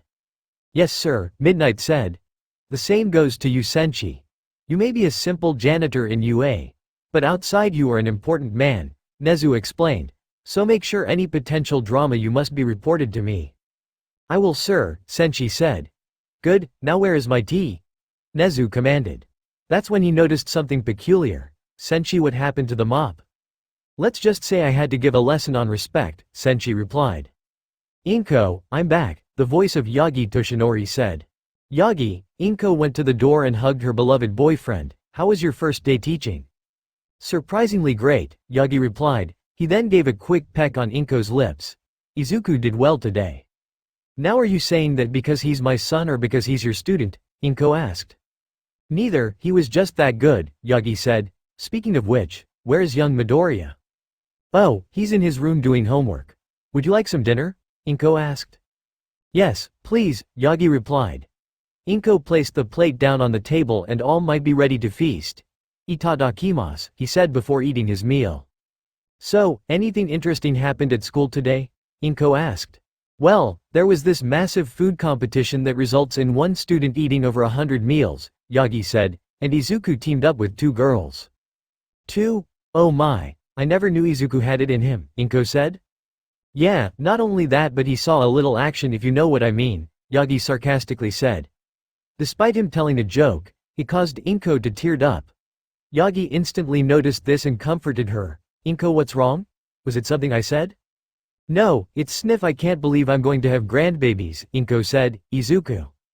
Yes, Mom. Izuku instantly ran to his mother upon hearing his name. Did something happen?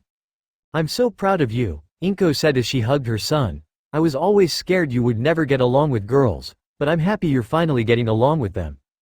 Wait, who told you about the kiss? Izuku asked. Kiss? Yagi and Inko asked. Oh no, Izuku said in his head.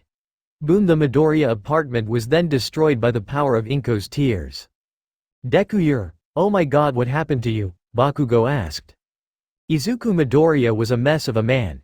His clothes were drenched, his hair was messy and he just looked plain wet.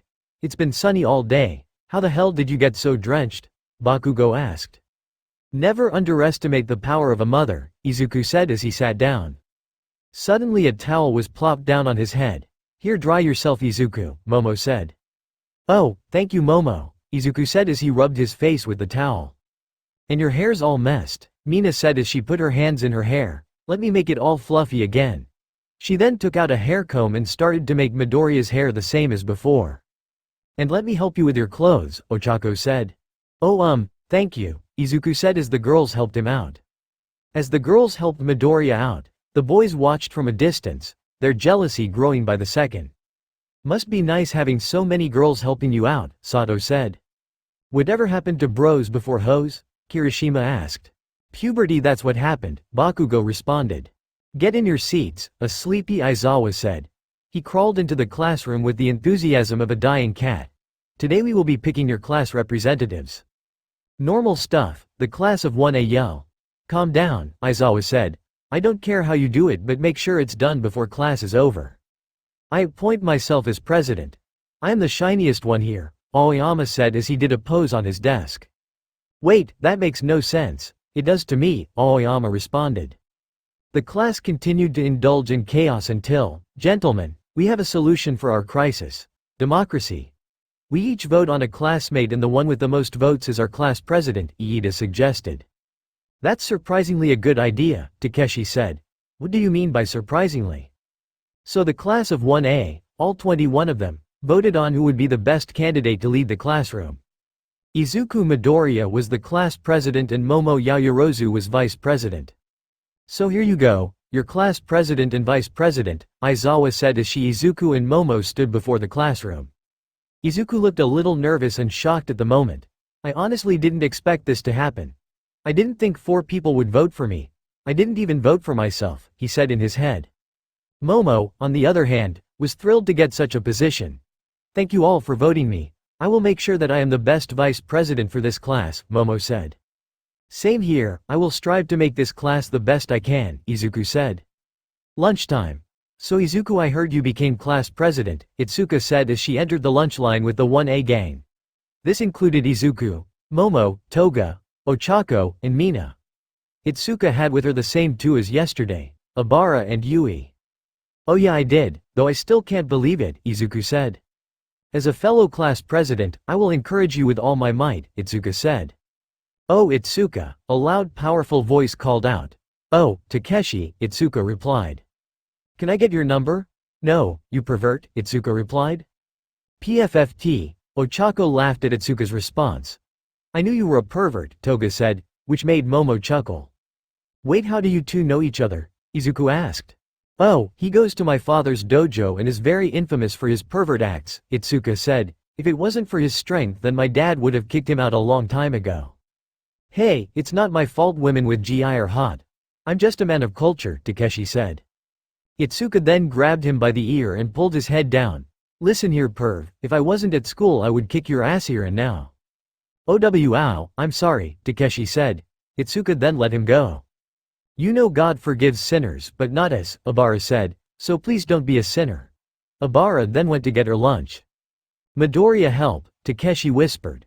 "Sorry, I can't help you," Izuku said. "Heroes don't help perverts," Mina said as she walked away. "Pervert," Toga said as she stuck out her tongue.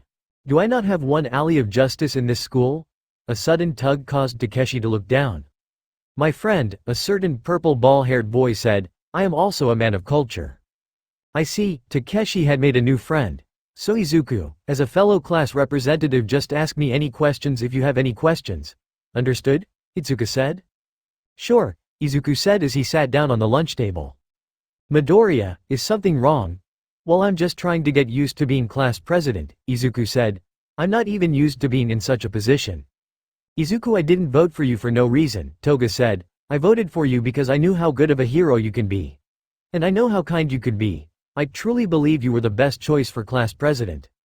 "You voted for me," Izuku said in amazement. "She's not the only one," Mina said. "Guilty," Ochako replied. "I'm sorry Midoriya, but I voted for myself," Momo said.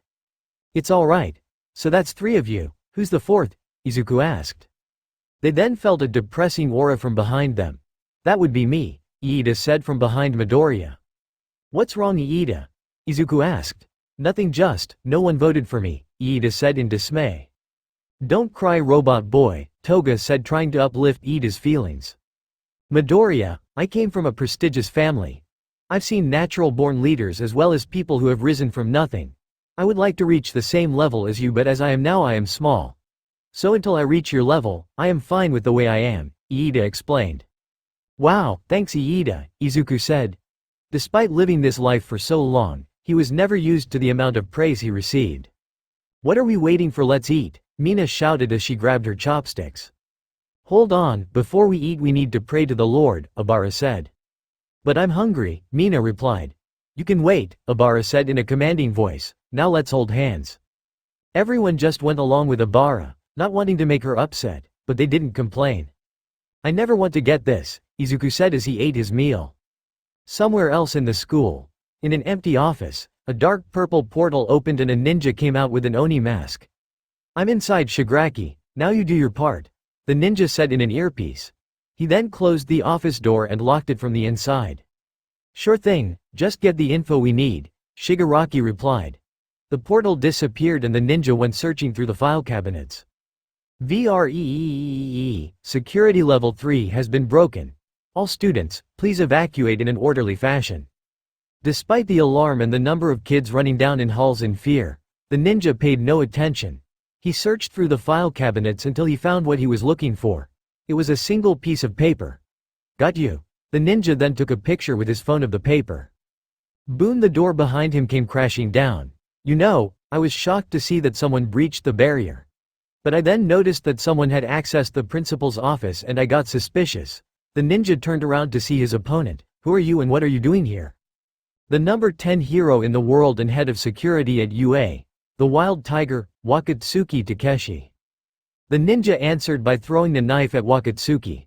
Wakatsuki was able to grab the knife and crushed it under his hands.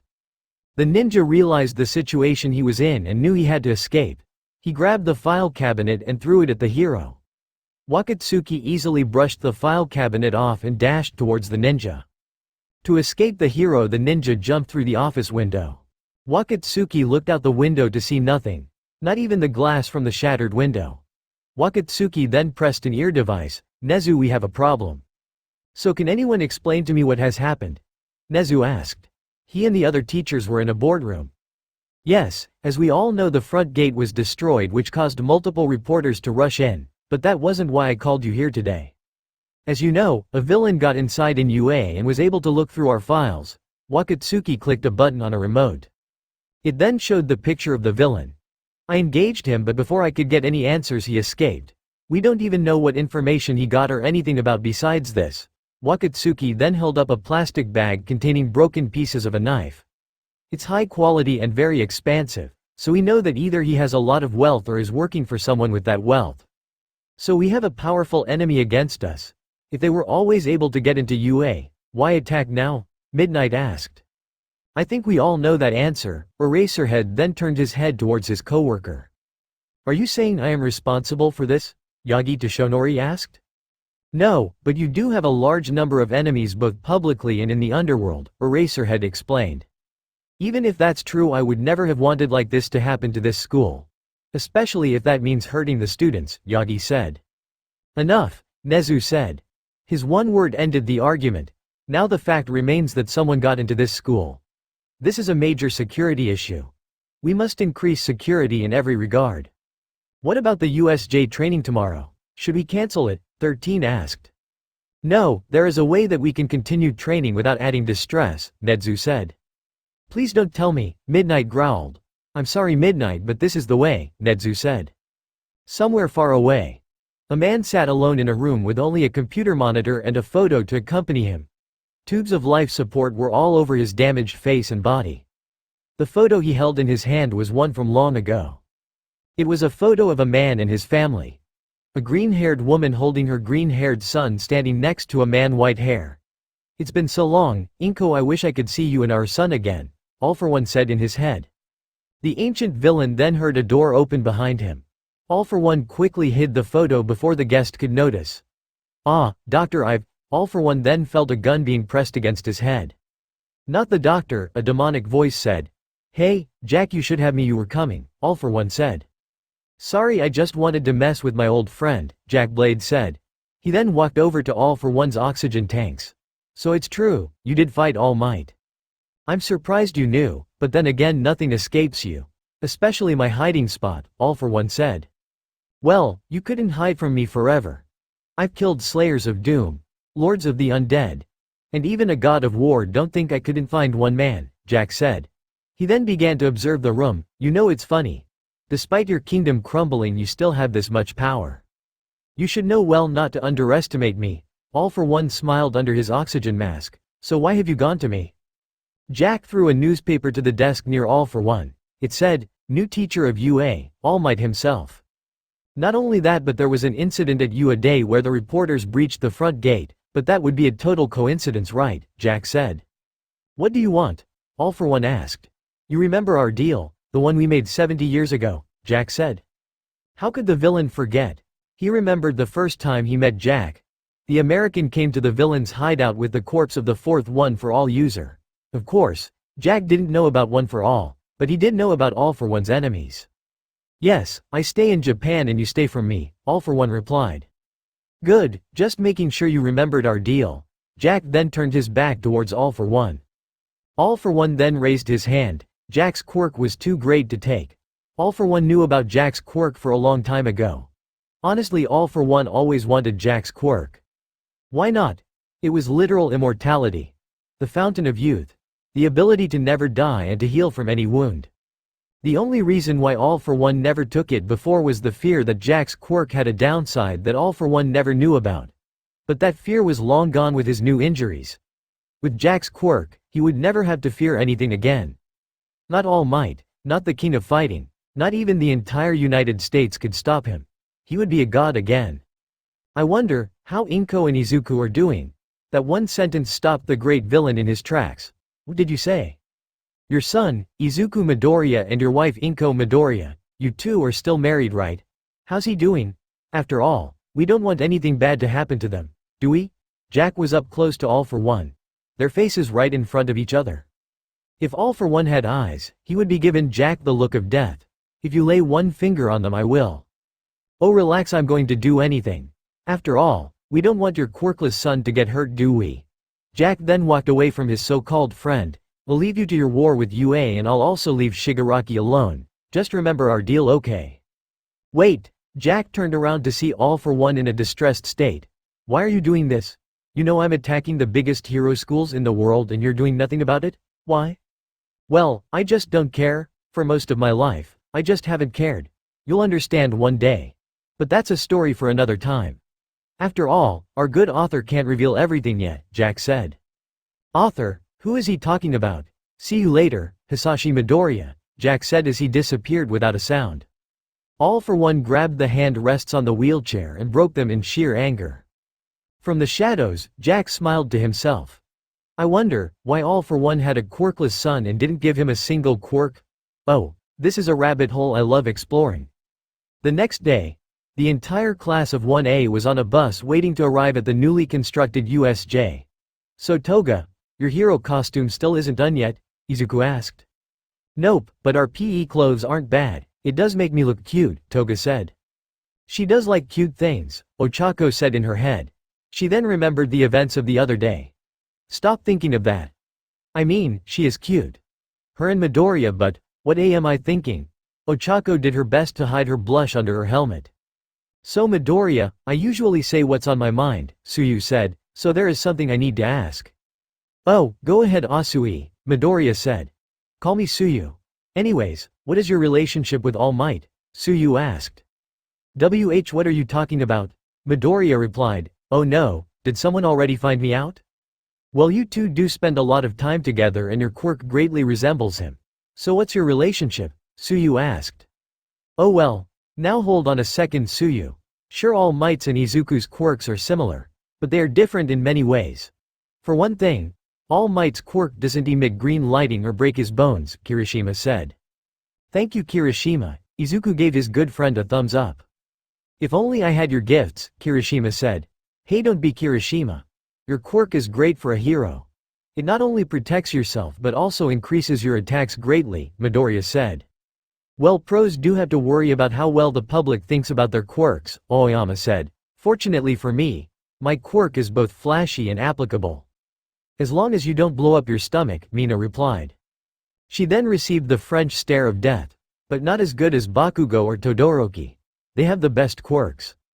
What about me? Takeshi mumbled from the far end of the bus. Bakugo may have a rude personality, but he's better than the pervert, Tsuyu said. Screw you, Takeshi said. The bus then arrived at the USJ. The sight amazed the young teens. So big, I think this is even bigger than my house, Momo said. Welcome young students to the Unforeseen Simulation Joint, or USJ for short, the Pro Hero 13 said. I built it all myself. 13, Ochako shouted. Wow, she's your favorite hero, Midoriya said. Yep, she's uber duper super mooer cooper cool, Ochako said. Her rescue work is amazing. Wasn't All Might supposed to be with us? Aizawa asked. Yeah, but his time was up, so we got the next best thing, 13 said. Who would that be? Okay, 13, I cleaned everything. Next time can you give me more than a mop and a bucket? Shinyu Senshi said. Sensei, Midoriya shouted. Hi Midoriya, Senshi replied. Wait, what are they doing here? Oh, it's time for their rescue training. When they're done you might need to clean, 13 explained. Wait, you had me clean this place. Then you're going to make me clean this place again, Senshi said. Correcto. If 13 wasn't his co-worker, Senshi would have unleashed his full wrath on her. Midoriya, that's your sensei, Ochako said. Yep, he's cool isn't he, Izuku replied. As the students watched in awe at the powerful man, Takeshi made an observation. That man is unfathomable. It's not just his muscles that make him fearsome. Just how many strong people does UA have? Whatever, I don't have much to do today, Senshi said. His nose then smelled something weird. Hey, does something smell weird to you? No I don't, Aizawa. Then something horrible. A dark portal then appeared on the ground floor. Everyone run. Wait, what's going on Sensei? Ochako asked. It's villains. Villains have arrived at UA-13. Take the kids and GE. Aizawa's orders were stopped by Senshi moving his arm in front of him. Aizawa, you go with them, I'll handle the villains, Shinyu Senshi said. But there's too many of them. How can you handle them? Aizawa said. Simple, I'm the king of fighting. Peasants have no right challenging the king. Senshi then jumped from the balcony. Kaboom! The landing caused a massive tremor that echoed throughout the USJ. The smoke created covered Senshi. "Hey, who the hell are you?" one of the villains asked. He pointed his gun fingers right at Senshi. "I am your king, now Bo," Senshi said as he started to attack the villains. "Oi, Nomu, I think you might have some purpose after all," Shigaraki said. A ninja then came out of the portal with 2 swords at his side. "Seiko, make sure you don't kill everyone," Shigaraki said. "But where's the fun in that?" Seiko said as he took out a sword. On this day UA face a threat far greater than any before. 397 Chapter 19. The Battle of USJ. So it begins, the madness known as the USJ arc has begun. "Thank you, Sona, for beta testing this FIC. Aizawa-sensei, what's going on?" "Villains," Aizawa replied. "Shit, I never expected them to attack so soon. But as long as that demon is fighting them, then we have a chance to escape." 13 Let us take the students and leave before the villains get to us, Aizawa said. "What about Senshi? We can't just leave him there," 13 asked. "He can handle himself, that's why we invited him in the first place. All we need to do is get the students out of here and contact our allies. Senshi will most likely take most of them," Aizawa said. "We're wasting time, let's go." Eraserhead then led his students and his fellow co-worker out of the USJ. Unfortunately, someone stopped them. "Leaving so soon," a distorted voice said. A dark mist formed in front of the students. "We just started." Aizawa instantly used his eyes, but they had no effect on the mist. "That doesn't work on him," a voice behind the mist said. He then appeared to the students and teachers. He was a ninja with an Oni mask. "Call me Say, no, you can't know my real name. How about Oni, call me Oni." Aizawa and 13 put on their stances. Aizawa did so by grabbing his scarf and 13 by popping open one of her finger holes. "Hey, look, if you just tell us where All Might is we won't do a thing," Oni said. "Villain's honor." "Bullshit," Aizawa said. "What villains attack a school and say they have honor? Wise ass are you? Fine. Kurogiri, do your thing," Oni said. Boom Pow! Bakugo and Kirishima rushed and both attacked the Mistman at the same time. "Sorry, dusty ass, we ain't going to be victims of your attack." "No, stay back," 13 said. Too late, Kurogiri then surrounded the class and teachers in his mist. "Everyone stay toge." Aizawa's voice suddenly disappeared. "Aizawa-sen." Izuku's voice also disappeared. Soon more and more people started to disappear. "Shit, who the hell is this guy?" one villain asked. Senshi had already taken down nearly half of the villains with ease. "Really, no one knows. I disappear for a few years and everyone forgets me," Shinyu Senshi said. One villain came charging from right behind Senshi, only to be met with the large man's elbow to the face.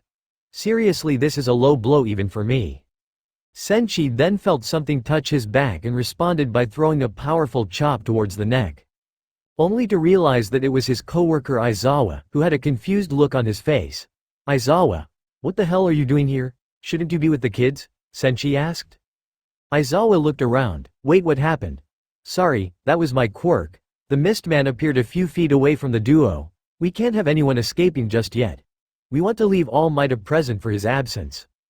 "You guys must be stupid for wanting to take on All Might. Not even I'm that dumb," Senshi said. "Crazy, yes. Stupid, no," Oni said. He took out a samurai sword and was placing it on his shoulder. "But then again, we are challenging the #1 hero and the king of fighting." The group of villains was shocked by their leader's words. "He's the king? No fucking way. I thought he was dead, the devil Lance killed him. We need to leave right now." "Relax, come on, don't you think that we planned in case something like this happened?" Oni said. From the tone of his voice, he was sounding extremely cocky. "Senshi, do you have any idea on what they are talking about?" Aizawa asked. His voice was silent and curious as to not gain the attention of the villains. "No, but from the sound of it isn't good," Senshi replied. "Oh no Mu!" Oni yelled like a child calling out a pet. Both Aizawa and Senshi felt something appear behind them. Something monstrous and not of this world. Turning around, they saw a monster from the depths of hell before them. "Kill," Oni said. "Raw. Somewhere else. So any idea as to where we are?" Kirishima asked. "From my guess, the collapsed zone," Midoriya replied. "Great, just what we needed. Separation from our friends when something bad is happening," Bakugo said. "Well, at least we're not alone."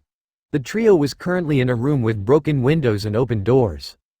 You're right. A group of villains came out of the exposed doors, you're not alone. Me and my fucking mouth, Bakugo said, in another zone. Shit. Ojiro jumped from street light to street light, avoiding not only the villains chasing him but the fires as well. Of course, I was left alone with only villains to accompany me. Hey, what's the matter, kid? Aren't you UA kids supposed to be the top hero material? So why are you running? One villain said, mocking Ojiro. Oh shut it. Eventually, Ojiro found himself cornered by the villains. What now, brat? One villain said. Oi, bitch. One villain turned around and was met with a massive fist to the face. Boon, the villain was sent flying to the nearest wall. So, you dared hurt one of my classmates. Well, good thing I'm here. Takeshi cracked his knuckles. Cause I'm not locked in here with you. You're locked in here with me. Flood zone. Come on out, little girls. We won't hurt, a shark villain said, especially not that frog girl. What a pervert, Toga said. She, Ochako and Tsuyu were currently stuck in the ship on the flood zone. They were surrounded by villains and had no way to escape. Asui, I'm scared, Ochako said as she hugged her frog friend. Me too, Tsuyu replied. Calm down, our teachers are most likely rushing to our rescue, Toga said. We just have to stay here and not do anything crazy. THOOM, the ship was sliced into pieces by one villain's quirk. I'm tired of waiting, let's just get them now, the villain said. The ship's sinking. Tsuyu yelled. What do we do? What do we do? Ochako asked. Toga had an idea, but it was not only crazy but stupid. Tsuyu, Toga took out her syringe. I need your blood. Why? Just trust me, Toga said. Time was running out and the ship was sinking fast. Tsuyu gave her trust to her classmate and gave her arm. Toga inserted her syringe into Tsuyu's arm and took out some of her blood. Thank you, Toga said. She then drank Tsuyu's blood, much to the disgust of the two girls. You two get out of here. Tsuyu, the moment the villains come after me, grab me and run, okay? But, just do it, Toga yelled as she jumped straight into the water. However, right before she hit the water, she was covered in a gray ooze, and right before she hit the water she transformed into Tsuyu Asui. Her entire hero costume and all. There's the frog girl, get her, the villains all rushed after her. Himiko, Ochako yelled. However, Tsuyu grabbed her brown-haired friend and jumped off the boat. As the villains rushed after the disguised Toga, Tsuyu immediately sent out her tongue and wrapped it around her fake self. Right before all the villains could attack her, she was yanked up into the air by Tsuyu. That was pretty crazy if I do say so, Tsuyu said, but the hard part has only just begun. The moment she said that, the villains noticed the trap that was laid for them. Get them! All the water villains rushed after the UA girls, determined to get their revenge for their trickery. Collapsed zone. Wow, I can't believe these guys were so weak, Bakugo said as he kicked an unconscious villain. Still, it's a surprise that there were so many of them. Midoriya looked out the window, making sure they were clear. Come on guys, we need to get out of here, Kirishima said. Not so fast, a voice with a Spanish accent said. Midoriya and Bakugo raised their guards and went on high alert. Kirishima noticed his friend's reaction and hardened his body while also raising his guard. Wow, you guys are no joke. You took out the weaklings, but can you handle a true threat? The bull killer, Don Quixote Guerrero. Sorry kids. You would have made it far into this world. But you had to meet me, Guerrero said. Unlike his companions, Guerrero was wearing normal plain clothes. Or you could surrender, that way I don't have to hurt any kids. Guerrero started to make motions with his fingers. He was eager for a fight. He would have an easy win, after all. None of these kids know about his quirk and he seems theirs. Guys, stay back. His quirk allows him to turn his fingers into knives, Izuku quickly said. Shit, how the hell does this kid know about my quirk, Guerrero said in his head. No matter, I just need to take them out. Guerrero was the first to act. He transformed his right fingers into knives and moved instantly, trying to act Izuku but failed. Kirishima stepped in and stopped his attack with his hardening. The knives couldn't cut through Kirishima's arm, so he was saved from harm. Bakugo instantly responded by jump-kicking Guerrero right in the face, which caused the Hispanic man to fall to the ground. Midoriya then kicked Guerrero in the face, which caused him to fall on his back. Bakugo brought his hand down, but before any attack could happen, Guerrero dodged, leaving a cut on Bakugo's arm. Shit, Bakugo pulled his arm back, trying his best to cover the wound. God damn, these kids are tougher than I thought. Guerrero thought in his head, I have no choice, I have to go all out.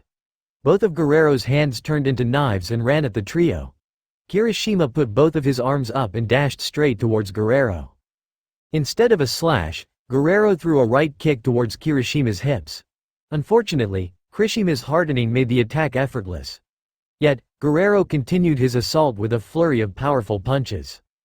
You're a tough kid, but everyone has a limit, Guerrero thought as he attacked Kirishima. Fortunately for the redhead, he had friends on his side. Bakugo placed his palm on Guerrero's face. Boom! Guerrero was thrown back by the explosion, however, he gave Bakugo a large cut with one of his fingers. As Guerrero stepped back, he noticed something odd. Wait, where's Izuku Midoriya? He got his answer when he saw green lighting appear underneath him.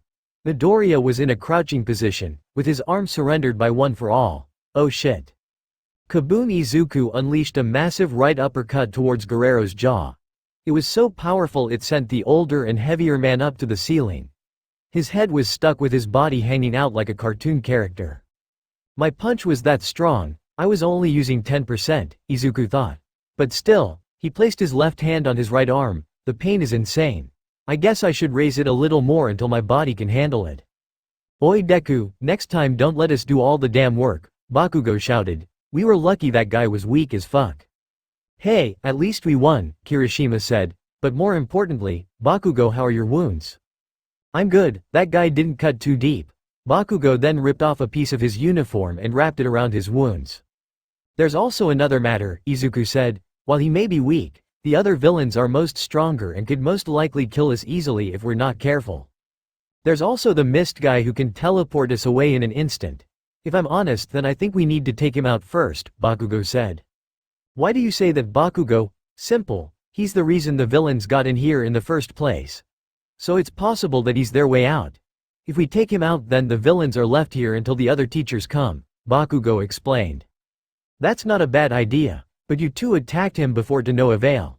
What's going to make this encounter any different? Izuku asked. One simple reason, we attacked the wrong spot, Bakugo said. Both Midoriya and Kirishima turned his head in confusion. Look, if that guy was all mist, then why does he wear clothes? That's when it hit the two. Oh, so we just need to attack in the right place, Kirishima said. Not really, if we can pin down then that would be good enough, Bakugo explained. Wow, you're surprisingly smart, Kirishima said. What do you mean surprisingly? Bakugo then gave Kirishima the finger. Flood zone. Ochako, Tsuyu, and Toga were finally able to escape the flood zone and got on land. However, Ochako looked out of breath, as if she ran a 10K. Ochako, what's wrong? Toga asked. Uraraka used her quirk on me so we could stay afloat, Tsuyu said. Huff, I'm fine, huff. Ochako could barely talk let alone move. Well, this is a good sight, an evil voice said. The villains came out of the water, ready to hurt the girls. What are you going to do now, brats? Bam! The answer was met when the villains were taken out when a massive beast was threw right at them. The black creature had crushed them completely, making them all unconscious. Damn beast! What the hell are they feeding you? The voice of Shinyu Senshi said. You're Huff Deku's sensei, Ochako said. Call me Senshi, you girls get back up there. It's safer now, Senshi said. What about the villains? Tsuyu asked. Don't worry, he's taking care of them. Senshi pointed to his ally Aizawa. Despite being outnumbered and outgunned, Aizawa was defeating villains left and right. For instance, he enwrapped multiple villains at once and sent them flying into the air before they came crashing down onto the earth. Flying Lotus, see he's good, Senshi said. However, as he said that the villain he had previously thrown got back up, and it was pissed. R-A-H-H-H-H-H, the black beast yelled. Shit. I thought that thing was knocked out. Looks like it's stronger than I thought. You girls get out of here. Senshi then grabbed his arm and was about to take something off. But, I said go, Senshi yelled. The girls quickly obeyed and grabbed Ochako to safety. Good, now it's just you and me, you beast. The Nomu grunted before standing tall and firm. However, that was before a small object was thrown at Mach speeds towards its chest. The attack sent the Nomu backward a few feet. Then another object was thrown, making the Nomu collapse to its knees. Hey, that was just 1-ton weights. Senshi threw the fourth one into the water next to him, but don't worry, my fists weighed 10 tons. Kaboom! Senshi threw a massive right punch at the Nomu, which sent the beast flying away. Despite seeing how much trouble the Nomu was in, Shigaraki smiled to himself. It's all going to plan. Aizawa punched a villain right in the face as he collapsed to the ground. Now there's only one match left, Aizawa said as he turned his attention to the ninja. You damn ninja, I'm going to make you regret the day you stepped into UA. Very good, though I have to say I'm not a ninja. Even though my clothes don't show it, I'm more of a samurai, Oni said. He then took out both of his swords, and let me show my power. Aizawa unleashed his threads onto the samurai, however instead of backing away like most opponents, Oni went towards Aizawa at full speed. Aizawa was quickly surprised by Ona's actions but soon accepted it. Aizawa's bands moved like serpents and tried to wrap themselves around Oni. However, at the last second, Oni used his swords and cut the bands with ease. Nice try, but my swords are top quality. You can try all you want but my swords can cut through anything, Oni said. You idiot, I'm more than a one-trick pony. Aizawa then took on a stance. His left elbow was raised high above his head and his right fist was placed right next to his body. Oh, I've never seen that stance before. Sorry old man, you got me excited. Senshi made an X with his swords before beginning his attack on Eraserhead. The fight only lasted a few seconds but the winner was clear. Aizawa's sensei we need. Tsuyu stopped her words upon seeing what her teacher had become. Aizawa was slashed all over, the biggest slash being on his back. The smaller ones however littered his body like an insect. Only his top part was damaged, but that did not mean they were any less futile. Aizawa's body collapsed to the ground, unable to handle all his damage. Looks like he wasn't able to keep up with my speed. Then again I move faster than most humans can see, Oni said. To humiliate his opponent, even more, the samurai sat down on his body like a chair. Oh hello. Little ladies, would you like to entertain me even more? Tsuyu run, Toga said. I can't run, Toga shouted. The frog girl listened and carried the exhausted body of Ochako by herself. So you plan to take me all by yourself, Oni said, even though your much more experienced teacher couldn't defeat me, cool. Toga took out her syringe. Despite her body shaking, her hand was firm and proud. Oni smiled under his mask. Well, I'm going to have some fun. Edge of the collapsed zone. Well, looks like we're out, Kirishima said as they left the collapsed zone. We need to be careful, who knows what could happen, Bakugo said. Yeah, but something got Midoriya's attention. Something wrong? He immediately ran towards it, despite Bakugo's and Kirishima's words. He ran full speed at the scene and the moment he got there, he couldn't believe what he was seeing. Oh, you're not supposed to be here, Oni said. His fists were covered in blood. Next to him was a beaten Toga, bleeding and bruising on the face. Oh she was weak. Not as weak as you quirkless nobody but still weak. I didn't even need to use my swords on her. Izuku ignored all his talking and walked right past the samurai. Hey, are you listening to me? Izuku cradled the broken body of Toga Himiko. Izuku, is that you? Toga asked with a weak voice. Yes, it's me. Izuku held Toga tight. Thank you, Toga said before passing out. Toga. Midoriya tried to wake up his friend, but it was all for naught. See, I told you she was weak. As weak as you. Oni was about to take Midoriya's life when something happened. The ground around Midoriya started to crack, green lighting surrounded his entire body, and a dark aura was forming around himself. I'm going to kill you, Izuku said. Boom boom kaboom, wave after wave of attacks. Yet Senshi's blows did nothing against the mighty beast. I don't understand. I've thrown countless attacks on this thing yet happens. I knew it was a monster but this is getting out of hand, Senshi was thinking. The Nomu charged at Senshi, trying to throw a massive punch at the black-haired man. Senshi dodged and responded by judo flipping the beast making it land right on its face. Once it was on the ground, Senshi threw a massive kick at its face. The Nomu was sent flying, and it soon crashed onto the earth. Despite the powerful attacks, the Nomu got right back up, with no sign of damage. The Nomu charged at Senshi at extreme speeds and with one right punch was able to send Senshi to his knees. The Nomu then raised both of its arms, ready to destroy the King of Fighting with one massive blow. Slash. The Nomu's chest had 3 massive slash wounds on it. Quirk. Evolution, Wielder. Shinyu Senshi, good job beast, you made me go all out, it said. Shinyu Senshi got up, his pupils were gone and a massive grin was on his face. Despite having the same body, it was clear that someone else was in control. Before Shinyu Senshi was the king of fighting, he had another epithet, Demon Lord. 397 Chapter 20. Desperation AN. Thank you White Tiger and Gotch0CKS for beta reading this chapter. Karen, what's wrong? Itsuka Kendo asked. Karen was the daughter of Tokita Oma and Fusui and the sister of Renzo. A warrior born of the world's greatest sniper and one of the strongest men on the planet. She also happens to be one of the strongest members of the clan in history. She has met and fought some of the strongest warriors in the world and didn't bat an eye. But right now she was shaking on her knees and was holding onto the wall for support. Karen, are you okay? Itsuka made her way towards her classmate, trying to make sure she was okay. Kendo, I'm scared, Karen said. What? Something bad is going to happen. I can feel it. Not even Uncle Ryan can produce this much bloodlust. Whoever's emitting it, they're a true monster. Ray, is something the matter? A beautiful blonde teenage girl asked. She was wearing a UA uniform belonging to the business department. Mikazuchi Ray, a descendant of the Mikazuchi clan. A clan of assassins that rival the clan in both powers and abilities. Ray has killed countless men and has trained to the point where his body nearly bled out. Nothing on earth could scare him. Or at least, that's what he believed. Yet, he was holding his heart as if he had seen the devil himself. Rinyo, go get the teachers. Something bad is going to happen. I can feel it. Rinyo ran, trying to get the nearest adult. What's going on? I've never felt like this before. It feels like a demon is coming for my soul. Not even my father or grandfather could do something like this. I pray for whoever has to fight that thing. The USJ. So Ojiro, got a game plan? Takeshi asked as he left the fire zone. Why are you asking me? Ojiro asked.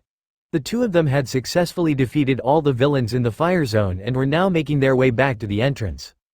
Look, I'll admit I'm not the brightest individual, but I can tell when someone is smarter than me.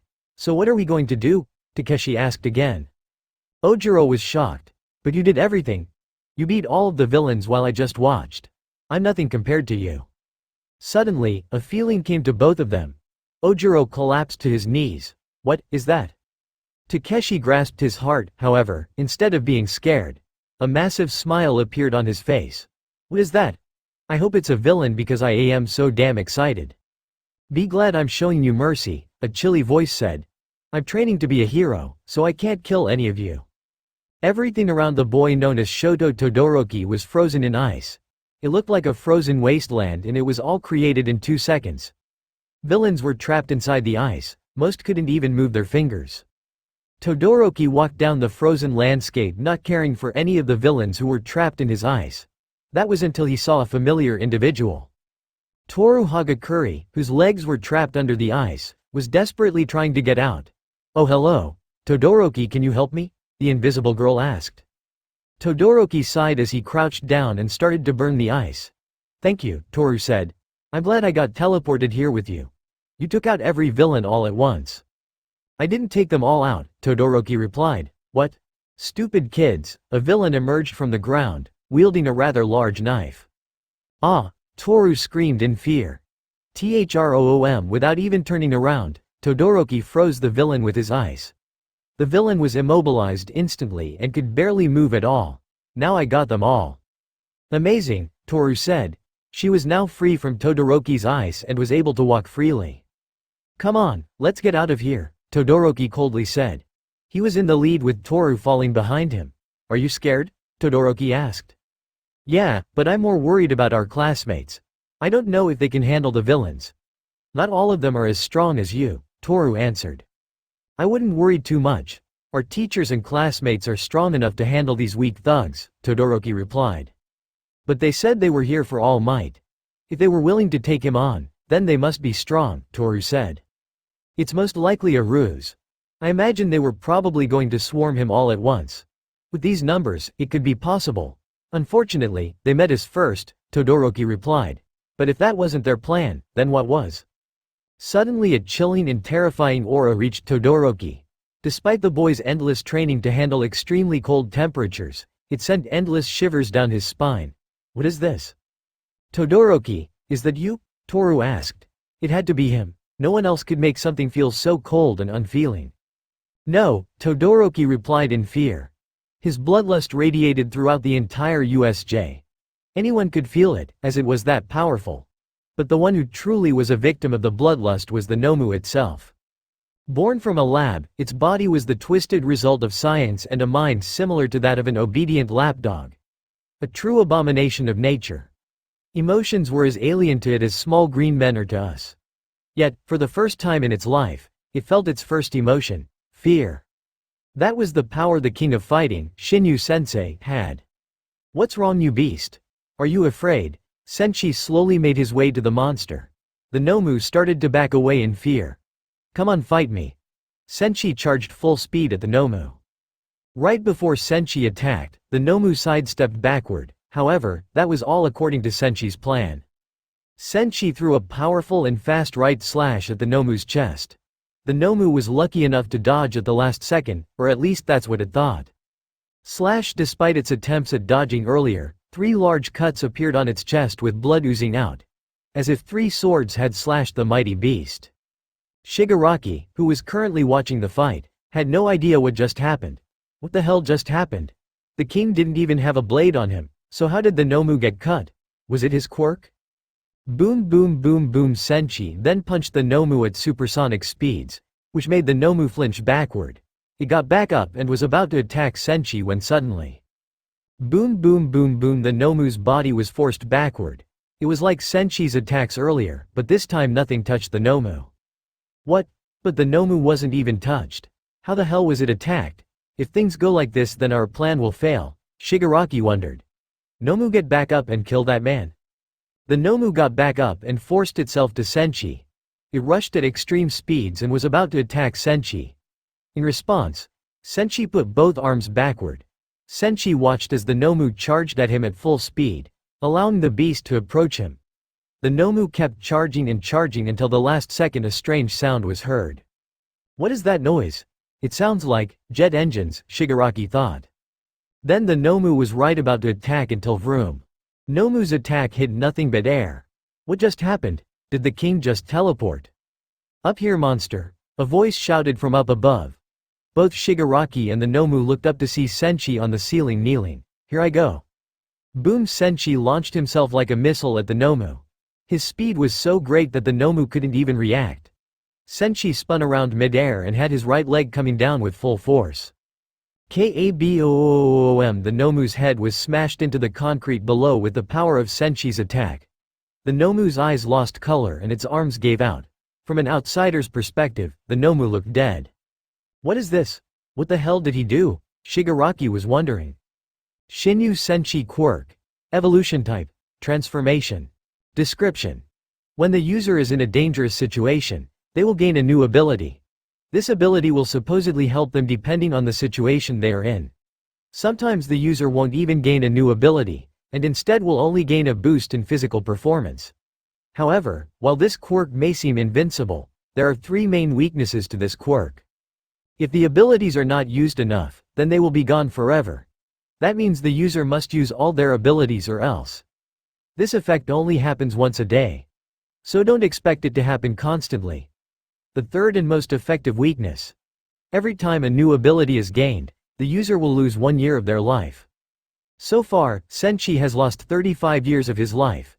If he loses any more, who knows what will happen to his body. He also has only 3 abilities left. Slasher. Senshi fingers, if having a full range of motion, can produce slashes strong enough to cut through steel. However, if it were to meet a blade or material just as strong, it will not cut. Double attack.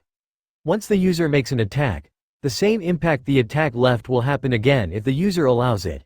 This isn't limited to just punches. Kicks, elbows and any other form of attack will produce the same results.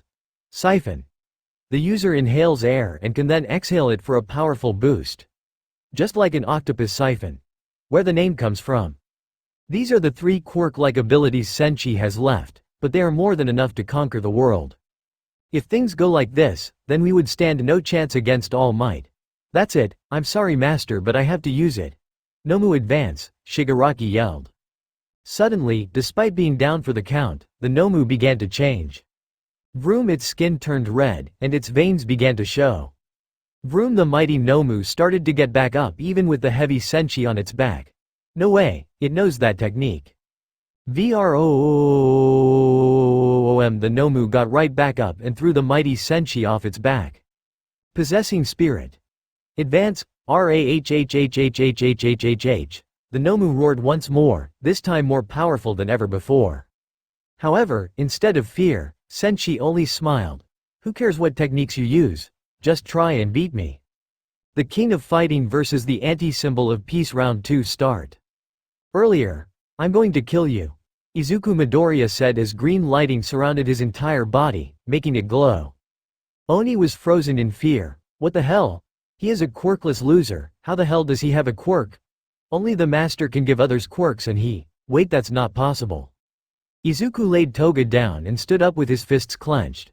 The lightning surrounding his body grew more and more ferocious by the second. Oni felt like he was staring at a demon. Why is this boy reminding me so much of the master? Izuku stopped standing around and started his assault. Kaboom! Izuku started with a dashing left straight at Ona's chest. Oni barely blocked with both his hands. However, that was the wrong move. Boom! Ona's arms were both flung up in the arm by the power of Izuku's single punch. Oh shit, Oni said in his head. With his exposed body, Izuku threw another powerful punch. This time on Ona's exposed stomach. Kaboom! Oni could barely handle the power of Izuku's right punch. Oni has launched backward a long distance. He landed on his stomach and tried to get up, but that only caused more pain. Oni puked on the white floor, staining it with blood and vomit. Holy shit, that fucking punch. He's different from before, I need to use my swords if I even want to survive this fight. Oni got up and drew out his 2 swords. Okay, Izuku Midoriya, I acknowledge your strength. Izuku came rushing again, this time with both of his fists right by his side. His thoughts were not of his current fight but his friends and allies. I gained friends, I got into UA, my mom is happy, and All Might even chose me as his very own successor.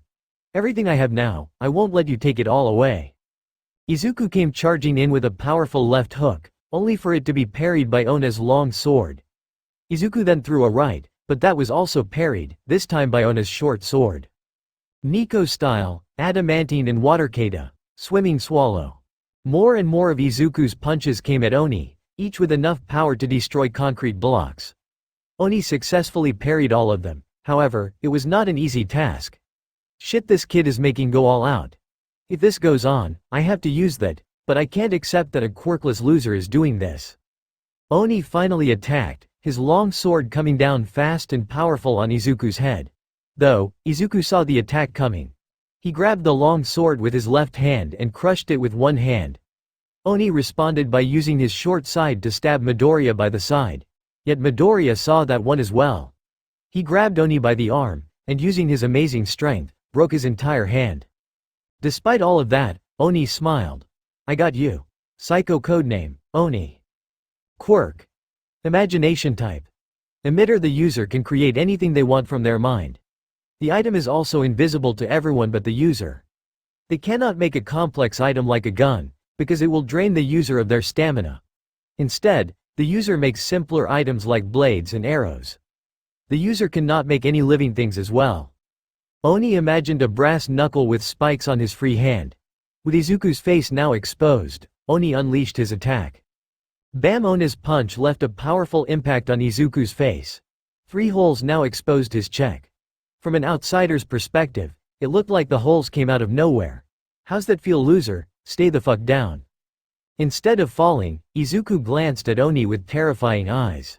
Dragon shot. Boom! Ona's stomach felt the full force of Izuku's 1-inch punch. He gasped for air as Izuku set another attack. One for all. Detroit smash. Ona's groin was instantly destroyed by the powerful kick. The kick was so strong that Oni instantly collapsed and was about fall to the ground if not for Izuku. Kaboom! Izuku's knee struck Ona's chin so hard that his jaw shattered. It was at that moment that Izuku let go of Oni and let the poor man fall to the ground. Who's the loser now? Izuku asked. Nomu advance. The voice of Shigaraki cried out. The two of them turned and watched as the mighty Nomu got up and changed.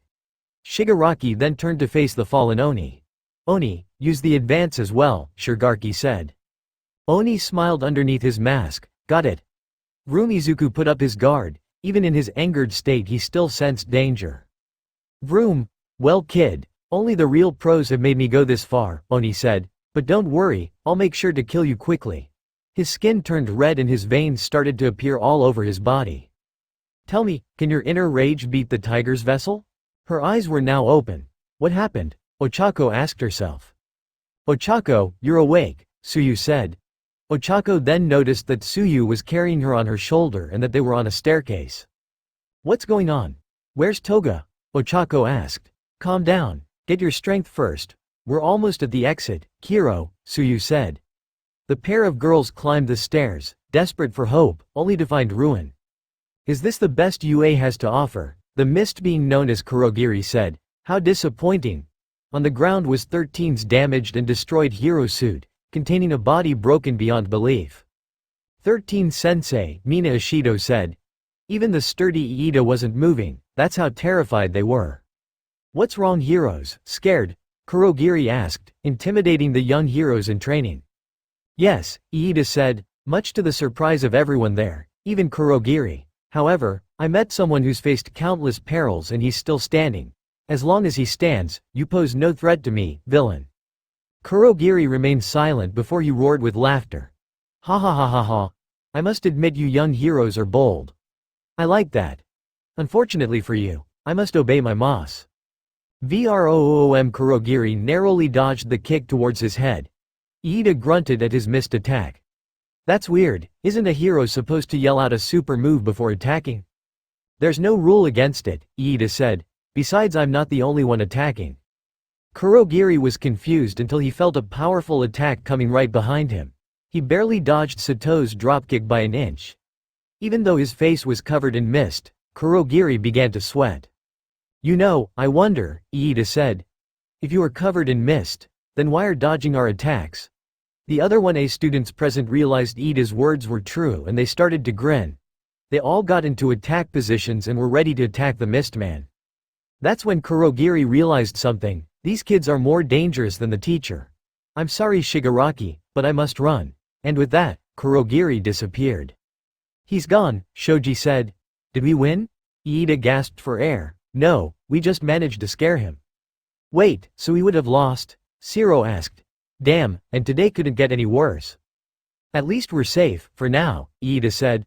For the time being let's help the injured. Anyone hurt? Kiro, Ochako's low on energy, Tsuyu said as she entered the fray.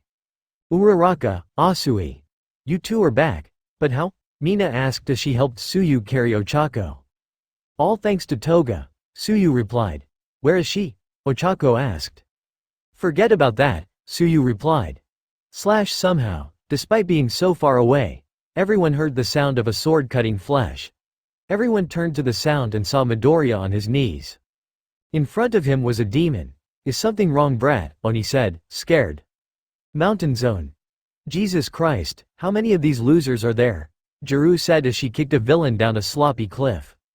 Don't worry, I'll protect you ladies from harm, Denki Kaminari said. Yeah, tell that to her, Jiru said, pointing to Momo who was demolishing villains left and right. Momo wasted no time defeating the villains. With her staff, even the toughest of villains were defeated in one attack. One villain tried to attack her from behind, however, that was a bad move. Momo immediately responded by hitting the villain in the nose with the back of her staff and then crushing the top of his skull with a backward elbow. I can't believe it, a baby is a better villain than you punks, Momo said. One villain tried to take out a gun, but Momo immediately responded by shooting out a tranquilizer that knocked the villain out immediately. Trust me, it's better to surrender, Momo said. As if, get her, one villain shouted. Suddenly all the villains rushed towards Momo, each ready to kill her. Oh shit! Denki yelled. He and Jiro tried to run and help their classmate, but it was futile. Not because Momo was in danger, but because Momo was the danger. In just 2 seconds, Momo defeated all the villains with ease. That wasn't even good for a warm-up, Momo said as she set her staff upward. Oh my god, that's so cool, I wonder what Izuku would say about this. That was awesome, Jiro said in shock. Denki on the other hand, whose jaw was wide open, could barely say a thing. I didn't even do a thing.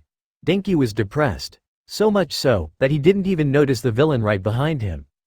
Got you, a villain with a skull mask said as he grabbed Denki by the collar and put him in a one-armed chokehold. None of you bitches move. Even one step and I will kill him.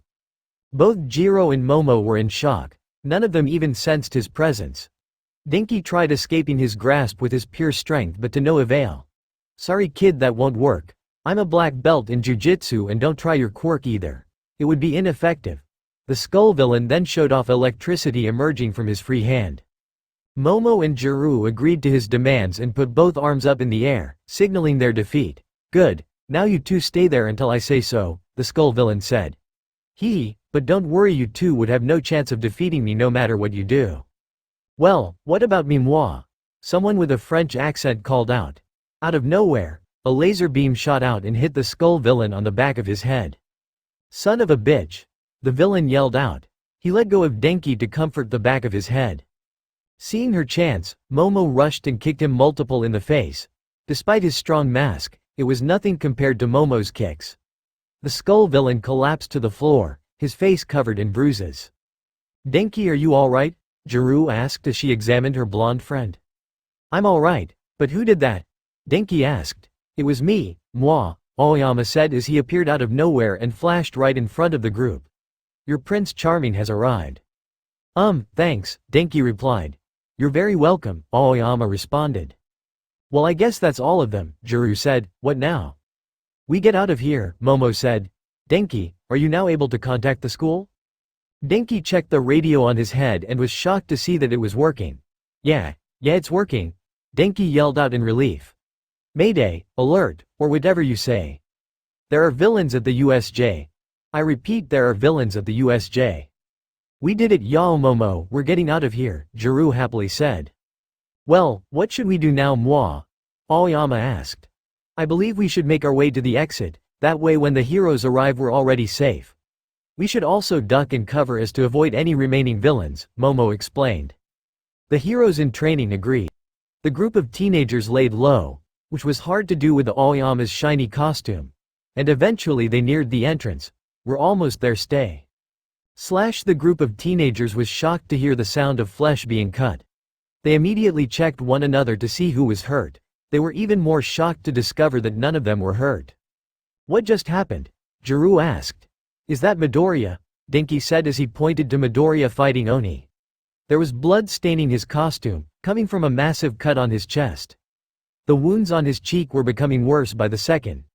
Midoriya also had new fresh cuts on his arms, and though not deep, it would be extremely harmful if not taken care of. With all these wounds on him, Midoriya was struggling to stand. However, his opponent, who was also badly beaten, was standing tall and firm. Blood was coming out of the eye sockets of his mask. Both of his arms were bruised. All of his teeth were cracked and his ankle was swollen. Yet, he was still standing despite all his injuries. Is something wrong, Brad? Oni said, scared, despite everything that was happening to him. Midoriya stood up, with a raging fire burning in his eyes. I'm not scared of a villain like you, and with that Midoriya dashed at speeds faster than the eye can see. Yet that was nothing to Oni. With the swing of his arm, another cut appeared on Midoriya's arm. However, instead of screaming in pain or retreat in agony, Midoriya continued to charge. I can't believe it. Most people cower in fear from my invisible swords, yet this is the first time anyone has fought me for this long. I love it. Those were Ona's thoughts as he fought Midoriya. His arms moved at speeds faster than ever before, but somehow Midoriya was able to dodge most of it. Then Midoriya grabbed Ona's left arm and threw a powerful punch right at the center. Crack. Ona's left arm was broken and he was forced to retreat a few feet back. His arm was crocked in a way that should not be possible. It was moving like a puppet with strings. Holy cow, he's kicking that villain's ass, Denki said. Get that son of a bitch Midoriya, Jiro cheered.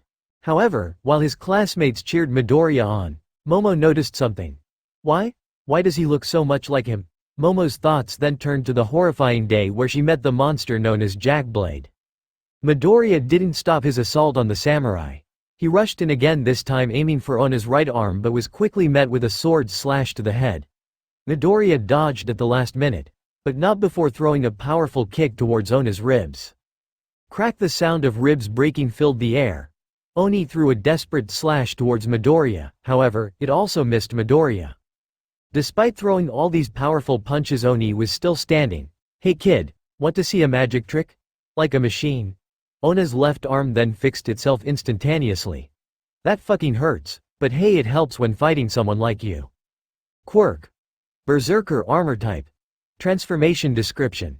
The user's body will remain intact for as long as they want. This means when a bone is broken or dislocated, the body will force itself to stay intact.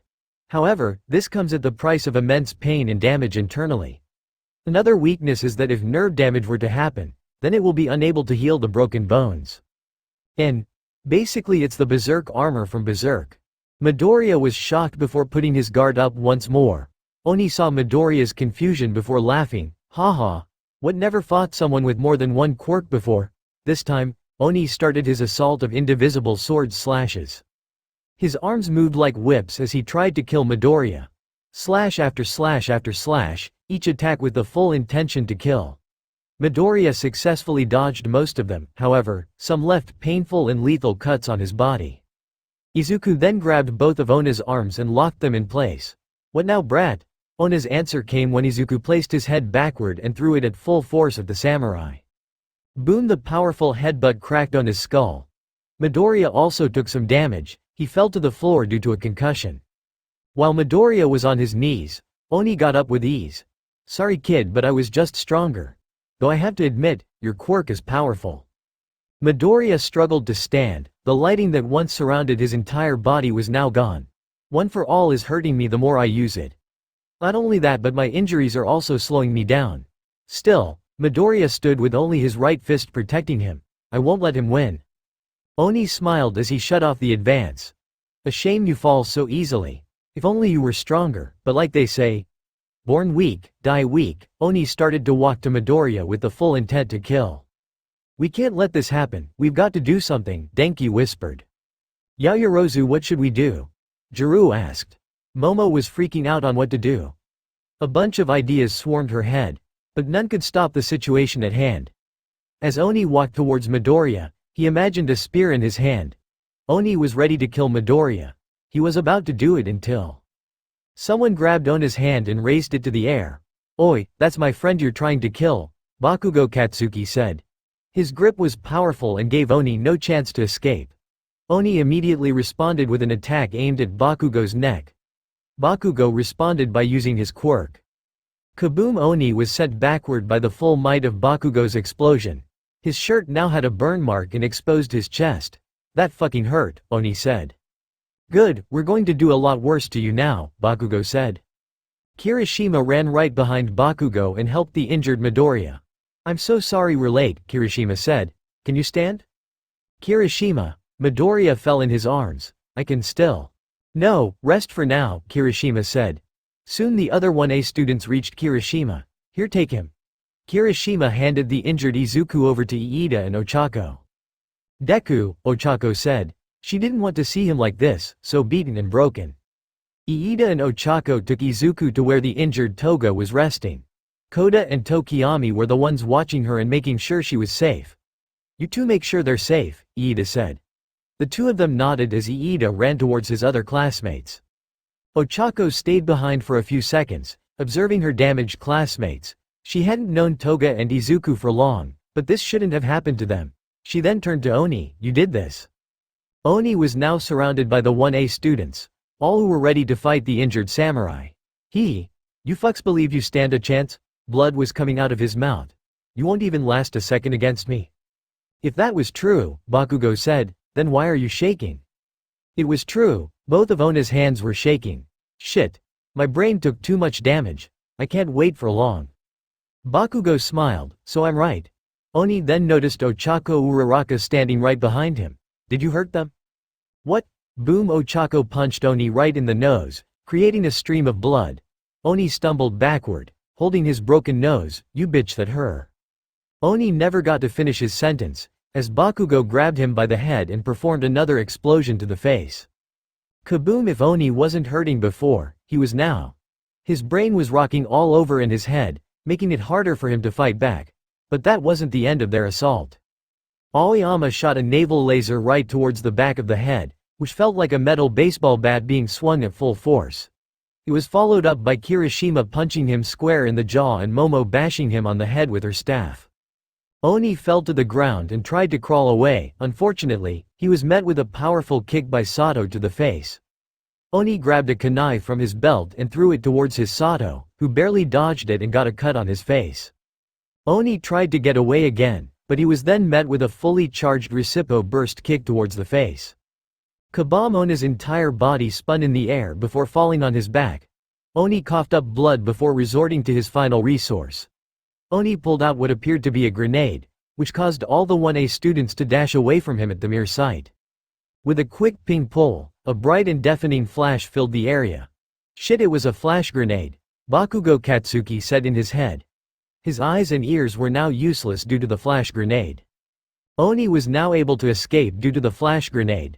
Oni dashed as fast as he could past the 1A students, his vision now becoming hazy. So much so that he didn't see the ice, which quickly trapped his left leg. I don't know who you are, but I know you're not innocent, Todoroki Shoto coldly said. Right behind him was Toru Hagakure. While in the ice, Oni was then attacked by another 1A student. Takeshi grabbed the samurai by the head and slammed him down on the floor. Boom! Hey asshole, Takeshi said. He was pinning Oni on the ground with his powerful right arm. Oni used the last of his strength to form a small imaginary knife. Slash! His knife made a small cut on Takeshi's side, which forced the large boy to let go and cover his wound.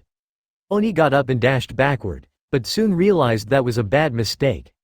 The other 1A had now recovered from the flash grenade and were now ready for another beatdown. Shit, Oni said under his breath. He had no choice, but if he wanted to survive here he must use it. Possessing spirit. Advance! Ona's skin turned red and his veins started to show all over his body. Come you brats, bring it on, Oni yelled. Takeshi was the first to attack, using a downward elbow that sliced through the air. Oni easily dodged at super high speeds and unleashed a powerful endless combo of punches. Despite his extreme toughness, Takeshi felt every single one of the blows. It hurt him so much that Takeshi was now on his knees trying to guard against the powerful onslaught. Shit, where did all this strength come from? Luckily Takeshi was saved by one of his classmates, Sato, who grabbed Oni from behind and gave him a full-on German suplex. This caused Oni to spit blood out of his mouth before escaping from Sato's grasp. His next target appeared right behind him, Shoji, with 3 of his fists coming straight for Ona's head. Oni quickly dodged the attack and countered with a powerful right straight to the stomach. POW Shoji was still standing and could still follow up with a strong triple right punch to the face. Kapow! Ona's head began to shake once again, allowing Sato to come right behind him again and held him tight in a mighty bear hug. Oni tried to escape, but Sato's muscles were too strong and his fatigue had finally caught up to him. It was here that Oni was met with the full complement of 1A. Kirishima's punches, Bakugo's kicks, Momo's attacks with her spear, and so much more. Oni was forced to handle everything that the 1A students could use without injuring Sato at the same time. Eventually, the pain was too much for Samurai to handle. Oni dropped the advance and his skin turned back to normal. He hung his head low and it looked like he had fallen unconscious. Sato let go of the samurai, only to instantly regret it. Kaboom! Oni dug his elbow deep into Sato's body, which greatly damaged his solar plexus. Sato fell to the ground, covering his damaged chest. You fucks, Oni was spitting out blood every time he talked. I'm going to kill you all. Izuku tried to stand up, his knees were shaking and his body could barely stand. Midoriya, stand down, Tokiyami said. With Koda's help, Tokiyami placed Izuku down, much to Izuku's displeasure. I have to, you don't have to do anything, Midoriya there. Tokoyama's words were cut off by a powerful crunch. Crunch! Turning to the source, the trio saw Shinyu Senshi standing over the destroyed Nomu. With a look of glee on his face, the mighty king stood over the fallen beast. You believed that you were stronger than me. Are you stupid? Senshi said. His voice had changed to that of an unfeeling monster.